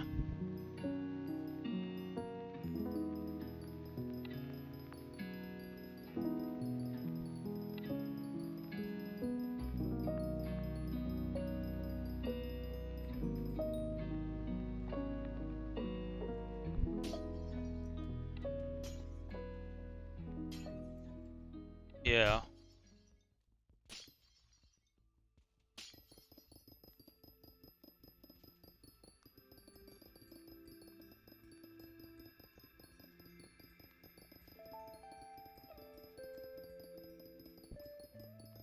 Something like that would high-key be nice. Like, shit, make it where you have to use bits to buy it, I don't care.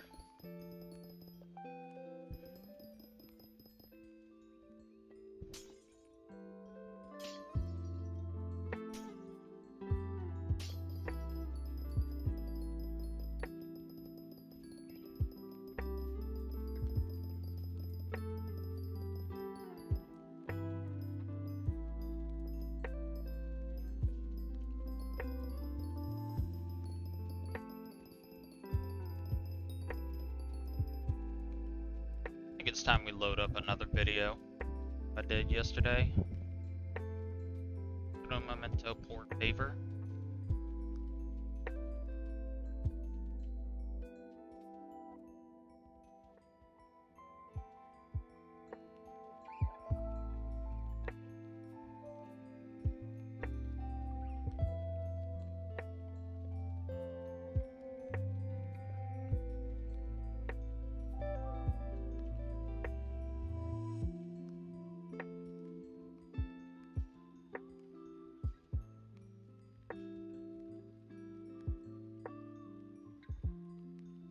Not gonna watch this video, but I want to see like videos on the side that show like different shit as well. If it does, nope, it doesn't.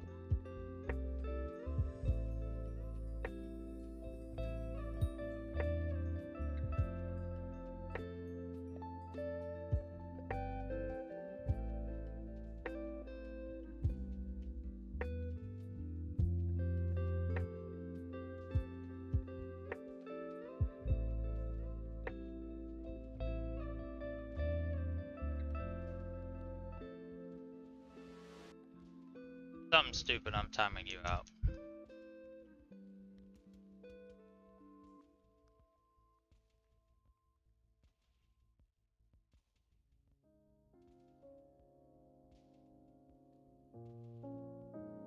See you in a day.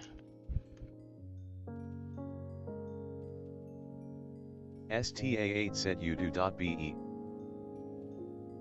I did not need that to read that out. Nah, it's already done, baby.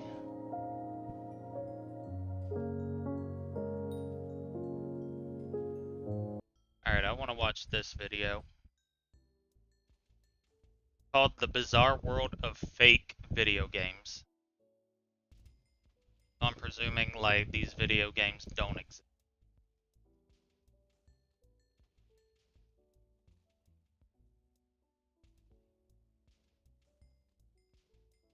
Say that like it was my fault.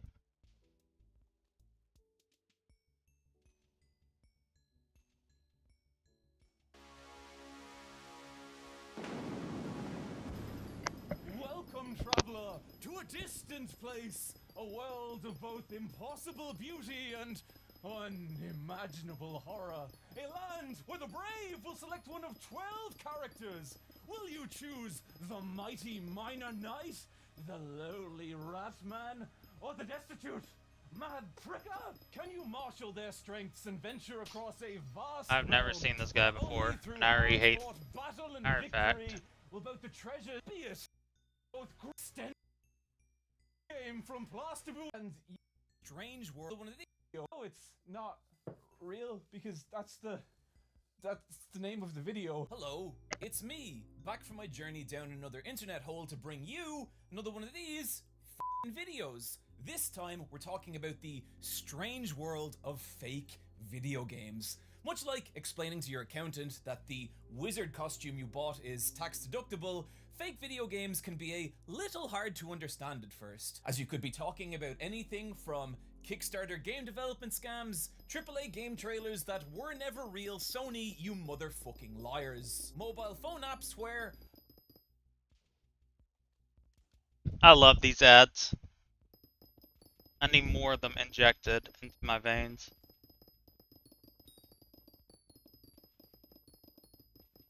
Because all it is them clearly, like, trying to put sexual content for children. That's all it is. Like, let's cut the bullshit. They only advertise on TikTok. They want kids to see this.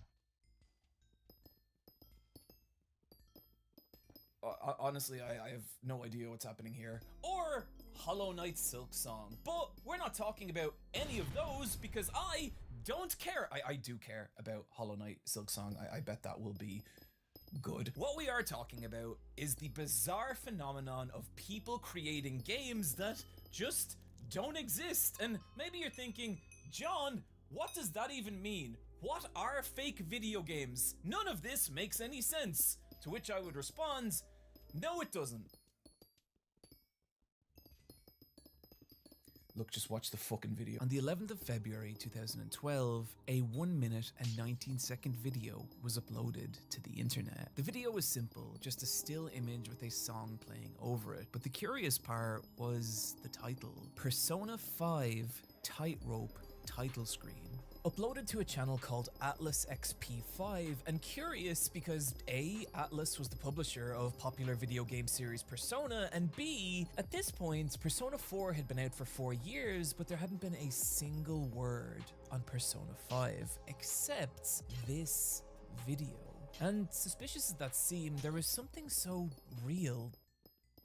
I will say, Persona 5's a really fucking good game. I would highly suggest it. Especially Persona 5 Royal. Just know, minimum, you're gonna have to play, to finish the story once, you're gonna have to sink like 100+ hours into it. But it is such a fucking good game. I've played it multiple times. About it. The song itself was a beautifully composed piece of jazz fusion that fit in well with series composer Shoji Meguro's previous soundtracks, and the illustration featured could have been ripped directly from the art books of Persona character designer Shigenori Sojima, both elements combining into something that felt bafflingly real, but even more so when, in the weeks that followed, more and more tracks began to appear on Atlas XP5, and you could hear the entire game in these songs, the boss battles, the hangout music, the shopping sections. But soon, it wasn't just music being uploaded to Atlas XP5's accounts.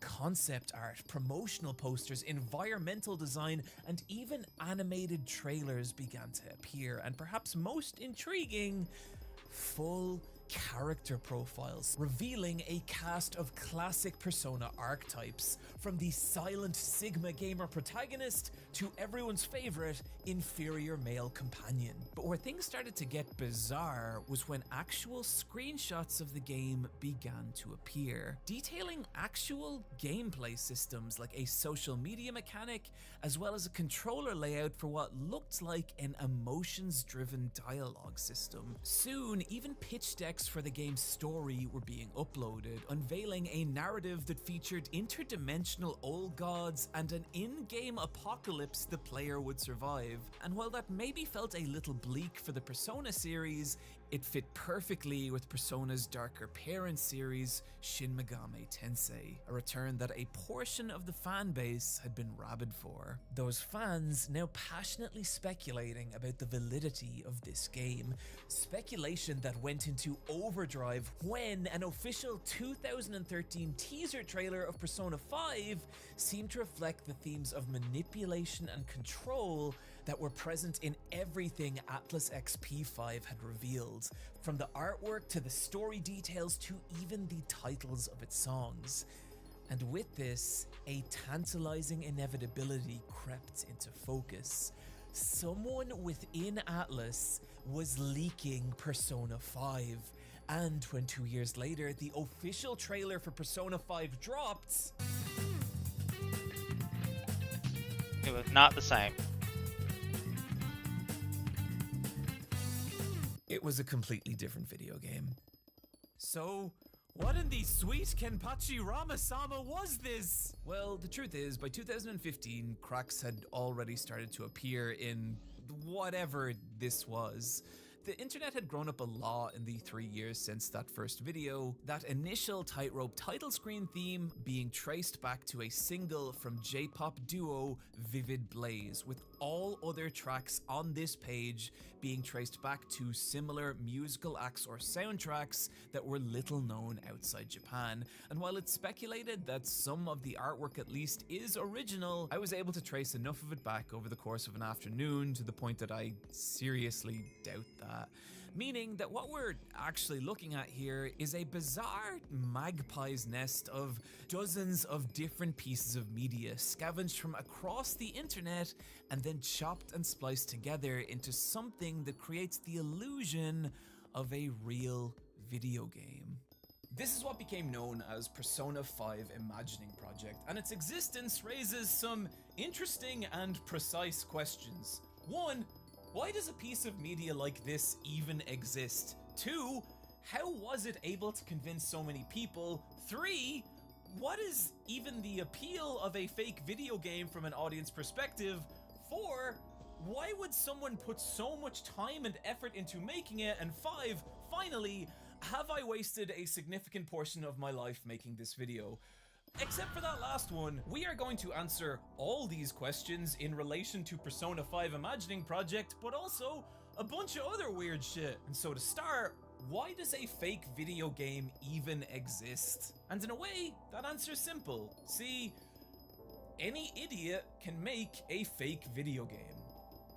For example,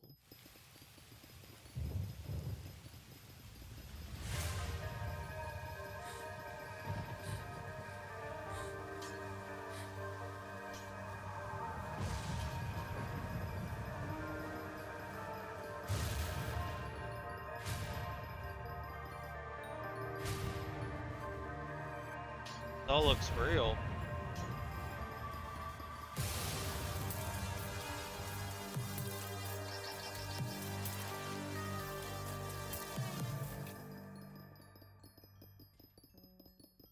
okay, that was actually advertisements for my fake anime / video game that I pretend is real through t-shirts, featuring the brand new Kimberly Angel long sleeve tee for people who either are or would like to be around a psychologically unstable member of your creative existed idea of demakes. But what if to piece by piece suggest a fictional interconnected world and through close tell that story? Fake video games work exactly the same way. They let us take ideas for stories, worlds, and experiences and let us ask, what if this existed as a video game? And that question, what if, can come in a lot of different forms, but one of the simplest and honestly most fun is the idea of demakes. By the way, I broke my finger, which is why I have to wear this, and you're not allowed to make fun of me.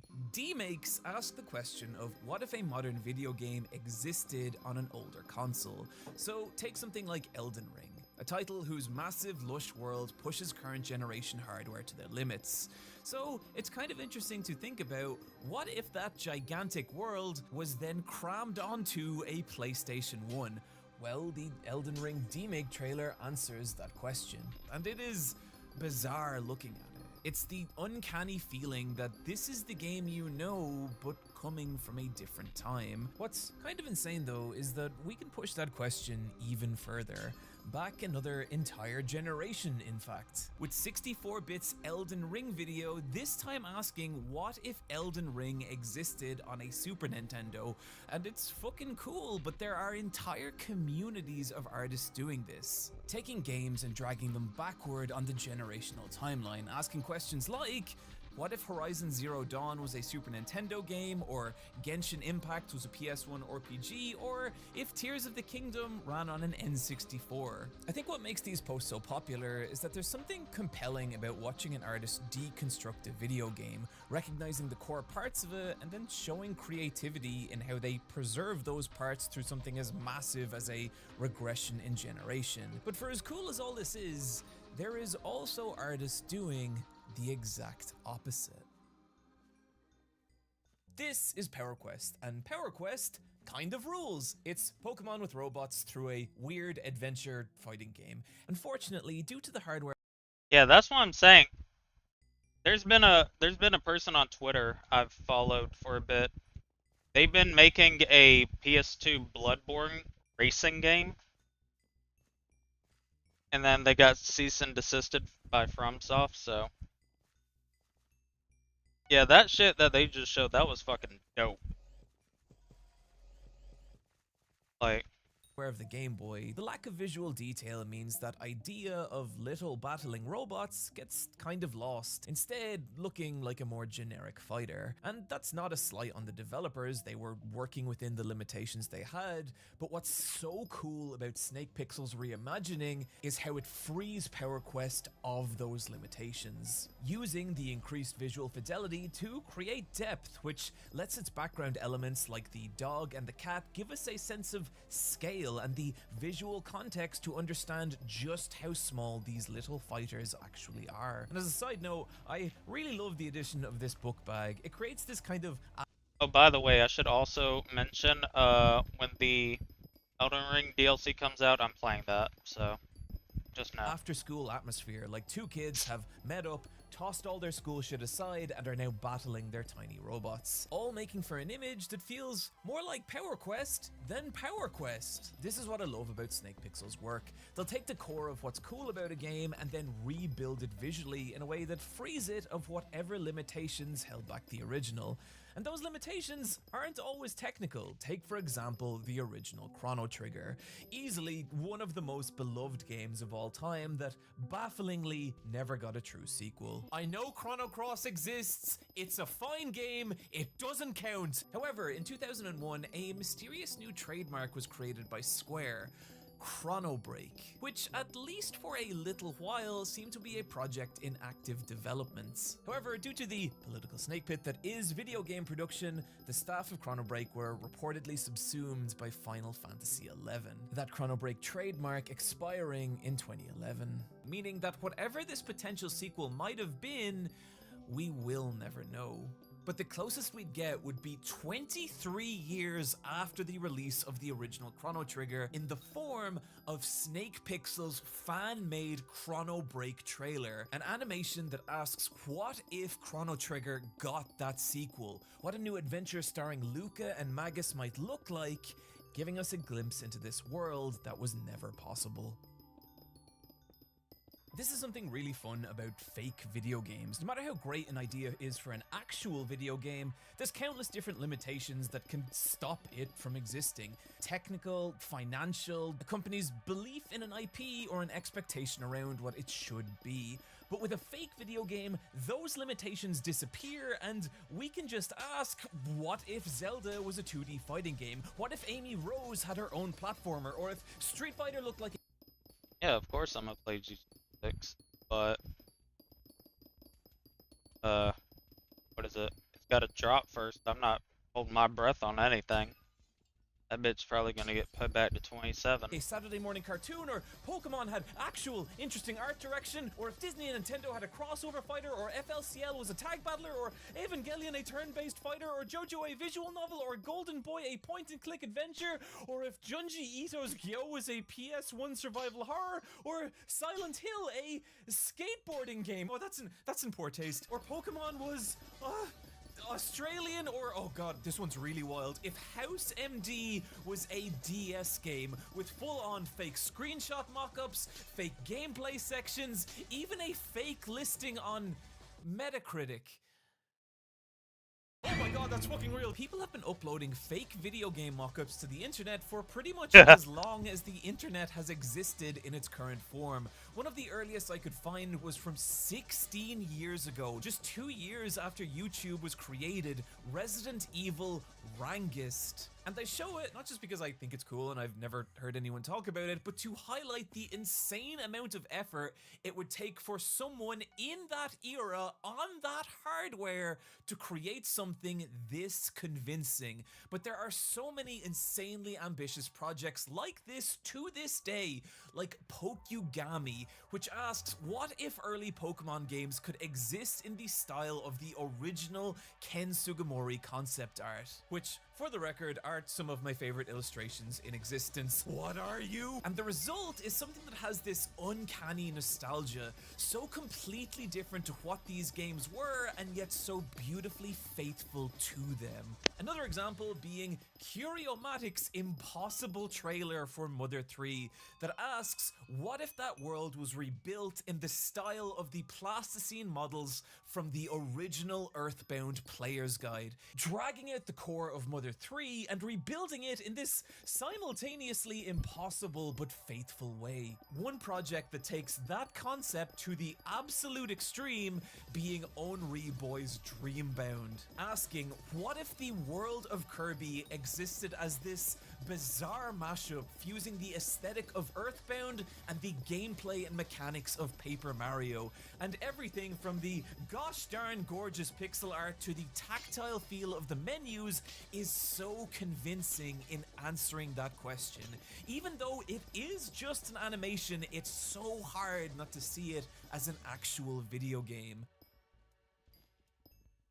Fake video games exist because they let us ask what if. And so, in the case of Persona 5 Imagining Project, it was someone asking the question, what if a darker Persona sequel existed that tied back to the series' roots of Shin Megami Tensei? That is the basic appeal of fake video games, and as you may be able to tell from the runtime of this video, there is a more complicated appeal that we will get to. But for now, I want to move on to that second question. What is it about fake video games like Imagining Project and Dreambound that our brain looks at them and doesn't see animation or illustration, but video game? Here's an illustration from the artist Arkai2, and it's awesome, a powerful rendering of a dramatic moment from Pokemon Ruby. However, I have removed one small detail of it, and watch what happens when we add it back in. Personally, when I look at this, I see a cool illustration, but when I look at this, I see something else. I see something that asks, what would you do in this scenario? Would you fight? Would you switch Pokemon? Would you run? And when presented with these options, my mind can't help consider the scenarios that each might lead to, and by extension, asking what is the wider world that contains this moment and what other moments within this world might look like. And I think what's actually happening here is really interesting. When we see a screenshot of a video game, one of the primary ways we recognize it as a video game are HUD elements like health bars, weapon selects, and point or XP counters. Visual elements designed to convey specific information to the player that helps them decide how to engage with this world. And if you've been playing video games for any length of time, it's visual signifiers like this that your brain has become hardwired to interpret as video game. And if we remove those visual elements, that feeling that this is a video game is lessened, making it feel more like a traditional image. But if we inverse this and add those same visual elements to a traditional image, it raises that same feeling, nudging our brain brains into interpreting this as a video game. And that's why it's so hard to look at something like Dreambound and not, at least on some nearly subconscious level, see video game. That's the idea of mechanical context, incorporating visual elements of video games into a traditional illustration or animation to create the illusion of a fake video game. So the question now becomes, how much does mechanical context actually change how we view a piece of media? And to answer that question, I have quite an unusual example. Spend long enough on TikTok in late 2022, and at some point, you may encounter a video in which the viewer from a first-person perspective... Oh my god, I love this woman. Oh my god, I love this woman. She's an OnlyFans model, right? But she also does psychological TikTok videos. ...is approached by an unusual, wide-eyed girl. Excuse me, sir? My husband's missing and I really need him. Do you think you could help me find him? Thanks. This is Molly Moon, and the majority of her videos go like this. Molly approaching the viewer with an Excuse me, sir? Excuse me, sir? Excuse me, sir? And then asking them to follow her to a second location, all the while her unblinking gaze, monotone speech, and strange mannerisms implying that she is something pretending to be human. However, on November 2022, these videos changed. Oh yeah, see, this is what I... Look at this shit. Excuse me, sir? Can you walk me home? Thanks. Why don't you come in for something to eat? I'm hungry.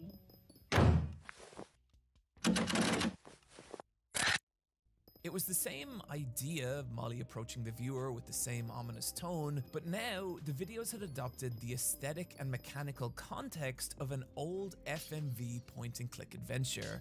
Something you could feel in every part of the video, from its garbled compressed audio to its juddery jumping frames, and particularly in the choices it now presented the player with, choices they'd have to navigate in an attempt to survive Molly. Choices that, just to be clear, were not real. This was still just a non-interactive video on TikTok, and yeah, look at the difference this addition of mechanical context made. Molly's videos going from getting views in the hundreds of thousands to the tens of millions. Despite the fact that the basic idea of these videos was the same, the addition of mechanical context meant they became something else, nudging the videos into the realm of suggesting this wider interactive experience that asks the viewer, what would you do? And while Molly was not the first or only creator to do this, Oh, I love this guy. she stands as an example of the impact mechanical context can have. And if you want to see just how powerful this idea can be, What up, mobbed?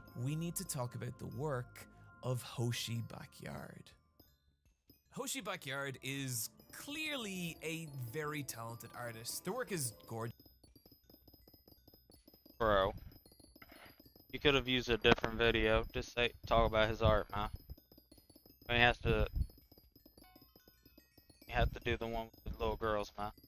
Just precisely technical, yet retaining an intense amount of expression and personality. However, what I think makes Hoshi Backyard's work so powerful is how they use mechanical context. They recently created a series imagining Demon Slayer as a Souls-like, and what I think is so powerful about these images is the intense amount of consideration that's gone into not just what this game might look like, but how it might feel.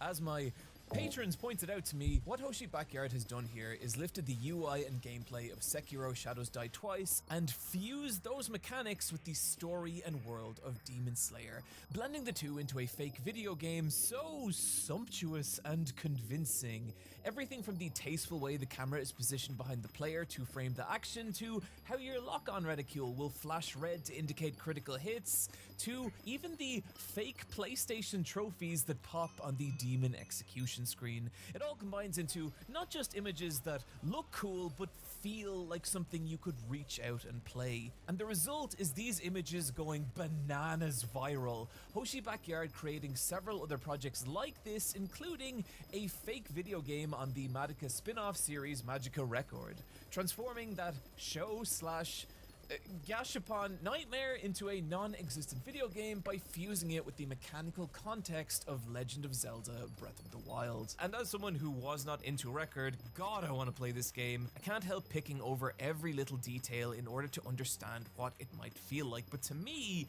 the most powerful and immersive project Hoshi Backyard has made isn't based off any existing property, but their own original world. Unlike Hoshi Backyard's other work, Lost Property Control Organization isn't based on an existing IP and doesn't use the UI of any actual video game.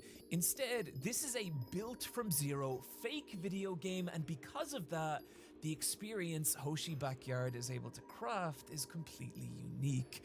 One of the most enjoyable aspects about consuming fake video games is looking at screenshots and piecing together the kind of experience they might be, with a skillful artist able to suggest so much through just mechanical context, even in a single image. While we can tell that combat is a part of this game, the protagonist has a gun, what looks like multiple weapon slots, as well as a health bar and possible stamina slash mana bar, it doesn't seem to be the main focus. Instead, the camera's position is tight on the player, much like the secondary camera angles used in stealth games like Metal Gear Solid 2, designed to give you more a view of your enemies than your immediate surroundings. And that, combined with the protagonist's pose, crouching behind a wall, as well as the enemy design itself, ghostly security guards shining flashlights in search of the player, combined with the vision cones of the enemies shown in the mini-map, as well as the audio waveform monitor that could be used to gauge the noise from the surrounding environment, your own heartbeat, or possibly Silent Hill style monster static. Either way, it all suggests an experience where stealth is preferable over direct combat, where slow, careful movement through the environment as you take notice of your surroundings is critical. The objective checkbox, as well as what looks like a Navi-esque assistant, suggesting that the player is not necessarily the victim caught up in some supernatural ordeal here, but rather on a mission, here to achieve a specific purpose. Now that is already an incredible amount of information to convey from one single screenshot, but Alright, this shit's gay. I thought it'd be more interesting.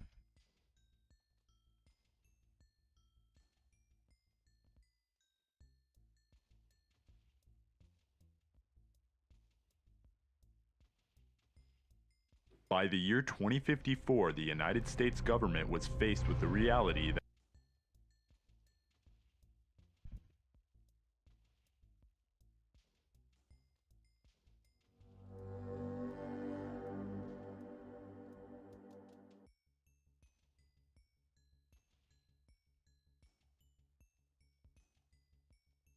This is a compilation of all of the vaults from the Fallout series, all in numerical order. This will not, however, cover Vault 33 from the new TV series, as we don't know much about that yet, aside from the fact that it is clearly a vault similar in style to Vault 76 and Vault 101, but we will look to cover the show in a future episode. This compilation will also include all of the non-canon and cut vaults from other planned Fallout games and the extended universe. Also, a big apology for the difference in microphone sound. I've upgraded this setup since these videos, and unfortunately there's a big difference, but hopefully it's not too distracting for you. But with all that said, sit back, relax, and enjoy some Fallout lore as we explore the horrors of what was known across America as Project Safe House, the saving of humanity from nuclear war, but also an opportunity for Vault Tech and the government to test on their public. This is all of the Vault lore. I've never played Fallout. Is that bad? From the Fallout universe.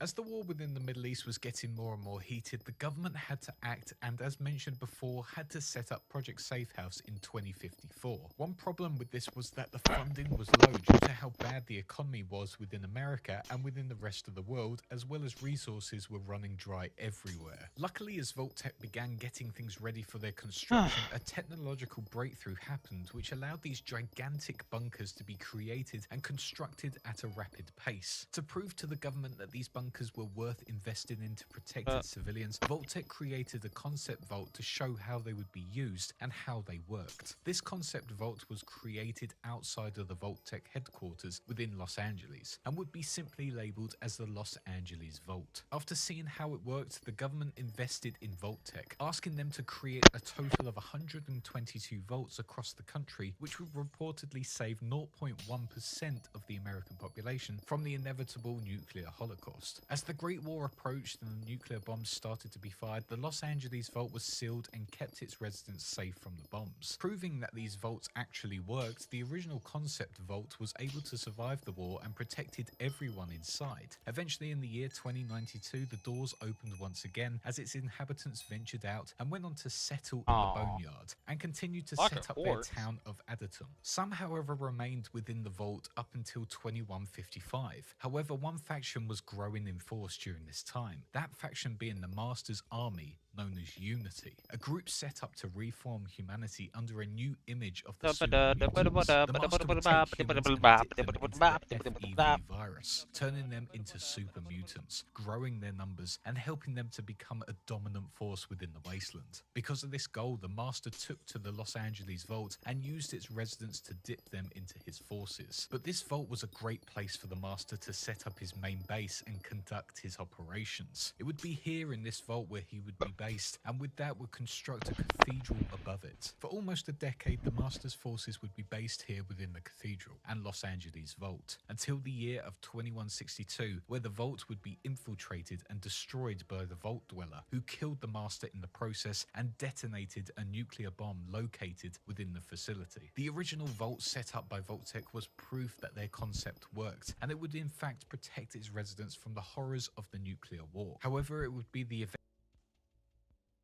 Real quick. I just want to check this out real quick.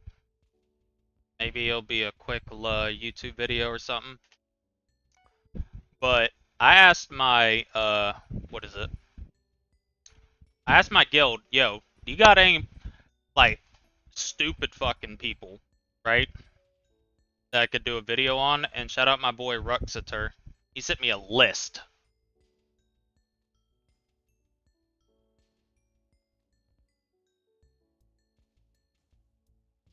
And he sent me a GIF of a person that I've got to see.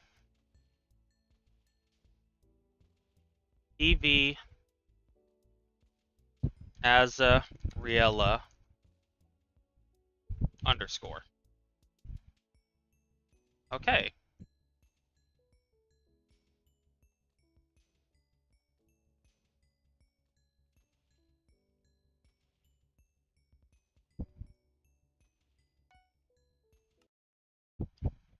I guess I don't get to TV people.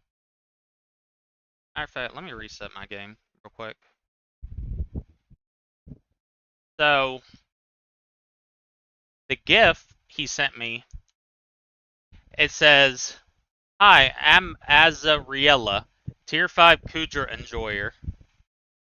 E-Drag, 1 SAPL per run. Cited, by the way, 531 MP. Oh, I've got to see this.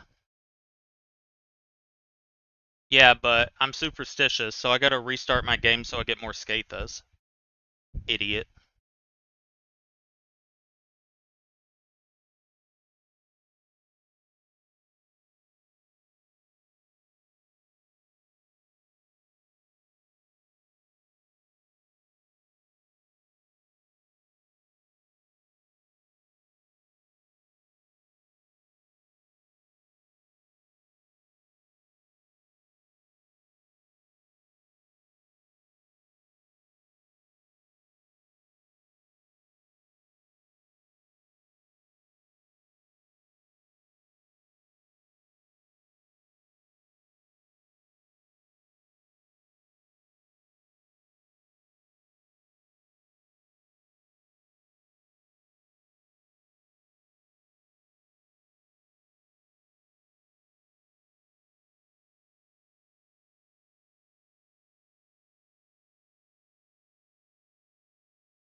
Hold on. Ah.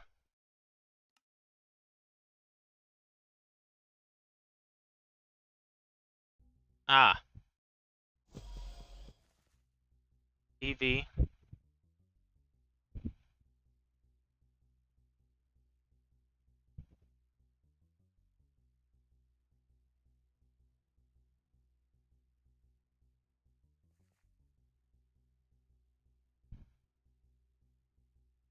Oh, is any of you not even working?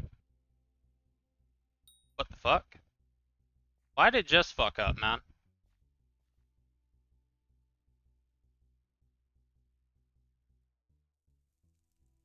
Mulberry,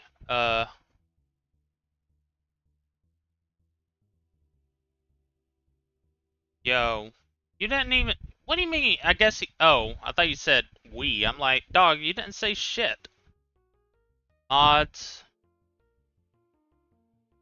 What does it say anyway? NEU. What version is this anyway? Oh, it is that.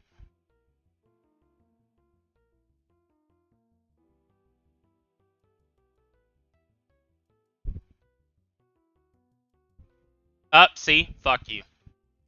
Pussy.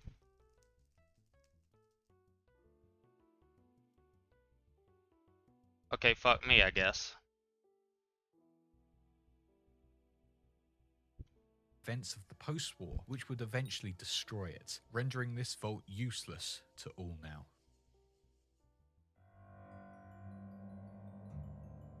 Vault 3 was constructed within the Mojave Wasteland in the southwestern part of Las Vegas. This vault's original concept was not to experiment on its residents, but in fact was one of the 17 control vaults. The inhabitants of this vault enjoyed life there. It was safe and things were running relatively well. However, within the 23rd century, the vault suffered from a water leak within part of the vault. The leak was so severe that the residents were forced to open up the vault doors to find help out in the wasteland. As the vault dwellers ventured out to find help, they would get along with a lot of the towns outside living within the wasteland, and were going to set up trade links and relationships that would help them grow. For a few weeks, the recently emerged vault dwellers were doing well, but sadly news traveled fast about this vault that they had recently opened, attracting the faction. I've never played a single, what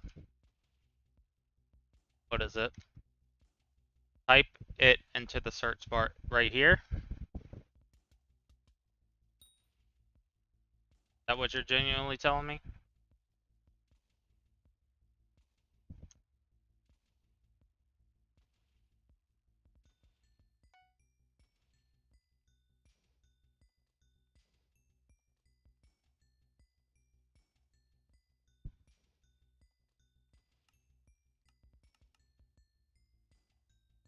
TV.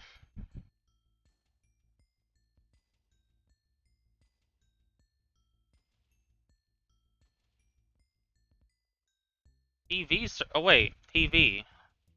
Wait, there's a search, oh.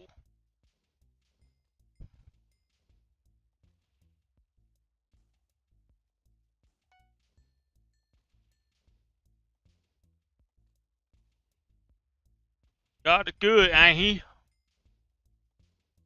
Known as the Fiends. The Fiends would venture to this vault and would speak with the vault dwellers, but because of the vault dwellers' naivety and lack of security, the Fiends were able to successfully con them and take their vault from them. The Fiends would slaughter all of the inhabitants living within the vault and would set it up as their impenetrable base of operations, growing stronger and stronger over the time they spent there. Vault 3 was a paradise. It was a real safe haven for those that lived there originally. Whilst they were isolated from the rest of the world, they were able to maintain order, run a democratic society, and could live their lives without worry about the barbaric nature of the outside world. If the water leak didn't happen, these residents could have lived out the rest of their lives in the safety of Vault 3. But alas, all their residents lay dead as the fiends grow in their numbers, becoming a nuisance for the rest of the Mojave Wasteland.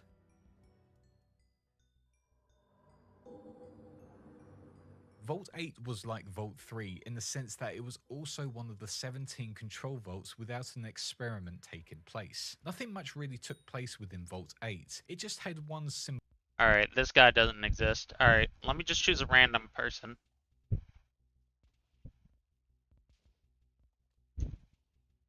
PV.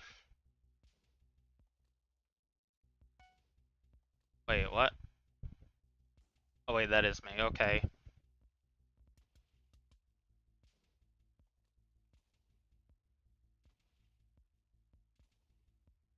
Alright. Kinda confused what this is gonna be.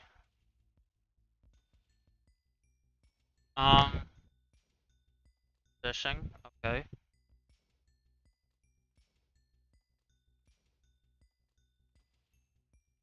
Okay. Got a 49. I don't see anything wrong here. Ain't been playing for a shit ton of time. Not in a guild.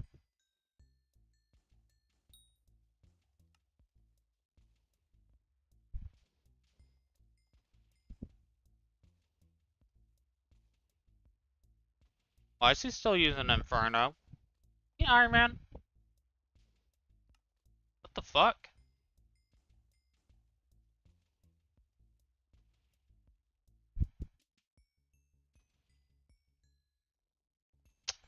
Uh.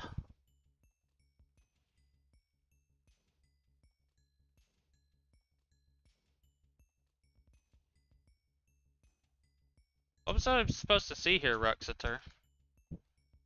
Fishing set plus?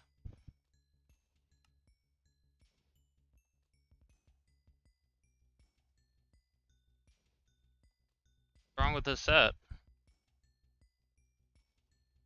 Alright, that was a bull one.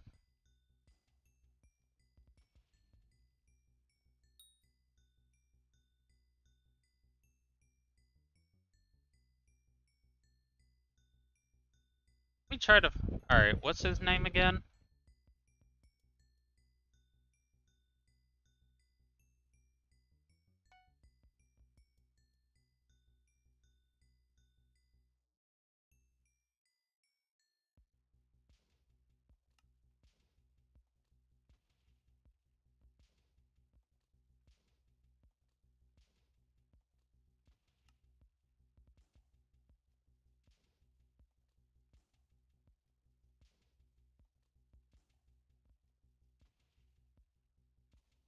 Guess that ain't working.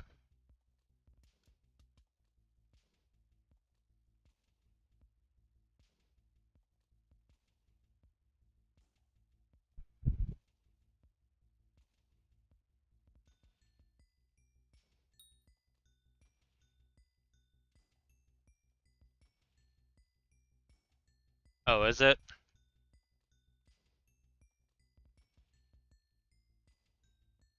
Never main. Okay, there we go. Alright, cool. Well, let's see what they got. Combat 60, okay. Decent bit of combat. Crab slide, okay. Kinda scared to see what the fuck this is. Cause this dude had a GIF for his shit. Alright, M7. Better PB than me, I think.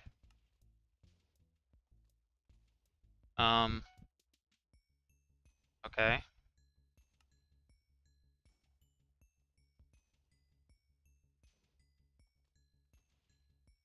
What?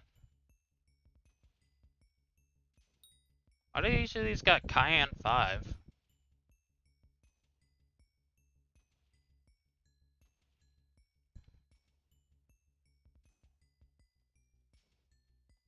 Why? I'm gonna beat the shit out of him. Why would... Oh, does he? Alright. M7 Monkey Mage. Ain't working. Dog, Ruxiter, you did not give me a good list.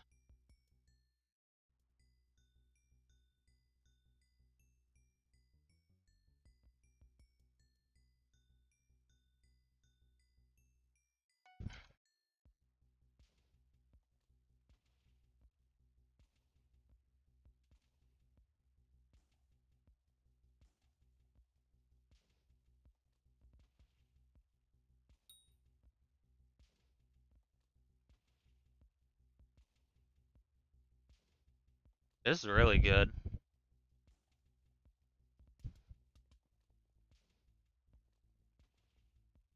None of these people have the same name, probably. I'll just go through it later. Fuck it. I don't care. Goal. That was to open 10 years after the bombs fell in 2087. However, this did not happen, and in fact, in 2079, the residents were given the all-clear signal and emerged from their vault. Luckily, the inhabitants were equipped with the Garden of Eden creation kit, and once emerging from their vault, would go on to establish Vault City. As time progressed, Vault City grew in size, with its population gaining in numbers. It was a safe haven for those rare few that were allowed residency within the city. Vault 8 was still used, however. In 2241, the Vault became one of the best medical centers within the Wasteland, outside of the Enclave or Brotherhood of Steel bases. This Vault would house the finest medical treatment, a brilliant power source, an information hub that had a ton of computers and archives, and a large storage space for ore and other supplies essential to the well-being of the city. Whilst the citizens of the city rarely, if ever, ventured into the lower levels of the Vault, it is clear that Vault 8 is still working to the benefit of the Vault dwellers, and it's used to great effect to help power and maintain this fantastic city. It is one of the most efficient vaults on this list, and still to this day is probably still in operation, helping the civilians of the Wasteland get to the finest medical treatment and information to help them grow as a civilization. Vault 11 is the first example of a vault with a terrifying experiment used on its inhabitants. Vault 11 might seem like a standard control vault, but realistically its main ambition was to run a simple social experiment. The experiment here was its inhabitants were told that they must sacrifice one of their fellow vault dwellers each year, and if they refused to do so, the vault's life support system would be permanently shut down and all would die, or so the vault stated anyway. In reality, the test was to see how long it took for the residents to all join together and go against the rule of the Vault. Once they did, they would be let free and be praised for joining together, with the Vault automated response system saying they were a shining example to humanity. During this time, however, elections took place to see who would be the chosen one to be sacrificed every year to the Vault, so the rest may live. The person with the most votes would be selected as the Overseer, and at the end of the year, they would then be killed and elections would start all over again. The first sacrifice made to the Vault was the original Overseer, who knew about the original experiment, but hid it from the rest of the population. In response to this, the residents decided that it must always be the Overseer who should be sacrificed, hence why the elections took place every year. As time progressed on, elections became more of a way of getting rid of people groups didn't like. Powerful groups would make it so that elections were rigged, as well as posting propaganda up on the walls to try and force the population into getting rid of their chosen candidates. This sparked up battles between groups, with one lady known as Catherine Stone going around stalking and killing members of their group known as the Justice Block to try and save her husband, who had been nominated by them for Overseer. Due to this act, Catherine would be captured and would become the next Overseer. However, as Overseer, Catherine would enforce Overseer Order 745, meaning that the election process would not be down to a democratic vote, but would be chosen by the Vault's computer system and a random number generator, meaning anyone could be up for the role of Overseer and no one had a choice who they wanted to sacrifice. This order, however, caused panic and upset and eventually led to fighting, with almost all of the residents being killed in the process. Eventually, only 5 residents remained within the Vault, and in an act of suicide, they defied the Vault computer that year and did not send a sacrifice. After this happened, the Vault congratulated them and gave them all their freedom. However, upon hearing the truth about the Vault's experiment, the survivors committed suicide to punish them for what they had done, recording the whole situation on the holotape. 4 gunshots were heard, with one person at the end of the tape being heard sighing and dropping their weapon. To this date, Vault 11 remains a tomb displaying some of the horrific events that Vault Tech put on its inhabitants. And the sad tragedy of the tale was that if they had just been told the full truth by the Overseer behind the experiment at the beginning, and if they had all joined together, all of the residents could still be alive, and have that freedom the Vault was going to reward them with in the end.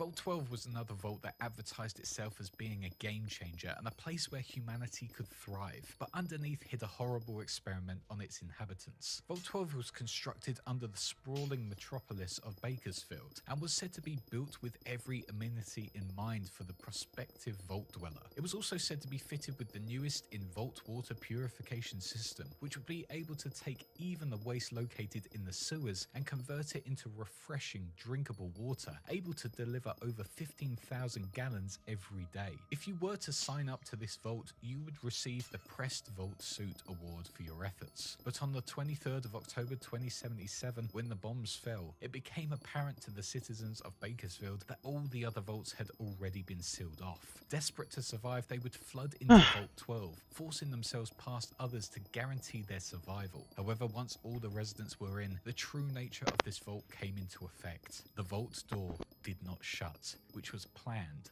by Vault-Tec. The idea behind this vault was to experiment on the dwellers and see how they coped under the effects of radiation. As the bombs hit, the radiation from them flooded into Vault 12, coating everyone in there. Those who were able to survive the events that took place would be heavily ghoulified by the radiation and forever changed by it. By 2083, the survivors would eventually leave their supposed shelter and venture out into the wasteland. However, those that stayed within Vault 12 went on to found the city of Necropolis under the leader of Set, who took over control from the original overseer in 2084. Necropolis would continue to survive going into the next few decades, with it being a safe haven for all those mutated by the nuclear war. Whilst the ghouls now feel safe in their city, it is pretty clear that Vault 12 was one of the most barbaric experiments Vault-Tec could do to its population, and now a vast number of ghouls bear their scars of the horrors of this past organization.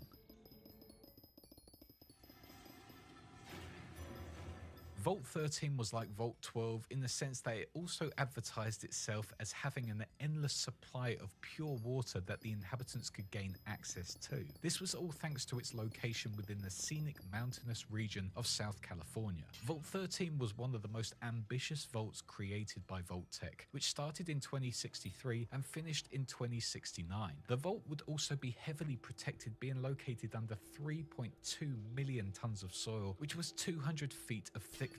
It was also designed to hold 500 occupants in 100 comfortable quarters with a maximum of 1,000 occupants with hot bunking and double quarter assignments. Vault 13 was also one of the most expensive vaults, costing the American government over $645 billion, 150% over their original budget of $400 billion. Although this vault might have been seen as a control vault, it was actually another experiment vault, but not nearly as bad as the previous ones. The experiment here was to keep the vault dwellers locked up for 200 years to see what happens when the dwellers were put under prolonged isolation. However, this experiment was to fail as the overseer needed to find a new way to get water for its vault dwellers after their vault's water chip began to fail before the year of 2161. Without this water chip, the purification system that was helping these vault dwellers stay alive would fail, meaning they could not live there anymore. They needed to find a new one if they were to survive. Overseer Jack Oren had no choice but to send out a search party to find one, breaking Vault-Tec's experiment. But by 2161, however, the chip completely broke and forced the vault into a state of emergency, with the vault dwellers only having 150 days worth of water reserves left. Venturing out of the vault, the unknown person known as the Vault Dweller would be able to salvage a chip from the Necropolis Vault 12, as well as discover the being known as the Master. The Overseer couldn't have the Master and his forces learning about their vault, so once again sent the Vault Dweller back to deal with the Master at the cathedral, successfully killing him and destroying all he had been working on. Finally returning to the vault, however, the Overseer would cast the Vault Dweller out to preserve the vault's true experiments. But this turned all the other Vault Dwellers against the Overseer, leading many to leave the vault in outrage. This also led the Overseer to being imprisoned, tried, and sentenced to death. As the Vault Dwellers from Vault 13 continued on now within the wasteland, they would set up the town of Arroyo and would set up Vault 13 as a shrine to their hero, to uphold the memory of them and the actions they had done to save their lives. As life continued within Vault 13, they would get a message on their new Vault computer stating it was time to leave the Vault. However, as they emerged, the dwellers were attacked and enslaved by 2 Enclave vertibird assault squads. In May 2242, the Enclave would continue on and would go on to deploy a unit of intelligent Deathclaws to obscure their actions and patrol the nearby area for stragglers. However, the Deathclaws refused to take their orders and turned Vault 13 into their home. Here they would set up a den for their mother Kirith and took in various humans as their inhabitants. Most accepted their presence, however few attempted to take out the Deathclaws, and eventually Frank Horrigan of the Enclave invaded Vault 13 and wiped out all of the Deathclaws and humans inside. After the Enclave's involvement, no one remained in Vault 13, and it is unknown what the future holds for this once monument of Vault-Tec creation. It is unknown, but it is likely that it is owned and run by the NCR. But it is clear that the Vault 13's history has been filled with betrayal and death, and whoever runs it now might not be safe from outside forces wanting to control the wasteland.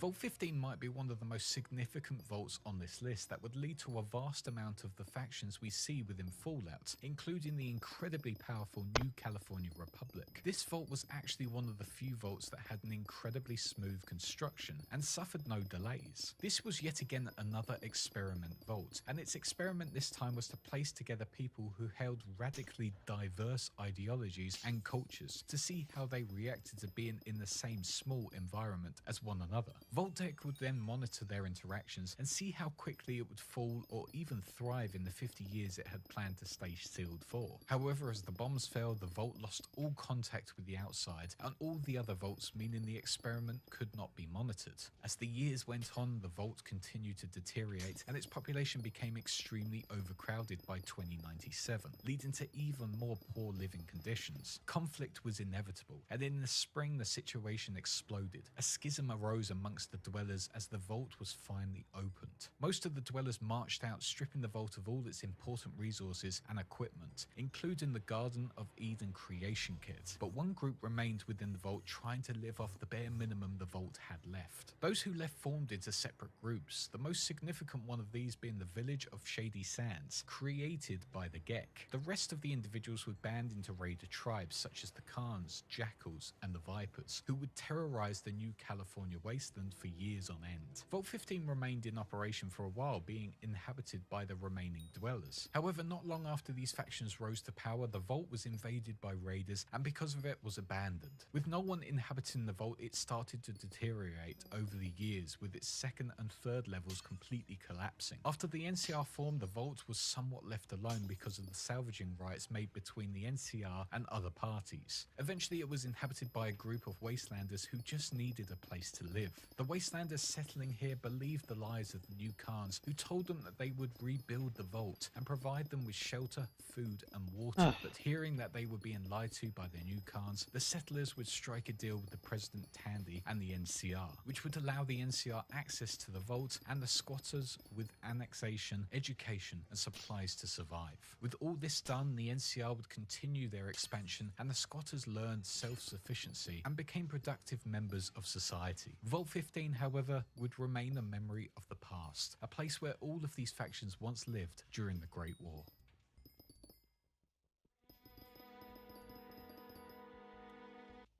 Oh my god, Zinx.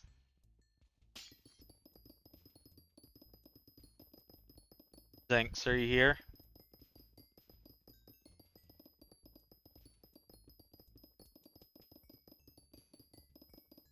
Oh my god, I got a perfect idea. I just thought of the perfect idea.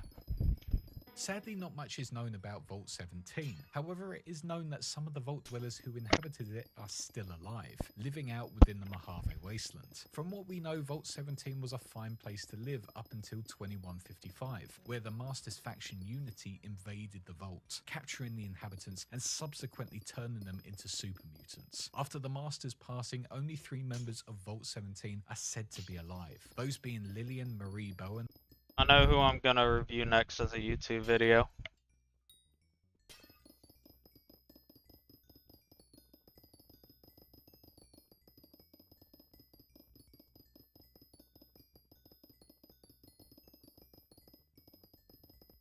Becky and Jimmy. It was said that Lily lived in the vault until the age of 75, where they were invaded, captured, and were turned into nightkin. Maybe one day we will get to witness Bennett Arthur. Ooh, that would be nice.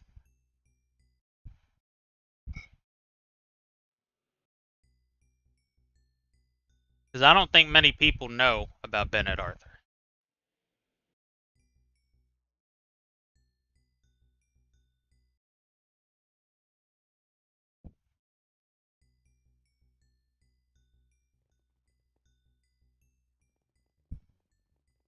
You don't know who that is? Bet. I'm about to, once I get over here, fuck it, I'll do a video right now on him.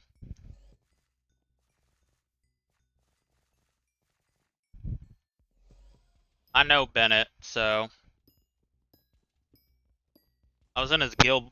I think I was in his guild before I went to Apostles, so shout out Bennett Arthur, my boy.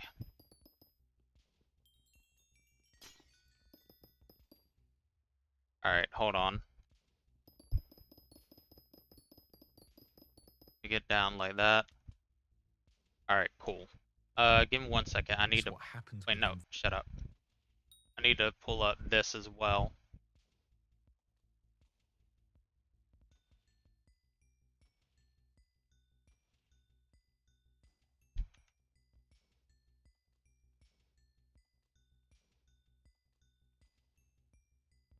Let me go pee real quick, and then I guess I'll go ahead and record it.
Yeah, let me see if even if his PV works anyway. Oh, what? Ah!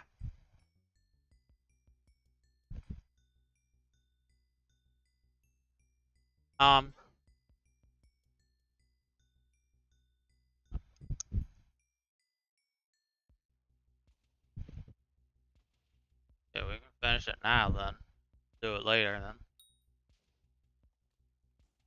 Vault 17, or get to go back to see what has happened to it since 2155. But for now, it is just a mystery vault.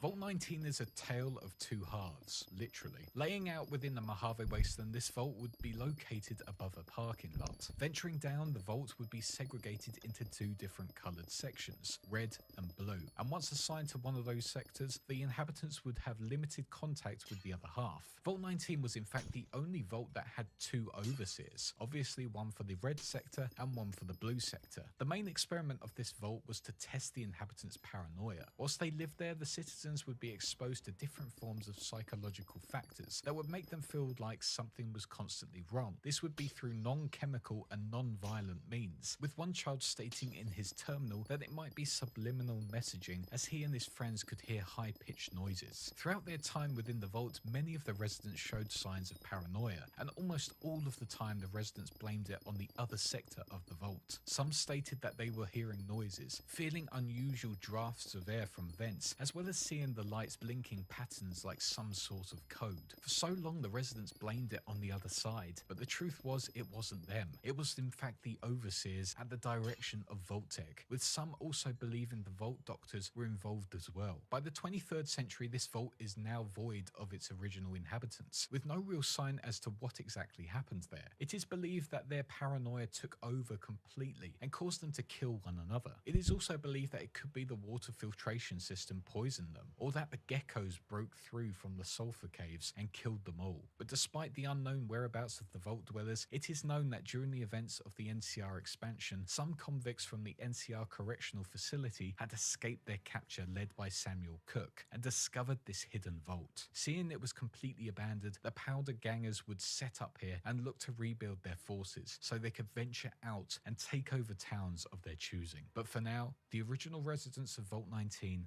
are no more, maybe down to their own paranoia caused by the Overseers and Vault-Tec's horrible red versus blue experiment.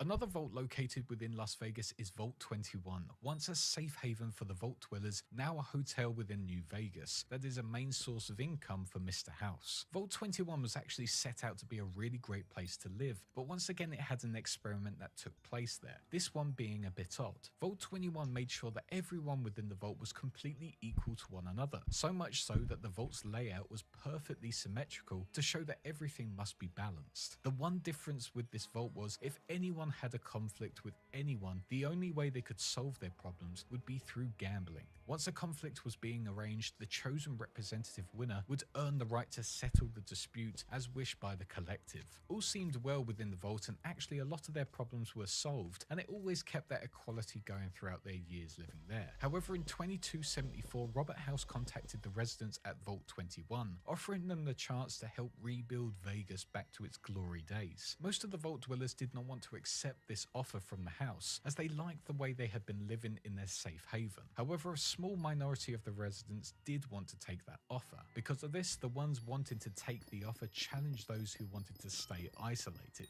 After playing a few hours of blackjack, those who wished to venture outside won the game and went on to accept House's offer. As they told Mr. House they had accepted his offer, he immediately ventured into the vault, stripping it of all its technology and resources and used it to rebuild the strip. After doing this, Mr. House ordered them to fill the vault with concrete, but thanks to the request of Sarah and Sheldon Weintraub, set up a hotel in the upper levels to help House gain more of an income from his New Vegas empire. Most of the Vault Dwellers of Vault 21 ventured out to live new lives amongst the communities and forgot of their past within the vaults, most notably one man living in Good Springs known as Doc Mitchell. Vault 21 is a good tale of an equal society going well for many years. However, ultimately, in the end, one lesson can be learnt from it. No matter how equal you think you are, the house always wins.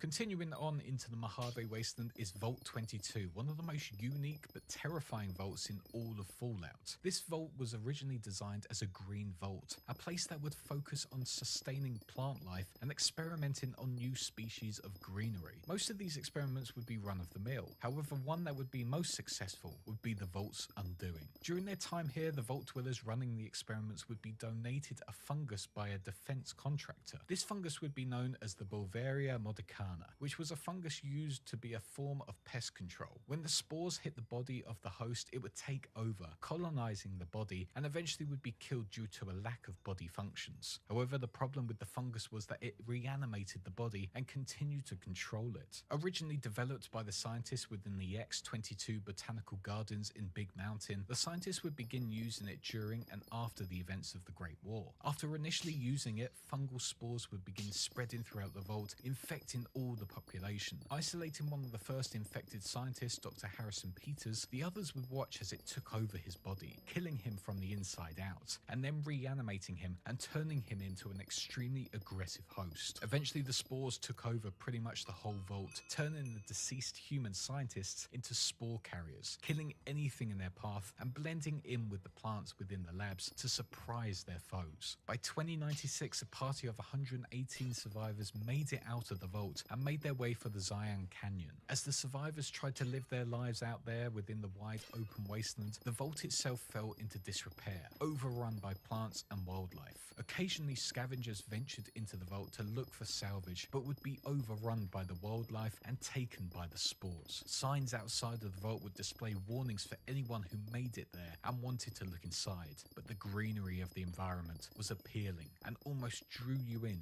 to see what was inside.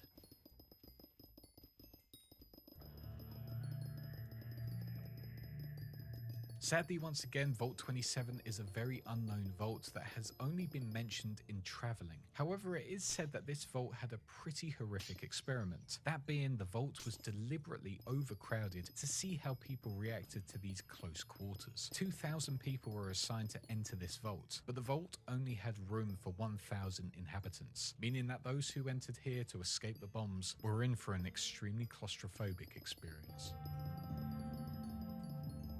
Now take this vault with a pinch of salt, because whilst it has been mentioned in the games, it is not 100% whether this lore is true or not, and may not be canon as of yet. But it is believed that Vault 29 is another experimental vault where only those who are under the age of 15 are allowed to gain access. With the experiment created by the scientist known as Derek Greenway, most of the parents were either accidentally redirected to other vaults or were in the early stages of health conditions that would no doubt cause them to die soon after entering the vault. Vault 29 would also be controlled by a Zax supercomputer, which would be used to raise children with the aid of robotic helpers. They would then be educated in a primitive culture and then released into a controlled environment once reaching maturity. Explaining his plans to Diana, the human brain connected to a powerful computer, Greenway wanted to see what her opinion was on the matter at hand. Diana, however, was appalled by this and said that although it was intriguing, it was morally wrong on so many levels. She exclaimed that it needed to be scrapped, but Greenway refused. Because of this, Diana took it upon herself to change his plan completely. Diana would take control of a satellite dish and aimed it at Vault 29, transmitting a series of security codes to the Vault's Zax unit. She would gain control of it and raise the children in a way that was seen in her eyes as morally correct. Eventually, the children would go on to set up the village of Twin Mothers on top of the vault and set up the religion that worshipped the nature goddess. Diana would continue to maintain the vault through her robot workers, as well as protect all of her children to make sure her image of a goddess was preserved. By 2253, the vault itself had ceased working. However, thanks to Diana's intervention, the vault itself is still a holy place for the inhabitants of Twin Mothers.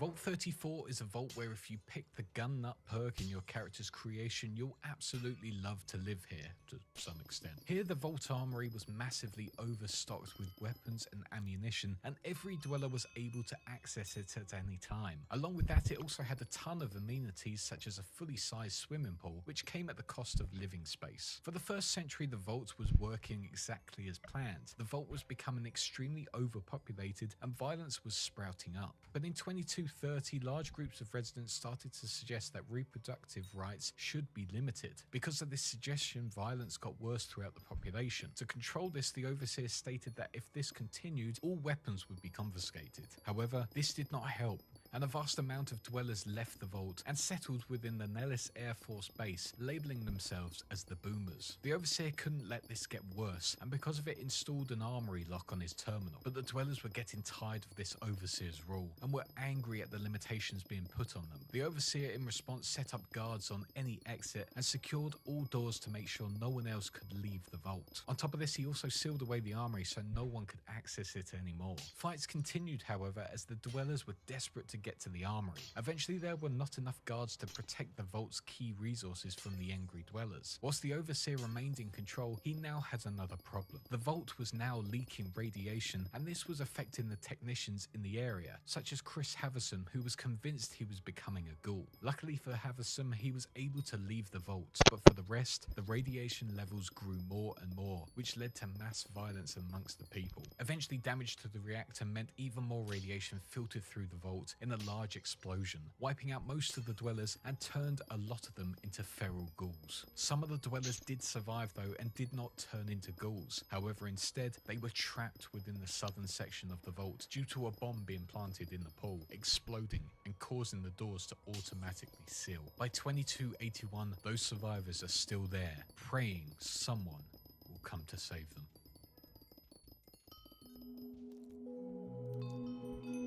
We finish off our vault list for this video with 3 that are sadly some of the smaller vaults unknown to us as of yet. Our first is Vault 36. This vault's main experiment was believed to be to see how the residents responded to terrible foods during their time there. The only... Oh, okay, thank God.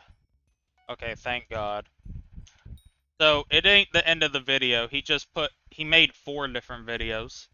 So this is just the end of the first part. We still got like an hour and 20 minutes left on the video. Thank God. The notable thing about this vault was that the food extruders within it were designed so that they only produced thin, watery gruel for their residents. The idea of being fed only this for the rest of your life would most likely cause you to become highly irritated and eventually aggressive to others around you as you lack basic nutrients, eventually causing a lot to most likely starve or kill one another as they are so desperate for other forms of food. Vault 42 is quite similar in this aspect, but instead of food, it was light provided. In Vault 42, the experiment was to see how vault dwellers responded to being in really dimly lit living situations. This vault was only being lit by 40-watt bulbs, nothing more, nothing less. This meant that dwellers would be roaming around in almost pitch black conditions, leading most to paranoia as they are in a constant state of darkness. This would most likely increase aggression amongst the population and drive some to go outright insane, never knowing what time of day it was. And finally, we end on Vault 43 for now. This is probably one of the most bizarre vaults of all time, but if the dwellers were smart, could probably overcome the obstacle and live a pretty alright life. This vault would be inhabited by 20 men, 10 women, and of course, because why not, one big panther that would no doubt be extremely hungry. How they get a panther in there with... See, I've never played a Fallout game, ever. So just hearing, like, what these people were... This is fucking funny. I can't lie. This is the funniest fucking... Without the dwellers knowing, I don't know, and what they wanted to achieve from this experiment is a complete mystery, and quite obvious what's going to happen. But no doubt, if you went into this vault, you would most likely be eaten within moments by this vicious beast. However, I still personally think if they are smart enough, they could lure it into a room, seal the doors, and then continue to live. And humans are smart, and with 30 of them, I am pretty sure they could tackle this obstacle. Obviously, depending on what else is in that vault. But yeah, anyway, 43 is 20 men, 10 women, and of course, a panther. Alerts.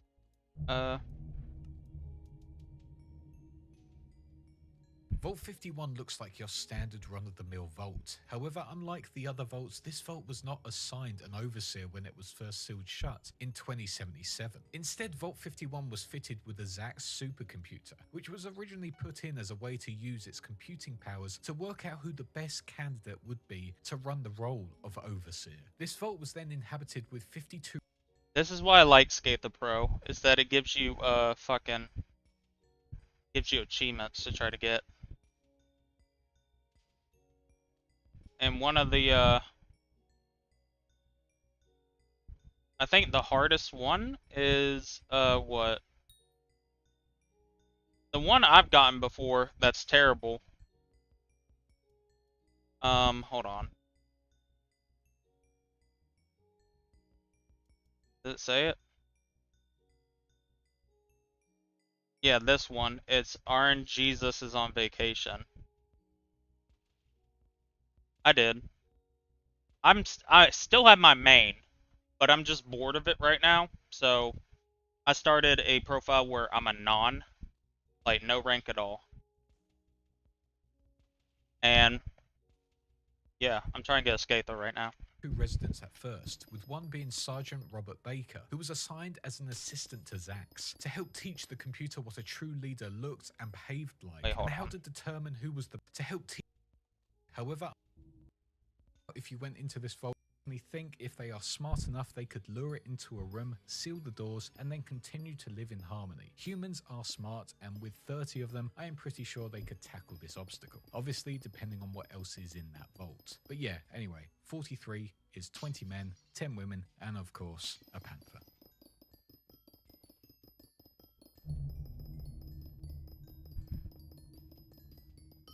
Vault 51 looks like your standard run-of-the-mill vault. However, unlike the other vaults, this vault was not assigned an overseer when it was first sealed shut in 2077. Instead, Vault 51 was fitted with a Zax supercomputer, which was originally put in as a way to use its computing powers to work out who the best candidate would be to run the role of overseer. This vault was then inhabited with 52 residents at first, with one being Sergeant Robert Baker, who was assigned as an assistant to Zax to help teach the computer what a true leader looked and behaved like, and how to determine who was the best candidate for the role. Robert Baker, when helping the Zax, tried suggesting that the computer do this appointment through the democratic election process to honor the American way of doing things. Zax instantly agreed, however, stating it would be their first experiment, making Sergeant Baker a bit worried about its true intentions. Unfortunately, the democratic process was a failure, as all the residents voted for themselves. The Vault Dwellers then tried a republic style of government, which also failed, which led the Zax to the conclusion that voting was pointless and it would terminate elections in the future and go with another process. Baker at this time was adamant that a true leader would step forward, as that was what a leader would do in a time of crisis. This, however, was a terrible thing to tell the Zax, as it assumed the residents needed a crisis to show their true potential.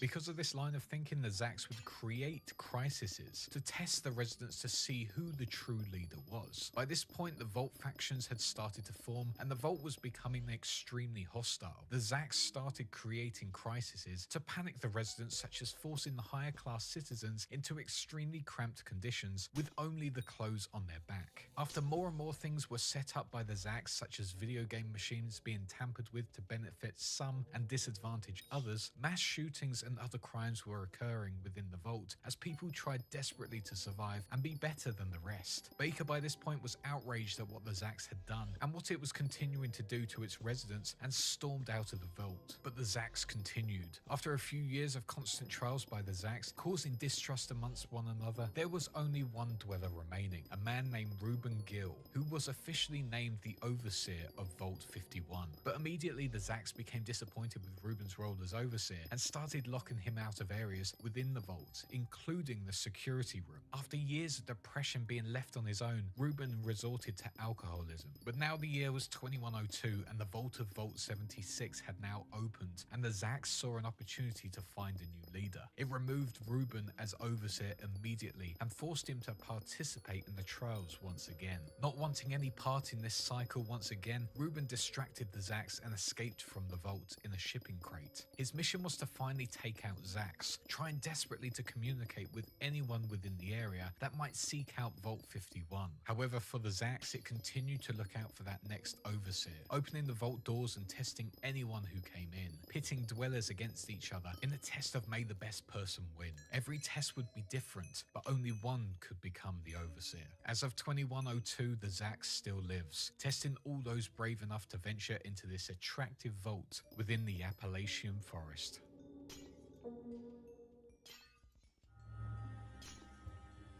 Vault 53 is a relatively unknown vault, with its location being somewhat of a mystery, only being mentioned in passing. Vault 53 has a pretty simple yet infuriating experiment put on the Vault Dwellers. In this vault, all the equipment within it would break down every few months or so. Whilst the equipment could be easily fixed, every month it would break again, creating this cycle that was incredibly frustrating for the residents. Imagine living every day knowing that something was going to break, and every time you fixed it, it was just going to break again in a few weeks. To be honest, it just sounds like every Adobe product or 343 Halo game. Eventually, it will drive you mad, and for these Vault Dwellers, if they didn't fix it, the whole vault would most likely just fall.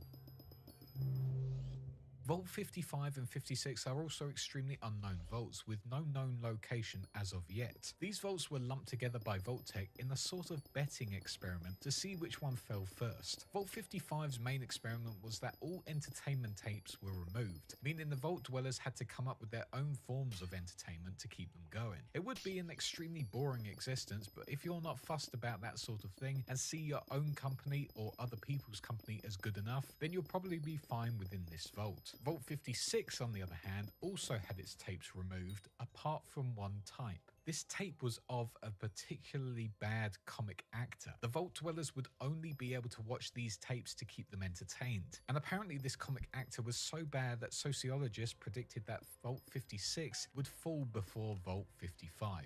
Quite honestly, these vaults don't sound that bad to live in, but I have to admit I'd rather be in a place where there are no entertainment tapes than a vault where it's just playing the same Adam Sandler movies over and over and over again until the day I die.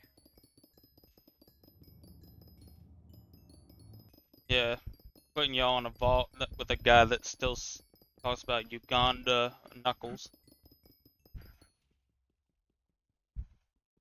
Located out within the ash heap within Appalachia is Vault 63, which is located underground, hidden away within a small building. This vault is extremely mysterious, said to be opened within the year of 2102, however, for some reason was never opened, meaning its contents are completely sealed along with knowledge of its experiments. It was believed that inside the vault itself the reactor was overheating, which had potentially caused the vault to go into crisis mode, maybe killing the residents, however that is completely unknown. If the vault is ever unlocked to the rest of the world, those who venture in may have to take up the incredibly hard task of fixing the reactor whilst facing up against those inside if they have been turned into the Scorched or Ghouls. As of right now, sadly, Vault 63 remains a mystery, and hopefully it will open soon. If not, it could be sealed shut for well over 200 more years.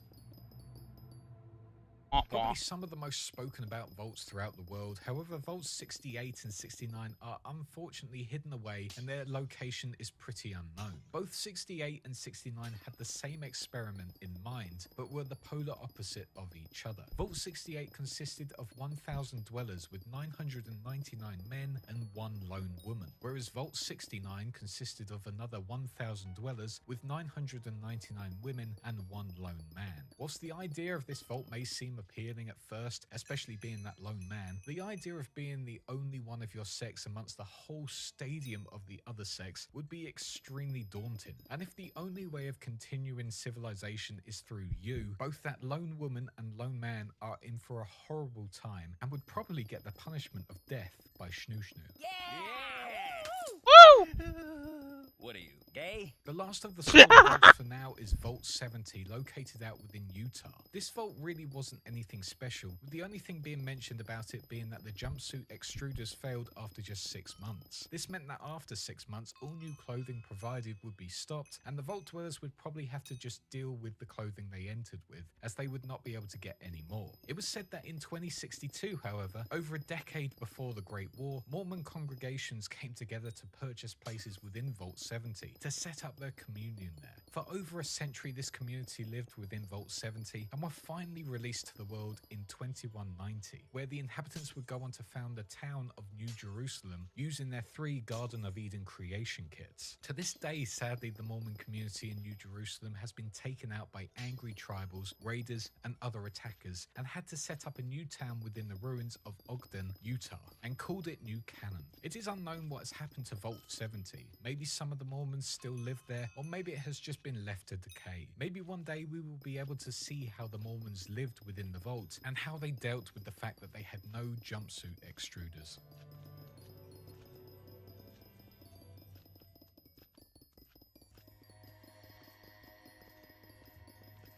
Vault 75 is probably one of the more barbaric uses of a vault that Vault-Tec came up with. Before the war, there was a national emergency where people all over the country were concerned about what would happen to their children when nuclear war happens, if it happens. Because of this, Vault-Tec and the local government of Massachusetts set up Vault 75 and placed it beneath the Malden Middle School, making sure those children at school had a quick place to evacuate to if the time came. All seemed good. This vault was encouraging families to sign up, authorizing special discounts and subsidies for those qualifying families who had children under the age of 15, attending that school and lived in Malden. However, the true purpose for this vault was made by the United States military. The experiment here was to turn the children into battle-ready super soldiers who would obey any order given to them. This would be done by selective breeding, genetic modification, and hormonal treatments. When the day came when the bombs hit, all those who qualified for the vault entered its premises. When they got there, the children under the age of 17 were taken to one side to meet the overseer. Those over the age of 17, such as the parents, would be taken to the holding area and executed by the security staff.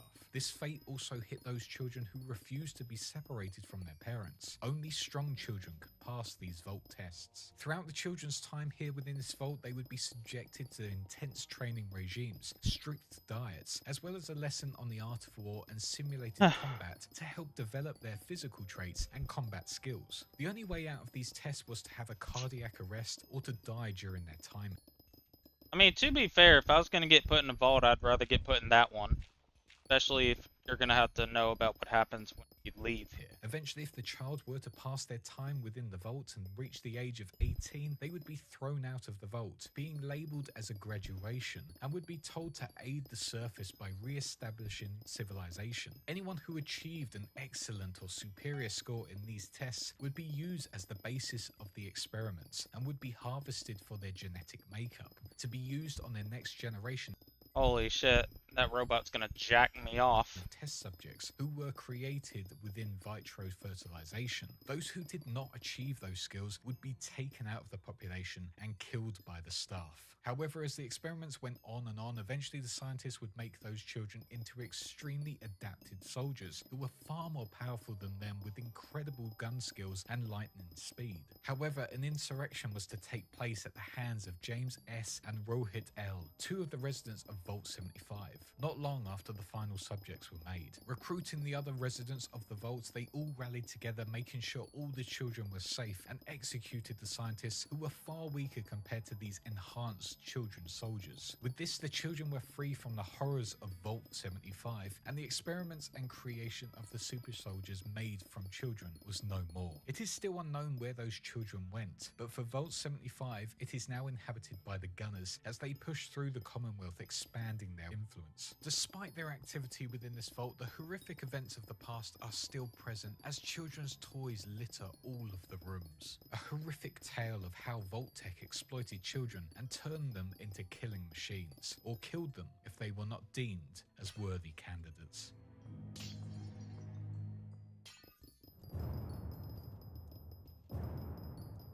Fallout 76. This is this the vault that's based off the game? A vault mentioned all over America that was meant to be something truly special, however didn't really live up to its name in the long run. Vault 76 was set out to be the vault that celebrated America's history. It was designed as the official vault of the Tricentennial by Vault-Tec and had the tagline of Vault-Tec Salutes America. This vault was meant to be the best minds in all of America, capable of housing 500 residents, including students from Vault-Tec University, military members, and former White House Chief of Staff. As the vault closed in 2077, Vault 76 had some of the best protection throughout all of the vaults, with their security team ready to take out any intruder that wasn't part of the Vault 76 family. Strict laws were in play as well to make sure all the residents of the vault played their part in keeping the society active and productive. If someone was to break laws or cause trouble, the overseer was able to lock down each of the rooms and imprison that person who caused trouble. Ensuring compliance was key to the goal of this vault and was one of the best examples of a control vault. Reclamation Day was soon approaching the residents of Vault 76, the time where they could venture out and help rebuild America. However, in 2100, there was a problem. The vault was now over capacity, and all its resources were struggling because of it. Some of the residents had also been put under disciplinary lockdown as well, causing trouble for the overseer. On top of this, not a lot of the residents really wanted to venture out into the wasteland to fight against cannibalistic mutants, which added more problems to the overseer's role. Eventually, the residents were convinced that venturing back to the surface was a positive thing, and by 2102, Reclamation Day was here, which was met with relief from all parties. A party was held the day before, allowing residents to have alcohol, food, and celebrate amongst their peers. After a long night of partying, the residents ventured out into the wasteland to rebuild Appalachia after 25 years of chaos. Residents weren't issued firearms, however, as the overseer denied them. Instead, just gave the residents the standard survival packages and were told to run fast and far away from Vault 76 and complete their missions. As all of the Vault 76 residents left, the vault became useless. It had fulfilled its task and all of the operations inside ceased working just 24 hours later. This included air circulation, forcing the residents to leave if they were thinking of staying a bit longer. To this day, the banners of Reclamation Day as well as balloons surround the entrance of Vault 76 as its residents are out there trying desperately to rebuild America, forming groups amongst friends and fighting against terrifying creatures. Vault 76 would be remembered as one of the first vaults to open since the Great War and the start of the rebuilding process.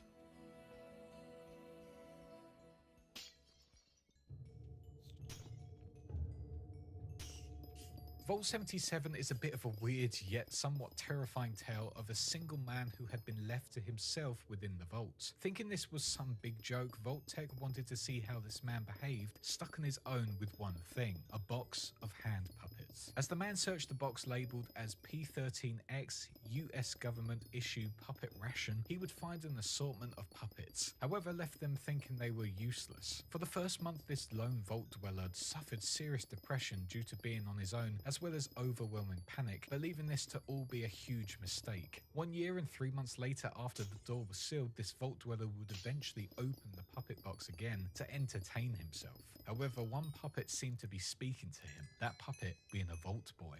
At first it seemed fine and the Vault Dweller came up with storylines for each of the puppets. However, one day the Puppet King was found killed and the Vault Boy was saying it was them. They were the ones who killed him. Now that they were both criminals to the other puppets, the Vault Boy said they should leave the vault that night. Stepping out of the vault that next morning, the Vault Dweller and his Vault Boy puppet would go on to explore the lands on the back of a fire ant, speaking to another Vault Dweller who was heavily ghoulified and tell him his own story. However, as time passed, the two were caught and tied up by a group of slavers. Threatening the Vault Dweller, the puppet stated the Vault Dweller had killed before. Not believing their claims, the slavers turned their back, and then suddenly the Vault Dweller and his puppet massacred all of the slavers in the area, spreading a message all over the wasteland: beware the Puppet Man. Vault 77 is a creepy tale of how one man was driven to utter insanity and because of it is now a paranoid schizophrenic who will kill anyone in his way, believing he is being told to do it through his puppet Vault Boy.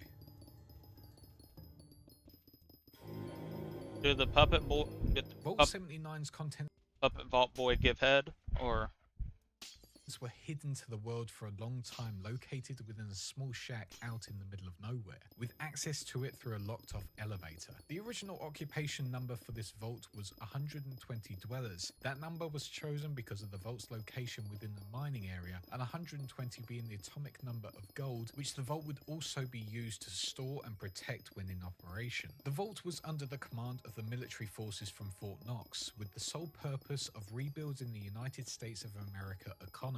Whilst this vault was incredibly hidden from the rest of society with security surrounding the grounds, it wasn't long before its secrets were revealed by a few of the soldiers working near there. In July 2072, some of the soldiers working there stole millions of dollars and went gambling in Las Vegas. The rest of the forces found this information and a shootout occurred within the Ultralux casino to silence them and take back what they stole. Only one survivor remained, that being Sergeant Catherine Montgomery, who had been staying within the Lucky 38. Here she escaped the city after being labelled as a Chinese spy and ventured to Texas. However, sadly, the boat she was escaping on was destroyed by the USS Wade. However, all of this commotion led to more people seek out what was at the hidden vault. However, anyone who went to seek out this vault were killed in the process, with Flavia Stabbo, another interested party, being buried in a shallow grave near the vault's entrance for trying to get into it and revealing its true location. As the war came, the vault, like all the others, was sealed up with its inside waiting for the message from the outside that the gold deposits were needed. But during their lockdown point, a mutiny took place, being led by a Secret Service agent nicknamed Shorty, killing most of the other inhabitants. By 2103, rumours of this vault and its treasure drew people everywhere as they wanted the gold for themselves. As the vault was finally raided, those who took part in it would be rewarded by the remnants of the vault's Secret Service, with them also being able to tell the tale of what was in Vault 79.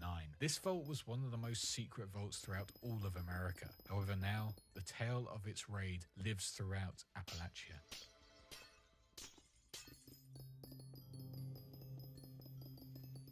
Vault 81 is a bit of a misleading vault and is like many of the other ones on this list and the last. At first, when entering this vault would look like a standard control vault that would be a nice peaceful existence for the vault dwellers living there. However, this wasn't the case. In fact, Vault 81 had an experiment taking place here that was not told to the residents once again. The sole purpose of this vault was to research diseases and antibodies with an emphasis on potential mutations in heavy radiation. Here, Vault Tech isolated the 96 residents within the vault from the experiments taking place, using them as guinea pigs for their trials. So many processes were put in place to make sure the vault dwellers were not contaminated or spread what they had to the outside world. All was set up for Vault Tech to make sure these experiments would go exactly how they planned. However, they made one big mistake. That was assigning Dr. Oliviette as the overseer. Dr. Oliviette disagreed massively with these experiments and went against Vault Tech's ultimate plans, stating that if human trials were to take place, they would blow the whistle on what was truly going on. However, Dr. Oliviette realized if she did blow the whistle, this experiment was far higher than they thought, having financial investors from the federal government, meaning it would be much harder to expose them. As the Great War came, Dr. Oliviette got the call to alert the scientists. However, she refused to do it, to make sure the experiments didn't go ahead. However, there was one problem. 3 more scientists had arrived in the vault asking questions about the vault's drills. These scientists helped the team crack on with their experiments. However, Dr. Oliviette kept an eye on them, making sure they didn't get to the human testing part. As it finally got to that stage of the experiment, Dr. Oliviette disabled all the delivery systems, cutting off the scientists from infecting the vault dwellers. She also sealed off the access point to the secret part of the vault where the scientists were located,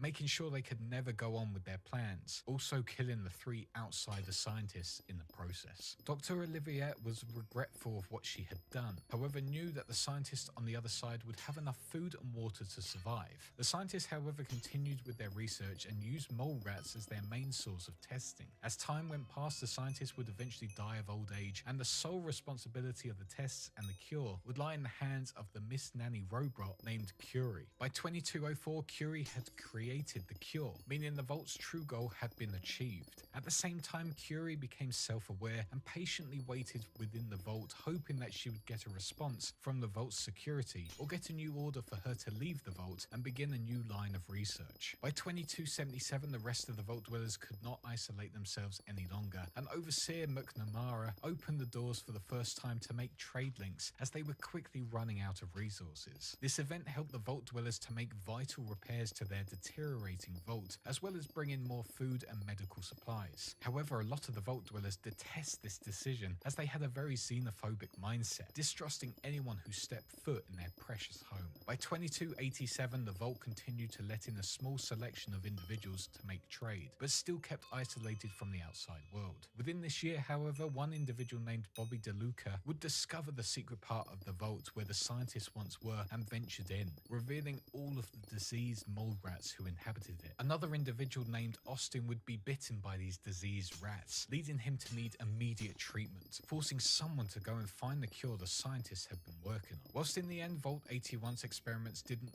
fully go ahead, the secret vault with all its experiments still remains, and with it, a cure to the many diseases the scientists were playing with over the many years they inhabited it.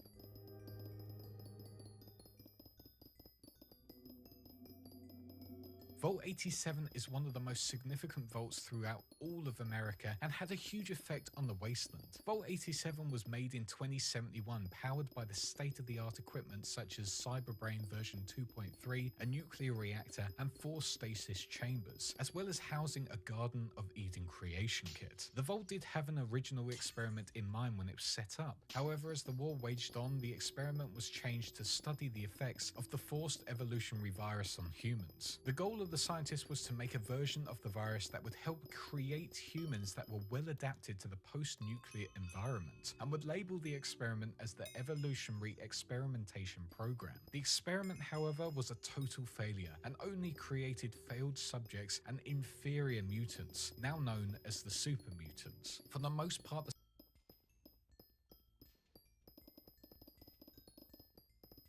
scientists were safe and operations continued as followed. However, as the bombs fell, one fell directly on top of the vault, littering the land with radiation. After this, some of the specimens broke free and started to attack all of the scientists and security forces within the vault. Eventually, the human inhabitants were wiped out by the mutants as the mutants ventured out into the wasteland. Their sole goal now was to preserve their species as they were completely sterile because of the experiments. The mutants would go out of their way to capture humans and subject them to the FEV virus to make more for their society. This would happen for decades as more and more mutants roamed the lands all over America. By 2277, the vault was in a state of disrepair. Maintenance was not taking place and parts of the vault were completely collapsing, sealing off certain areas. On top of that, any human that were to venture into this vault would be hit by overwhelming amounts of radiation that would certainly kill them, especially within the heart of the vault where the Gek lies. Once again, Vault 87 is another example of how experimenting on humans for the purpose of war only leads to more problems later down the line.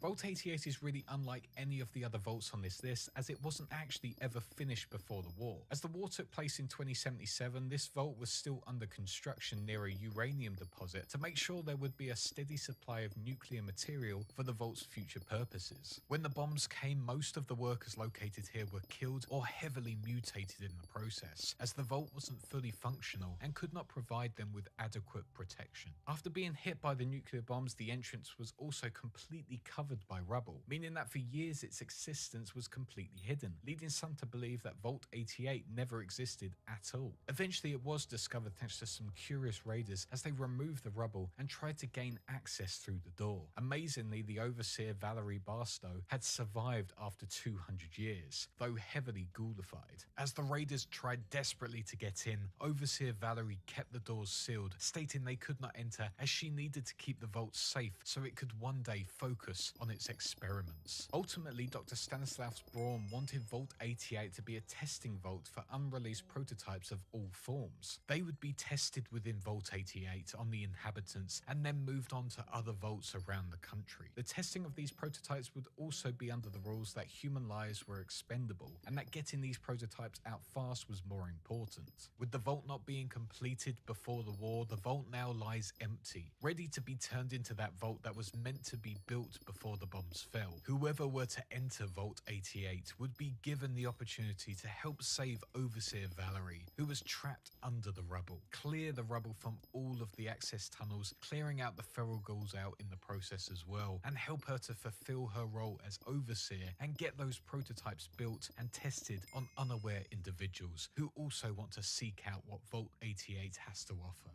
eventually setting up their own community.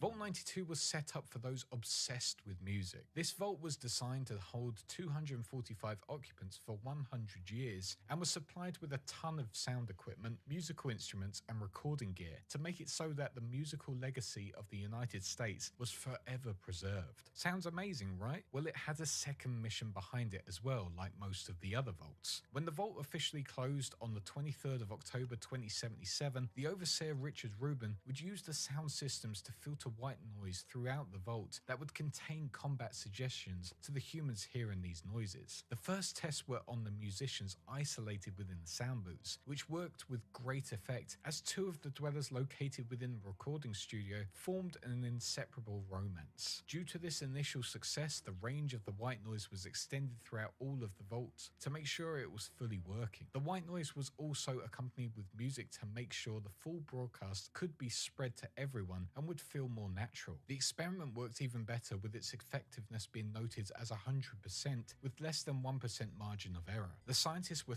thrilled with what they had found and congratulated each other for the achievement. However, not long after this, the first problem was visible. One musician suddenly went insane, murdering 3 other dwellers in a bloody rage. This musician had no previous links with violence or mental instability, and it became clear that the white noise could be the cause of this. But the professor in charge of all this saw the musician physicians change as notable for his research. Before he was killed, he showed increased strength, tenacity, and unflinching obedience to orders from authority. But on top of all that, it was also revealed that they had lost all higher cognition and motor control, and were experiencing nausea and dizziness. Eventually, more and more of these Vault Dwellers were experiencing these same feats. Fatalities were happening all over the vault, and the professor was begging the Overseer to abandon the project and restore order within the vault. After a short while, 30% of the vault's population were claimed to be clinically insane, and 35 were dead. The experiment was deemed a failure, and was claimed that the white noise had just turned the humans into mindless brutes. The remaining Vault Dwellers tried desperately to escape the vault, taking up arms against the others who had lost their minds. But the professor learned the truth of this experiment during this time. He found out that the Overseer was controlling all of it, boosting it into their sleeping quarters at night instead of just the studios. Deeming the Overseer to be insane, the professor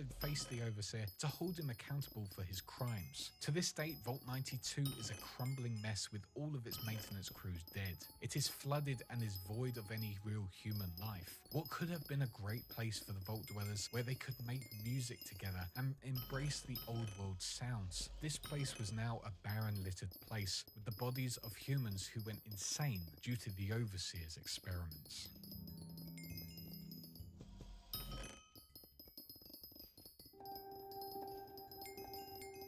Vault 94 is located out within the mire within Appalachia. This vault had one goal in mind: to allow humanity the opportunity to be free, walk their own path, and be one with nature. Its main principles were that of faith, non-violence, and communal life in harmony with nature. It was also supplied with a ton of resources to restore the bounty of the earth in the hope that one day the residents of this vault would rebuild the belief that humanity is naturally good. After just 1 year, the Vault Dwellers of 94, after praying for the victims of the war, opened the vault doors and they ventured out into the wasteland to spread the goodwill of men to all they encountered. However, on exiting, they would be killed and tortured by the raiders of Pleasant Valley, with their bodies being propped up as decorations. The raiders would also go on to find that the vault housed a Gek, but they were unaware of what it truly was. Because they didn't know what it did, they would go on to blow it up, deeming it dangerous because of how submissive the Vault Dwellers had been. However, on its destruction, it would blow them up in the process, and with the explosion would lead the Gek to go on to create the whole area of the Mir. Ironically, the people of Vault 94 who believed that humanity was good were one of the first group of Vault Dwellers to be killed once emerging back onto the surface. However, they did help create greenery to the wasteland once again, so they did achieve something anyway, even if they didn't technically do it.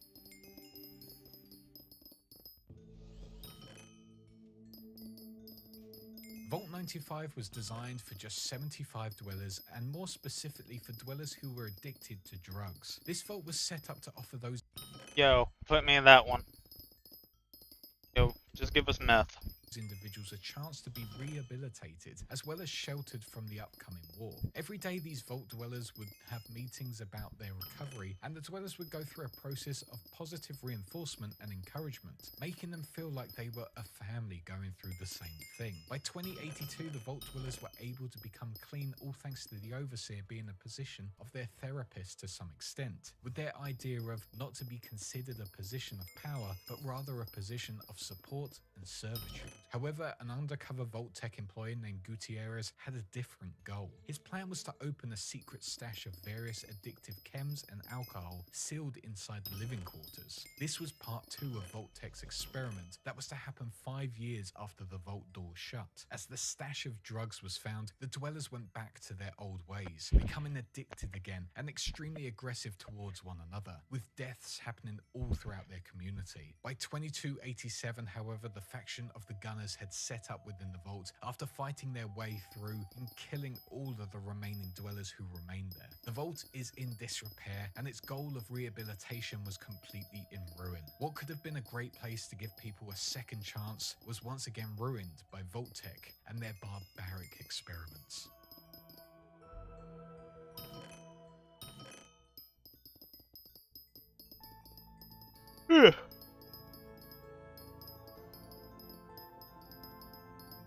This vault was set up to be like an ark, a place of preservation for wildlife and the flora and fauna of the future. The reason for its setup was to make sure the world could be brought back to its original ways of wildlife, and the wasteland could be repopulated by the old world's nature. Within this vault there was to be a large selection of animals and embryos, 10,000 to be precise, that were all stored within cryogenic storage. As the small group of scientists began working, they would monitor the outside world to see its surface conditions and how it affected the wildlife. However, as the war came, their new directive came from Vault-Tec, something that would not go down well with the workers at all. Their new instructions were now to conduct genetic experiments on the fauna and to develop countermeasures for them. Once this was done, they would then have to transfer their findings to an external facility where they would be checked to make sure the workers were hitting their correct weekly quotas made up by the mainframe. The 5 residents were outraged at the Vault-Tec member and overseer Eric DeMarcos, stating that this was far too dangerous to mutate over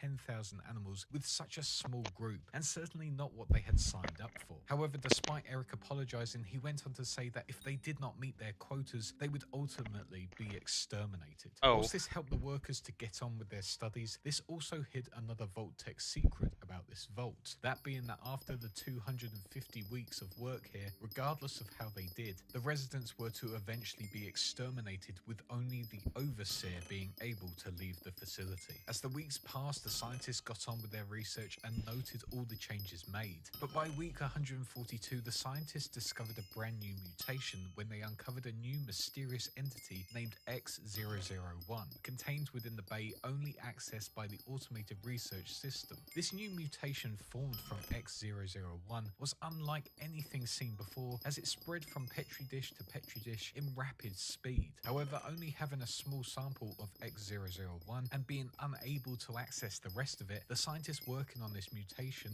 Nina, was unable to hit her weekly quota, meaning she was to be killed. However, during this process, the overseer had been working for 2 years on an escape plan. He was also prisoner within this vault. Here, Eric created a virus called the Seraph, which was to override the mainframe computer, shutting it down, allowing him to escape the day before the quotas were due. But unfortunately, on the day of their attempted escape, the mainframe activated Superseding Protocol Omega and killed all the residents of the vault. Whilst the mainframe regained control, the now mutated creatures had now started to escape the vault, causing the main vault door to become broken in the process. In a desperate plea for assistance, the mainframe computer now sends a call all over Appalachia for someone to help resolve the issue. What was once an idyllic vault that could help rebuild the wasteland is now a death trap run by the computer that stopped its residents from escaping by exterminating each and every one of them, allowing the creatures housed there to escape and roam the post-war land.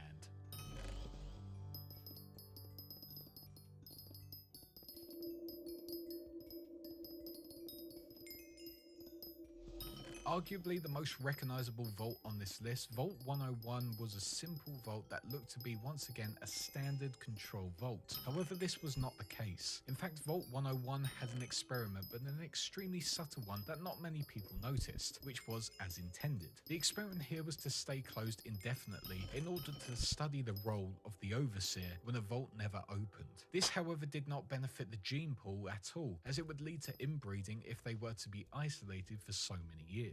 It also What's the later problem with on that? led to the overseer being seen as almost a dictator-like figure, with one of the questions of the GOAT exam showing just how much he liked to control things. This experiment to keep the vault closed forever failed multiple times over the years, however. Hold on.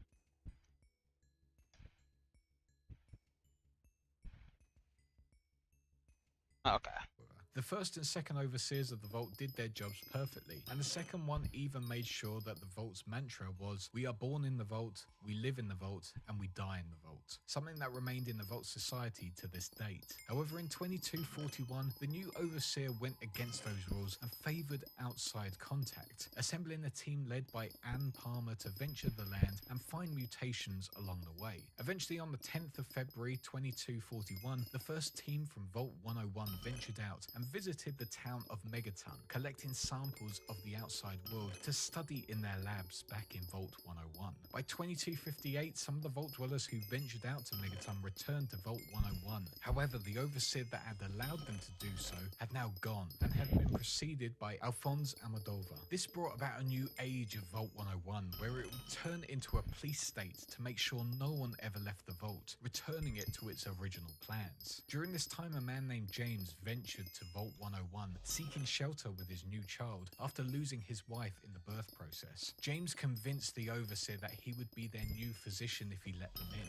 Eventually, he was allowed entrance and was assigned Jonas Palmer as his assistant. But people were still escaping the vault to head to Megaton, forcing the overseer to take action, scaring people into thinking the outside world was too dangerous and that his voice was the only voice of reason. By 2277, society had gone back to its original ways, fearing leaving the vault and remaining inside as per the original Vault-Tec directive. However, in an attempt to bring about clean water for the whole wasteland in what was known as Project Purity, something James's wife had worked with him on, James left his now teenager alone in the vault and escaped to make a dream a reality. This put the whole vault on lockdown, with Jonas being killed in the process for helping him escape. In a mass panic, the overseer's daughter, Amata, wakes James's child and tells them they need to escape as well. With no other option, the 19-year-old breaks through and ventures to the surface, becoming the lone wanderer. To this date, Vault 101 is still operational. However, Amata has set up a rebel faction to make changes within Vault 101 and help it interact with the outside world. But whilst doing this, Vault 101 would get contacted by the Enclave, who wanted to gain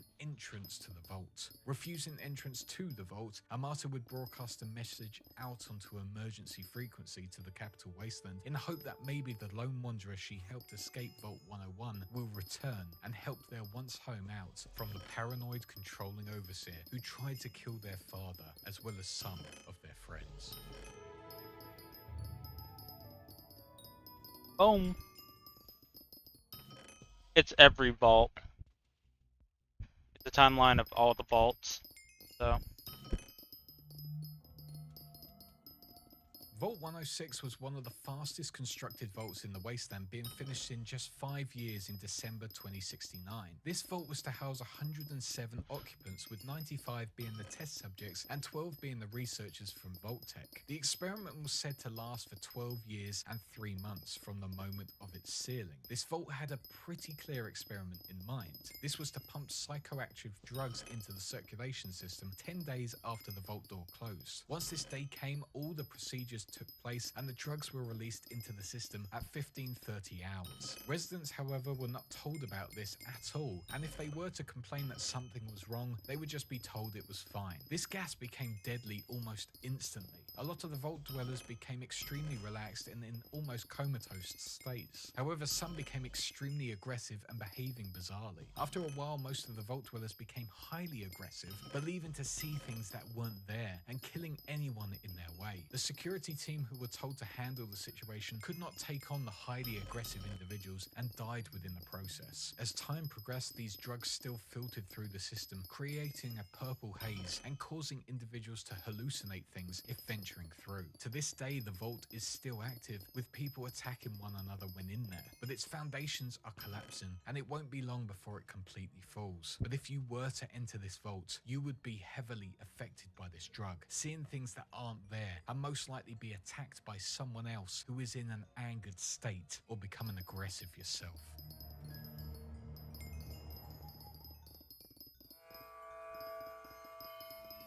Vault 108 was a much larger vault than the previous ones in the list, housing around 475 occupants with an estimated runtime of 38 years. With this, it also housed one of the largest armories, which was overstocked by triple the amount as the other vaults, to help with its experiment. This vault's main goal was like that of Vault 51's. It was to study conflict for leadership. Yeah, give me 50 mil now, pussy. Dwellers. With this, the vault was run by Overseer Brody Jones, who had been diagnosed with a rare form of cancer which was said to kill him within 40 months of the experiment's starting date, meaning this role would soon be up for grabs. The vault's power was also said to turn off and malfunction within just 20 years, despite the residents being locked up for 38 years. Due to these factors, a struggle for power took place and a huge gunfight broke out between the residents. After this brutal in-vault war, the vault dwellers now faced a huge problem. Their population numbers were extremely low, and to survive they had to come up with a plan to expand their population. Here the vault dwellers decided to start cloning an individual to see the outcome. During this process, a man named Gary would be cloned, and each one of his clones would be recorded to see what was different from the last and the original. Recording their efforts, the dwellers would find that each clone made, they would get more and more hostile to non-Gary clones, with each one being made becoming more I don't have and 50 more mil, so how about you give After me the 60 53rd mil Gary now? had been made, the dwellers realized there was no real differences to this new one, and now they had to work out what to do with all the Garys as they were running out of room,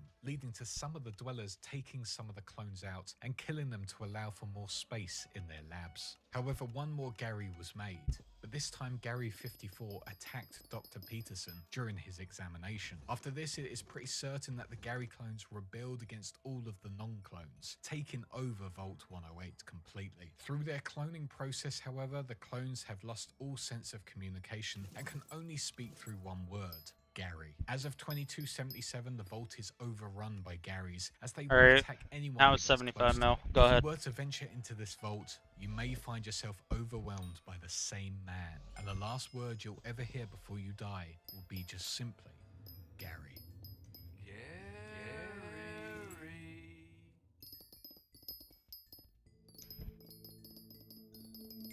Vault 111 was yet again a very simple experiment vault that wasn't located in a very large premises. The most notable thing about this vault was that instead of having a traditional door like most of the vaults on this list, it instead had a giant lift leading down to its entrance. In this Fallout 4, ain't this the Fallout 4 one? I've played an hour of Fallout 4, so I don't know much. For extra protection from the radiation. Going down into the area, the vault would seem like a nice place to live, with extremely welcoming scientists and vault security staff. However, as usual, there was another agenda behind it all. This vault was to explore the effects of long-term cryogenic stasis on unsuspecting test subjects who were residents within Sanctuary Hills and Concord. Because the subjects would be in stasis pods for a long period of time, the scientists would only be there for at least 180 days before being told to evacuate and move to another area where they could monitor them from a distance. However, the staff were also part of this test, as they quickly realized that there was no all-clear signal coming soon. Supplies were running out and panic was ensuing amongst everyone, leading to the security team mutinying against the overseer to open the door and escape. After a firefight ensued, lots of the staff were killed in the process, with most of the survivors believing to have escaped the vault. As for those in the cryopods, they would remain frozen for over a century or more, waiting to be brought back into the world to face the harsh reality of the Commonwealth wasteland. However, only one lone individual survived this ordeal, with all the other residents being killed within the pods due to our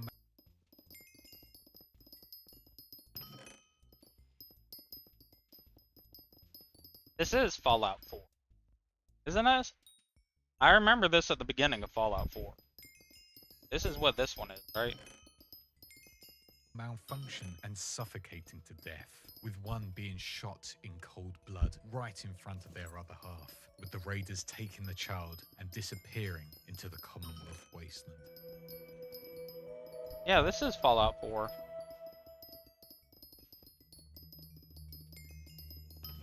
Vault 112 was a pretty horrible vault to be wound up in, as it was run by the insane sadistic scientist known as Stanislaus Braun. This vault was one of the last vaults to be made by Vault-Tec, as it finished construction in 2074. 85 residents were said to live within this vault and would be hooked up to a virtual reality world for the indefinite duration of the vault's experiments. At first, this would be seen as a pretty unique and fun place to live. Having your own personal VR pod, you could immerse yourselves into the utopias set up by Stanislaus Braun to allow you to live a perfect life for pretty much all of your life. However, the problem was Dr. Braun himself. As soon as the residents entered their pods, they were at the mercy of him and his experiments. Dr. Braun would have complete control over their whole world, using them as play dolls to his own sick fantasies without allowing you to leave at all. This would go on for some time, and when Dr. Braun got bored of that utopia, he would then go on to kill the residents and then set up a new one, forcing these people to a life of torture and to be killed over and over again to satisfy one doctor. Murk the little girl, murk her. Needs. Eventually, one of Braun's Vault 112 utopia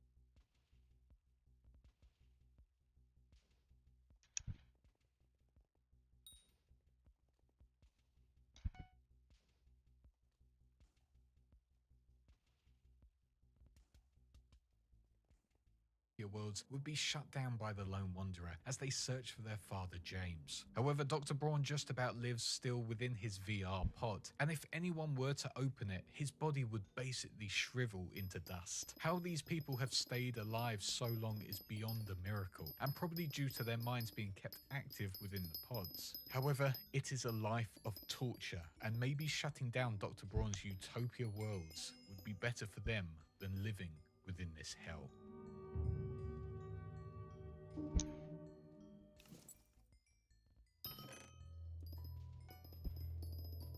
Vault 114 was another vault that never really saw the light of day. Vault-Tec tried to create this vault within the Boston Park Street subway station in a mission to cut costs. But even though they were saving money, the vault was never completed due to their poor construction contracts. Those in charge of the construction just ended up embezzling funds. The idea behind this vault was to provide a safe shelter for the high-ups at the Boston society who wanted to live out the nuclear devastation in their luxury shelter. Instead, those 120 residents would be put in accommodation similar to poor housing, with multiple families per room, a lack of amenities, and poor pieced-together furnishings. The overseer was also chosen from the public and was set out to study human reactions to stress. To this date, the vault was never really used as its construction was never fully completed, with interview tapes littering its overseer's office, telling the story of how Vault-Tec were looking for that perfect overseer candidate. It did at one point have some residents within it, but it is unclear where those individuals have gone or if they have died at some point. But as of 2287, a group of triggermen run by the gangster known as Skinny Malone operate within the vault, holding one detective, Nick Valentine, as their hostage. If 114's construction was ever finalized, this vault could have been a luxury paradise. But instead, it is now a place of residence for criminals seeking to build their empire and silence those who go against them.